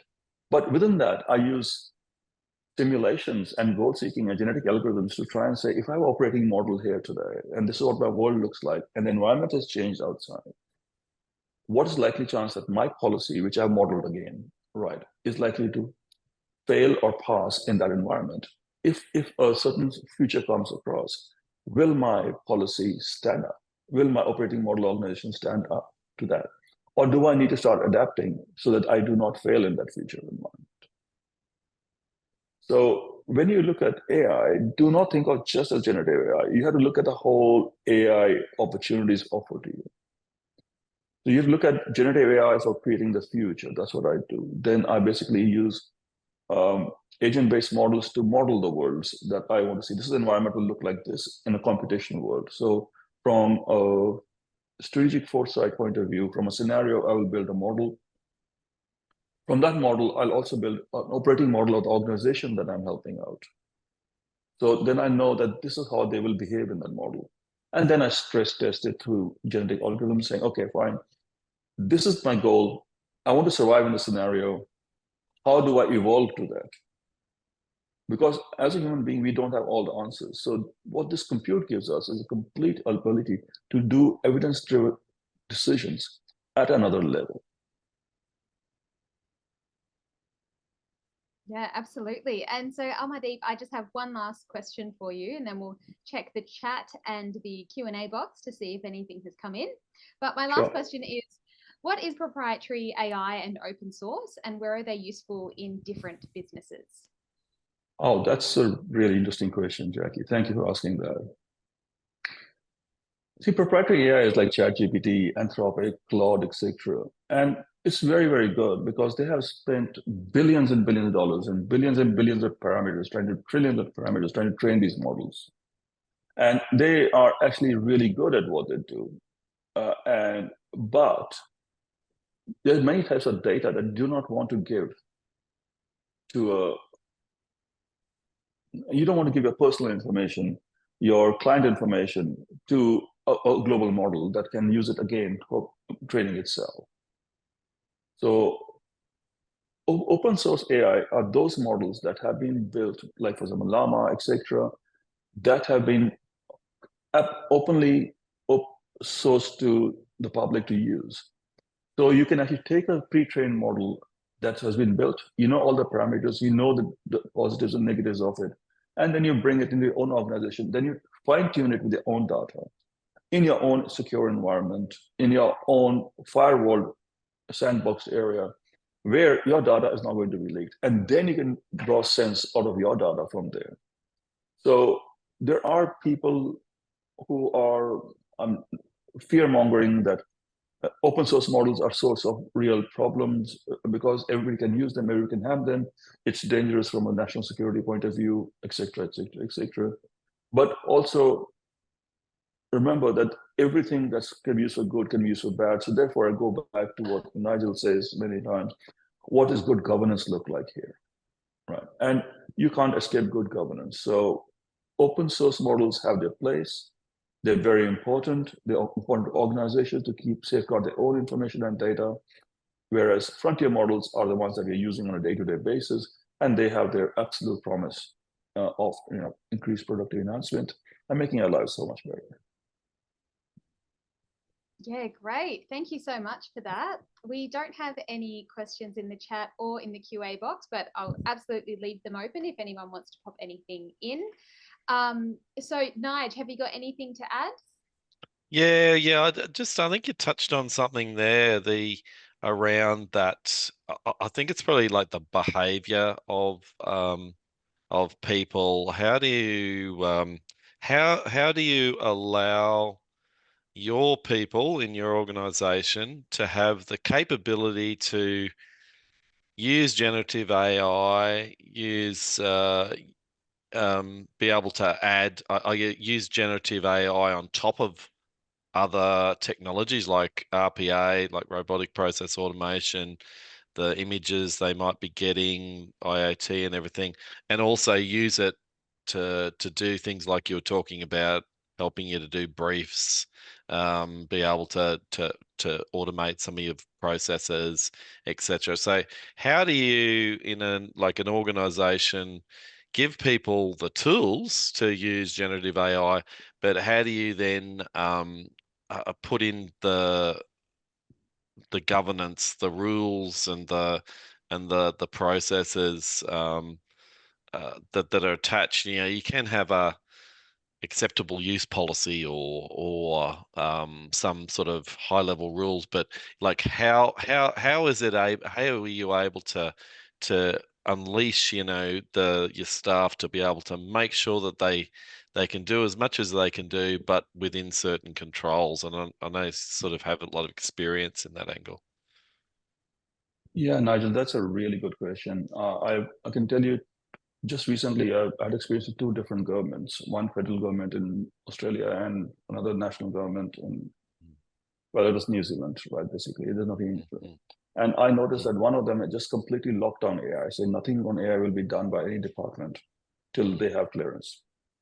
Other one did something, which is Queensland, actually. They basically decided that they will create QChat, right, an ability for the Queensland public servants to actually, as I said earlier, they took the pre-trained model, trained it with their own data under very secure circumstances, made sure that the content was appropriate, the governance rules were in place, everything was locked down, firewalled, etc. So everybody knew what they could do, what they could not do, and they let the people use it. Now, that's a good example of saying, do not fear, work out a way of actually how do you put a boundary around it and let people use it. So you know what has been given to the staff to use, because ultimately, if they won't use it here, they'll go back home and find out what they want to do on another chatbot. So what's the point? The other thing which I want to just point out is not all AI is same. What you do with deep learning algorithms, what you do with network in genetic algorithms, what you do with reactive AI generally, which is what I'm talking about earlier, goal-seeking AI, is very different in terms of governance than how you govern generative AI, which you do not, which you're creating things, which could even be deep fakes, or which could be hallucinating. So you got a different governance policy for the different types of AI. We should not think that one governance policy meets everyone. That's laziness. Also, you must understand the role of shadow AI in the organizations. It is going to be everywhere. People are trying to use shadow AI in different form or other. Right. So different departments, different businesses, more complicated business will try and use something in the AI which you don't even know is there. Then you have Trojan AI, which is all those AI that vendors are providing you with. They think this is our optimal, but they are operating on AI. And lastly, you got ambient AI. It's everywhere, right from your phones to co-pilots, etc. It's everywhere. So an organization decide to understand that there are multiple categories, and they have to then actually govern those categories separately rather than one policy overall. But you should not constrain them more than you need to, because then you stifle innovation whatsoever. Yeah, thanks. And that brings us to the end of your session. So Amardeep, thank you so much for your time and your knowledge, and yeah, an incredible session. So thank you very much. Thank you, Jackie. I'm sure everyone here watching will agree that this has been a thoroughly rewarding conference. I don't know about you, but I've had an absolute ball this morning, and I now have a better understanding of strategic architecture and how it can be that secret sauce to digital transformation success. I would now love to hand over to our lead consultant and trainer, Nigel Schmalkuche, to provide the closing address. So thank you, Nigel. Yeah, thank you, Jackie, and thank you, Amardeep, and that was really good. And it's amazing how it's all come together, hasn't it, Jackie? Like and the relationships between the different speakers, and they have spoken independently, like on each of their topics. But it's been brilliant how all our speakers have been able to stay throughout the presentations today, and then weave it in there. Like Jeff was talking about George's presentation, and Amardeep was talking about Jeff's and George's and the other ones there. So yeah, no, that's amazing. So it's been brilliant. And I've basically, what I try to do now is just try to bring everything together. Now, there was the conference has been in 3 parts. As you know, the strategy part started off with you with your getting us into the strategy zone, which was great. I spoke about the whole the 3 levels and a good introduction to the conference. And then I think it was great how George then came on. George is like a data governance expert, and he provided lots of good insight there. And he talked about metadata, and one of the big things that I reckon that he talked about was that business glossary. And interestingly, that popped up as well on a lot of different talks today as well, because what he was talking about with the business glossary was around the fact that we need to all communicate together, and we need to understand what our data is and what our terms are and what we define. And the great example is around the sandwich, remember, as we discussed, and that was really, really good. So George had a great presentation there, and then we moved on to Judith. And I know you in particular really loved Judith's presentation, and Judith sort of identified what the architect's role is, the conscious pause that you can have, and the wisdom that you can get from that process. And I think that was really good. And Judith also brought in how that process relates to the enterprise architecture and the strategic architecture side. And yeah, it was very, very well received. And she does. I've heard her a few times as well. Andrew kept popping up on then really gave a good approach with that line of sight. So he talked about the strategy framework, the architecture framework and the delivery and how that works together. Gave us a couple of good examples on that. And I think the big thing that Andrew was talking about was having that ability to have the strategy on one page. And then Jazz actually jumped on that as well when she was talking about, oh, you know, that would be a godsend sort of thing to have that when you started your projects and started your program. So that was really good. And as we know, Andrew's got a course on that you can jump on. Whynde. So when we heard from Whynde, now she's another great speaker.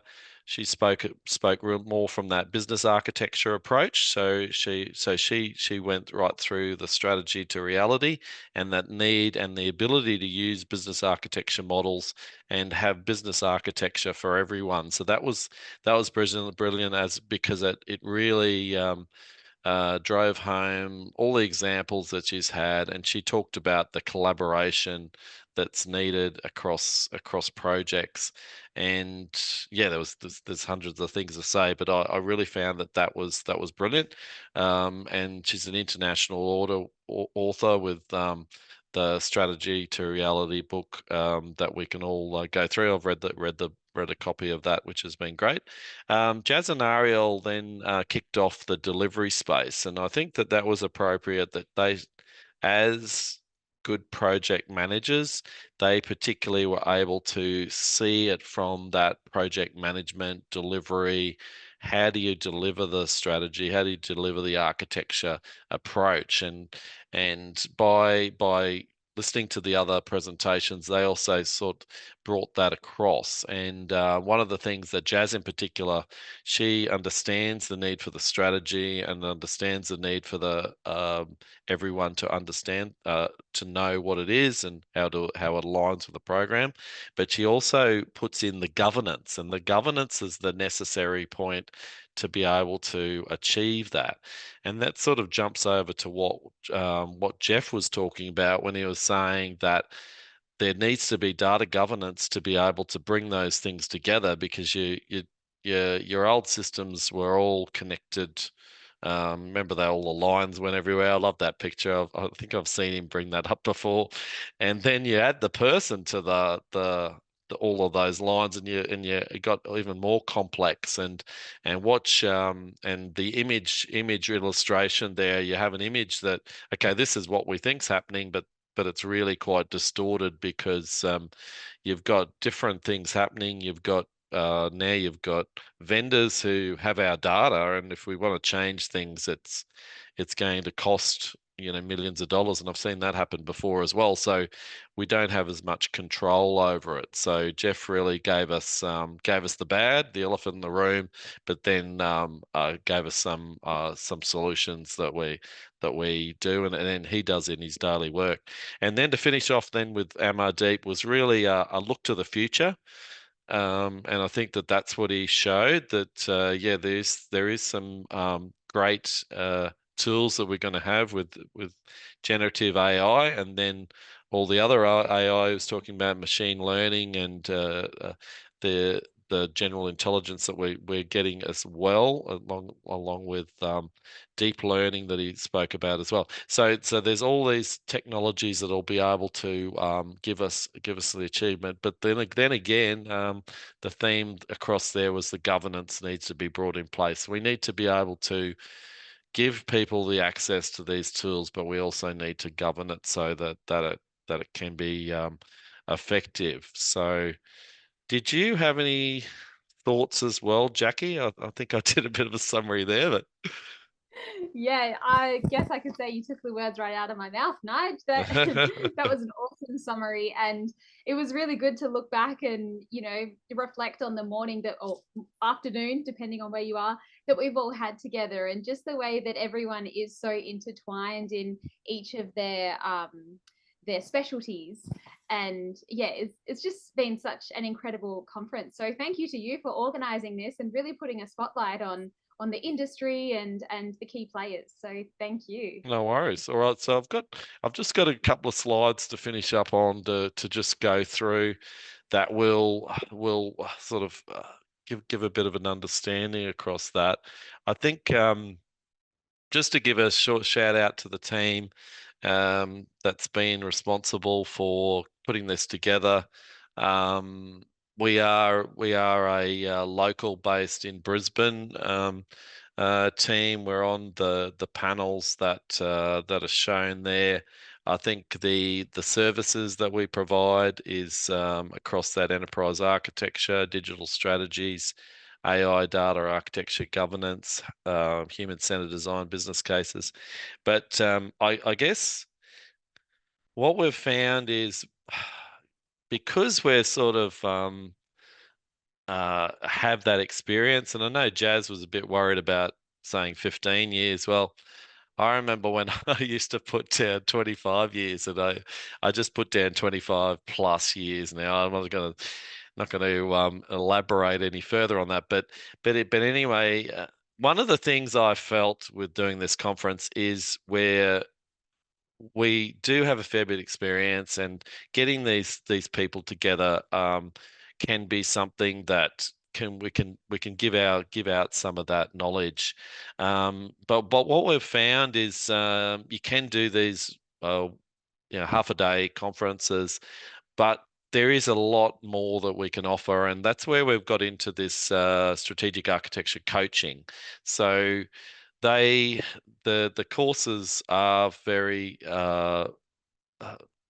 minimal in cost, but we're trying to put as much benefit in there. So really the whole conference has been around the structure of the courses, and as you see there, the approach, the architecture, the ability to look into the data practitioner courses as well, and Andrew as well touched on that line of sight model. But with that strategic architecture approach course, that in particular summarizes what we have.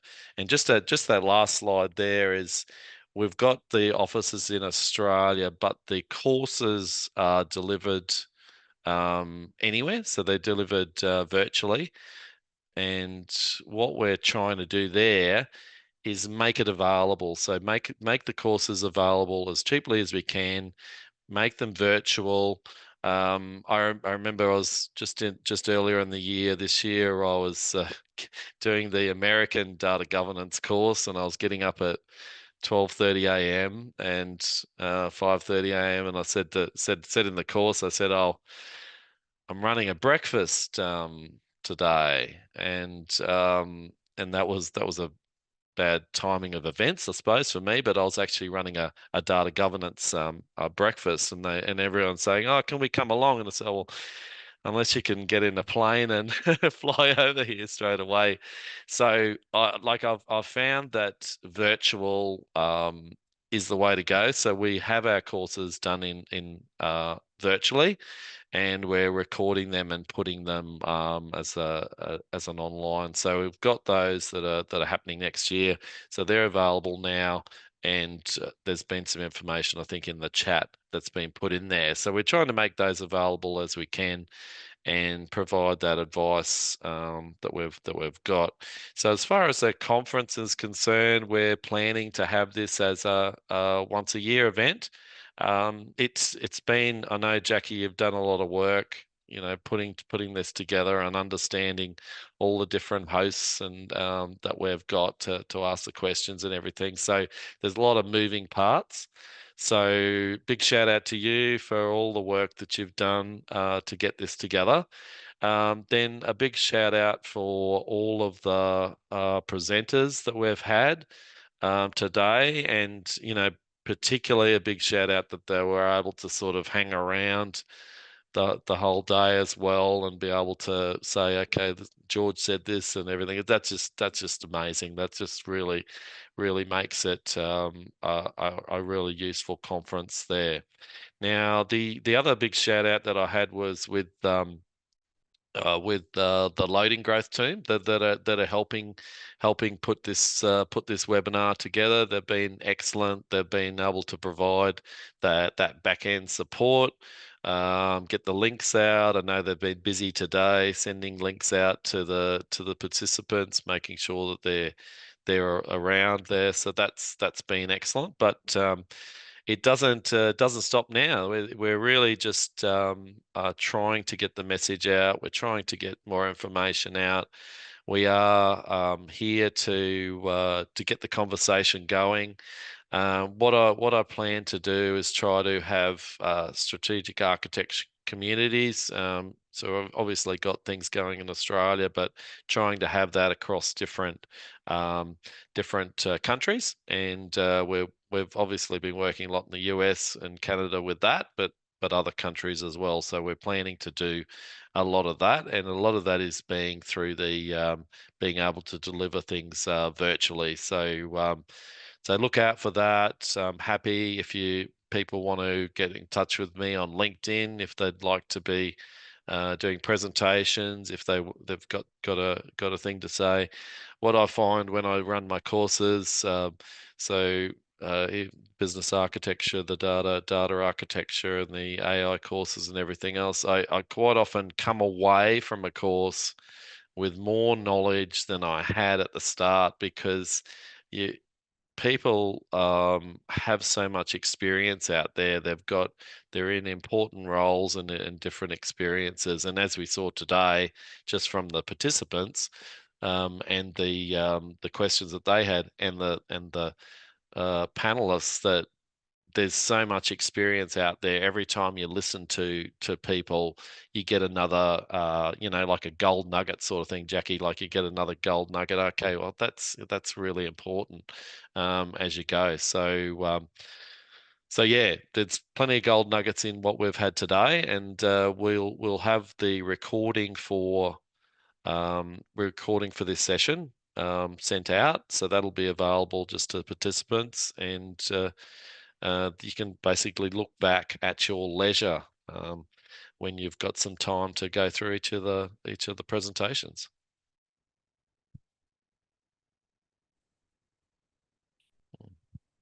Awesome. Thank you so much, Nige. Sorry, I just got a bit stuck in tech there for a second.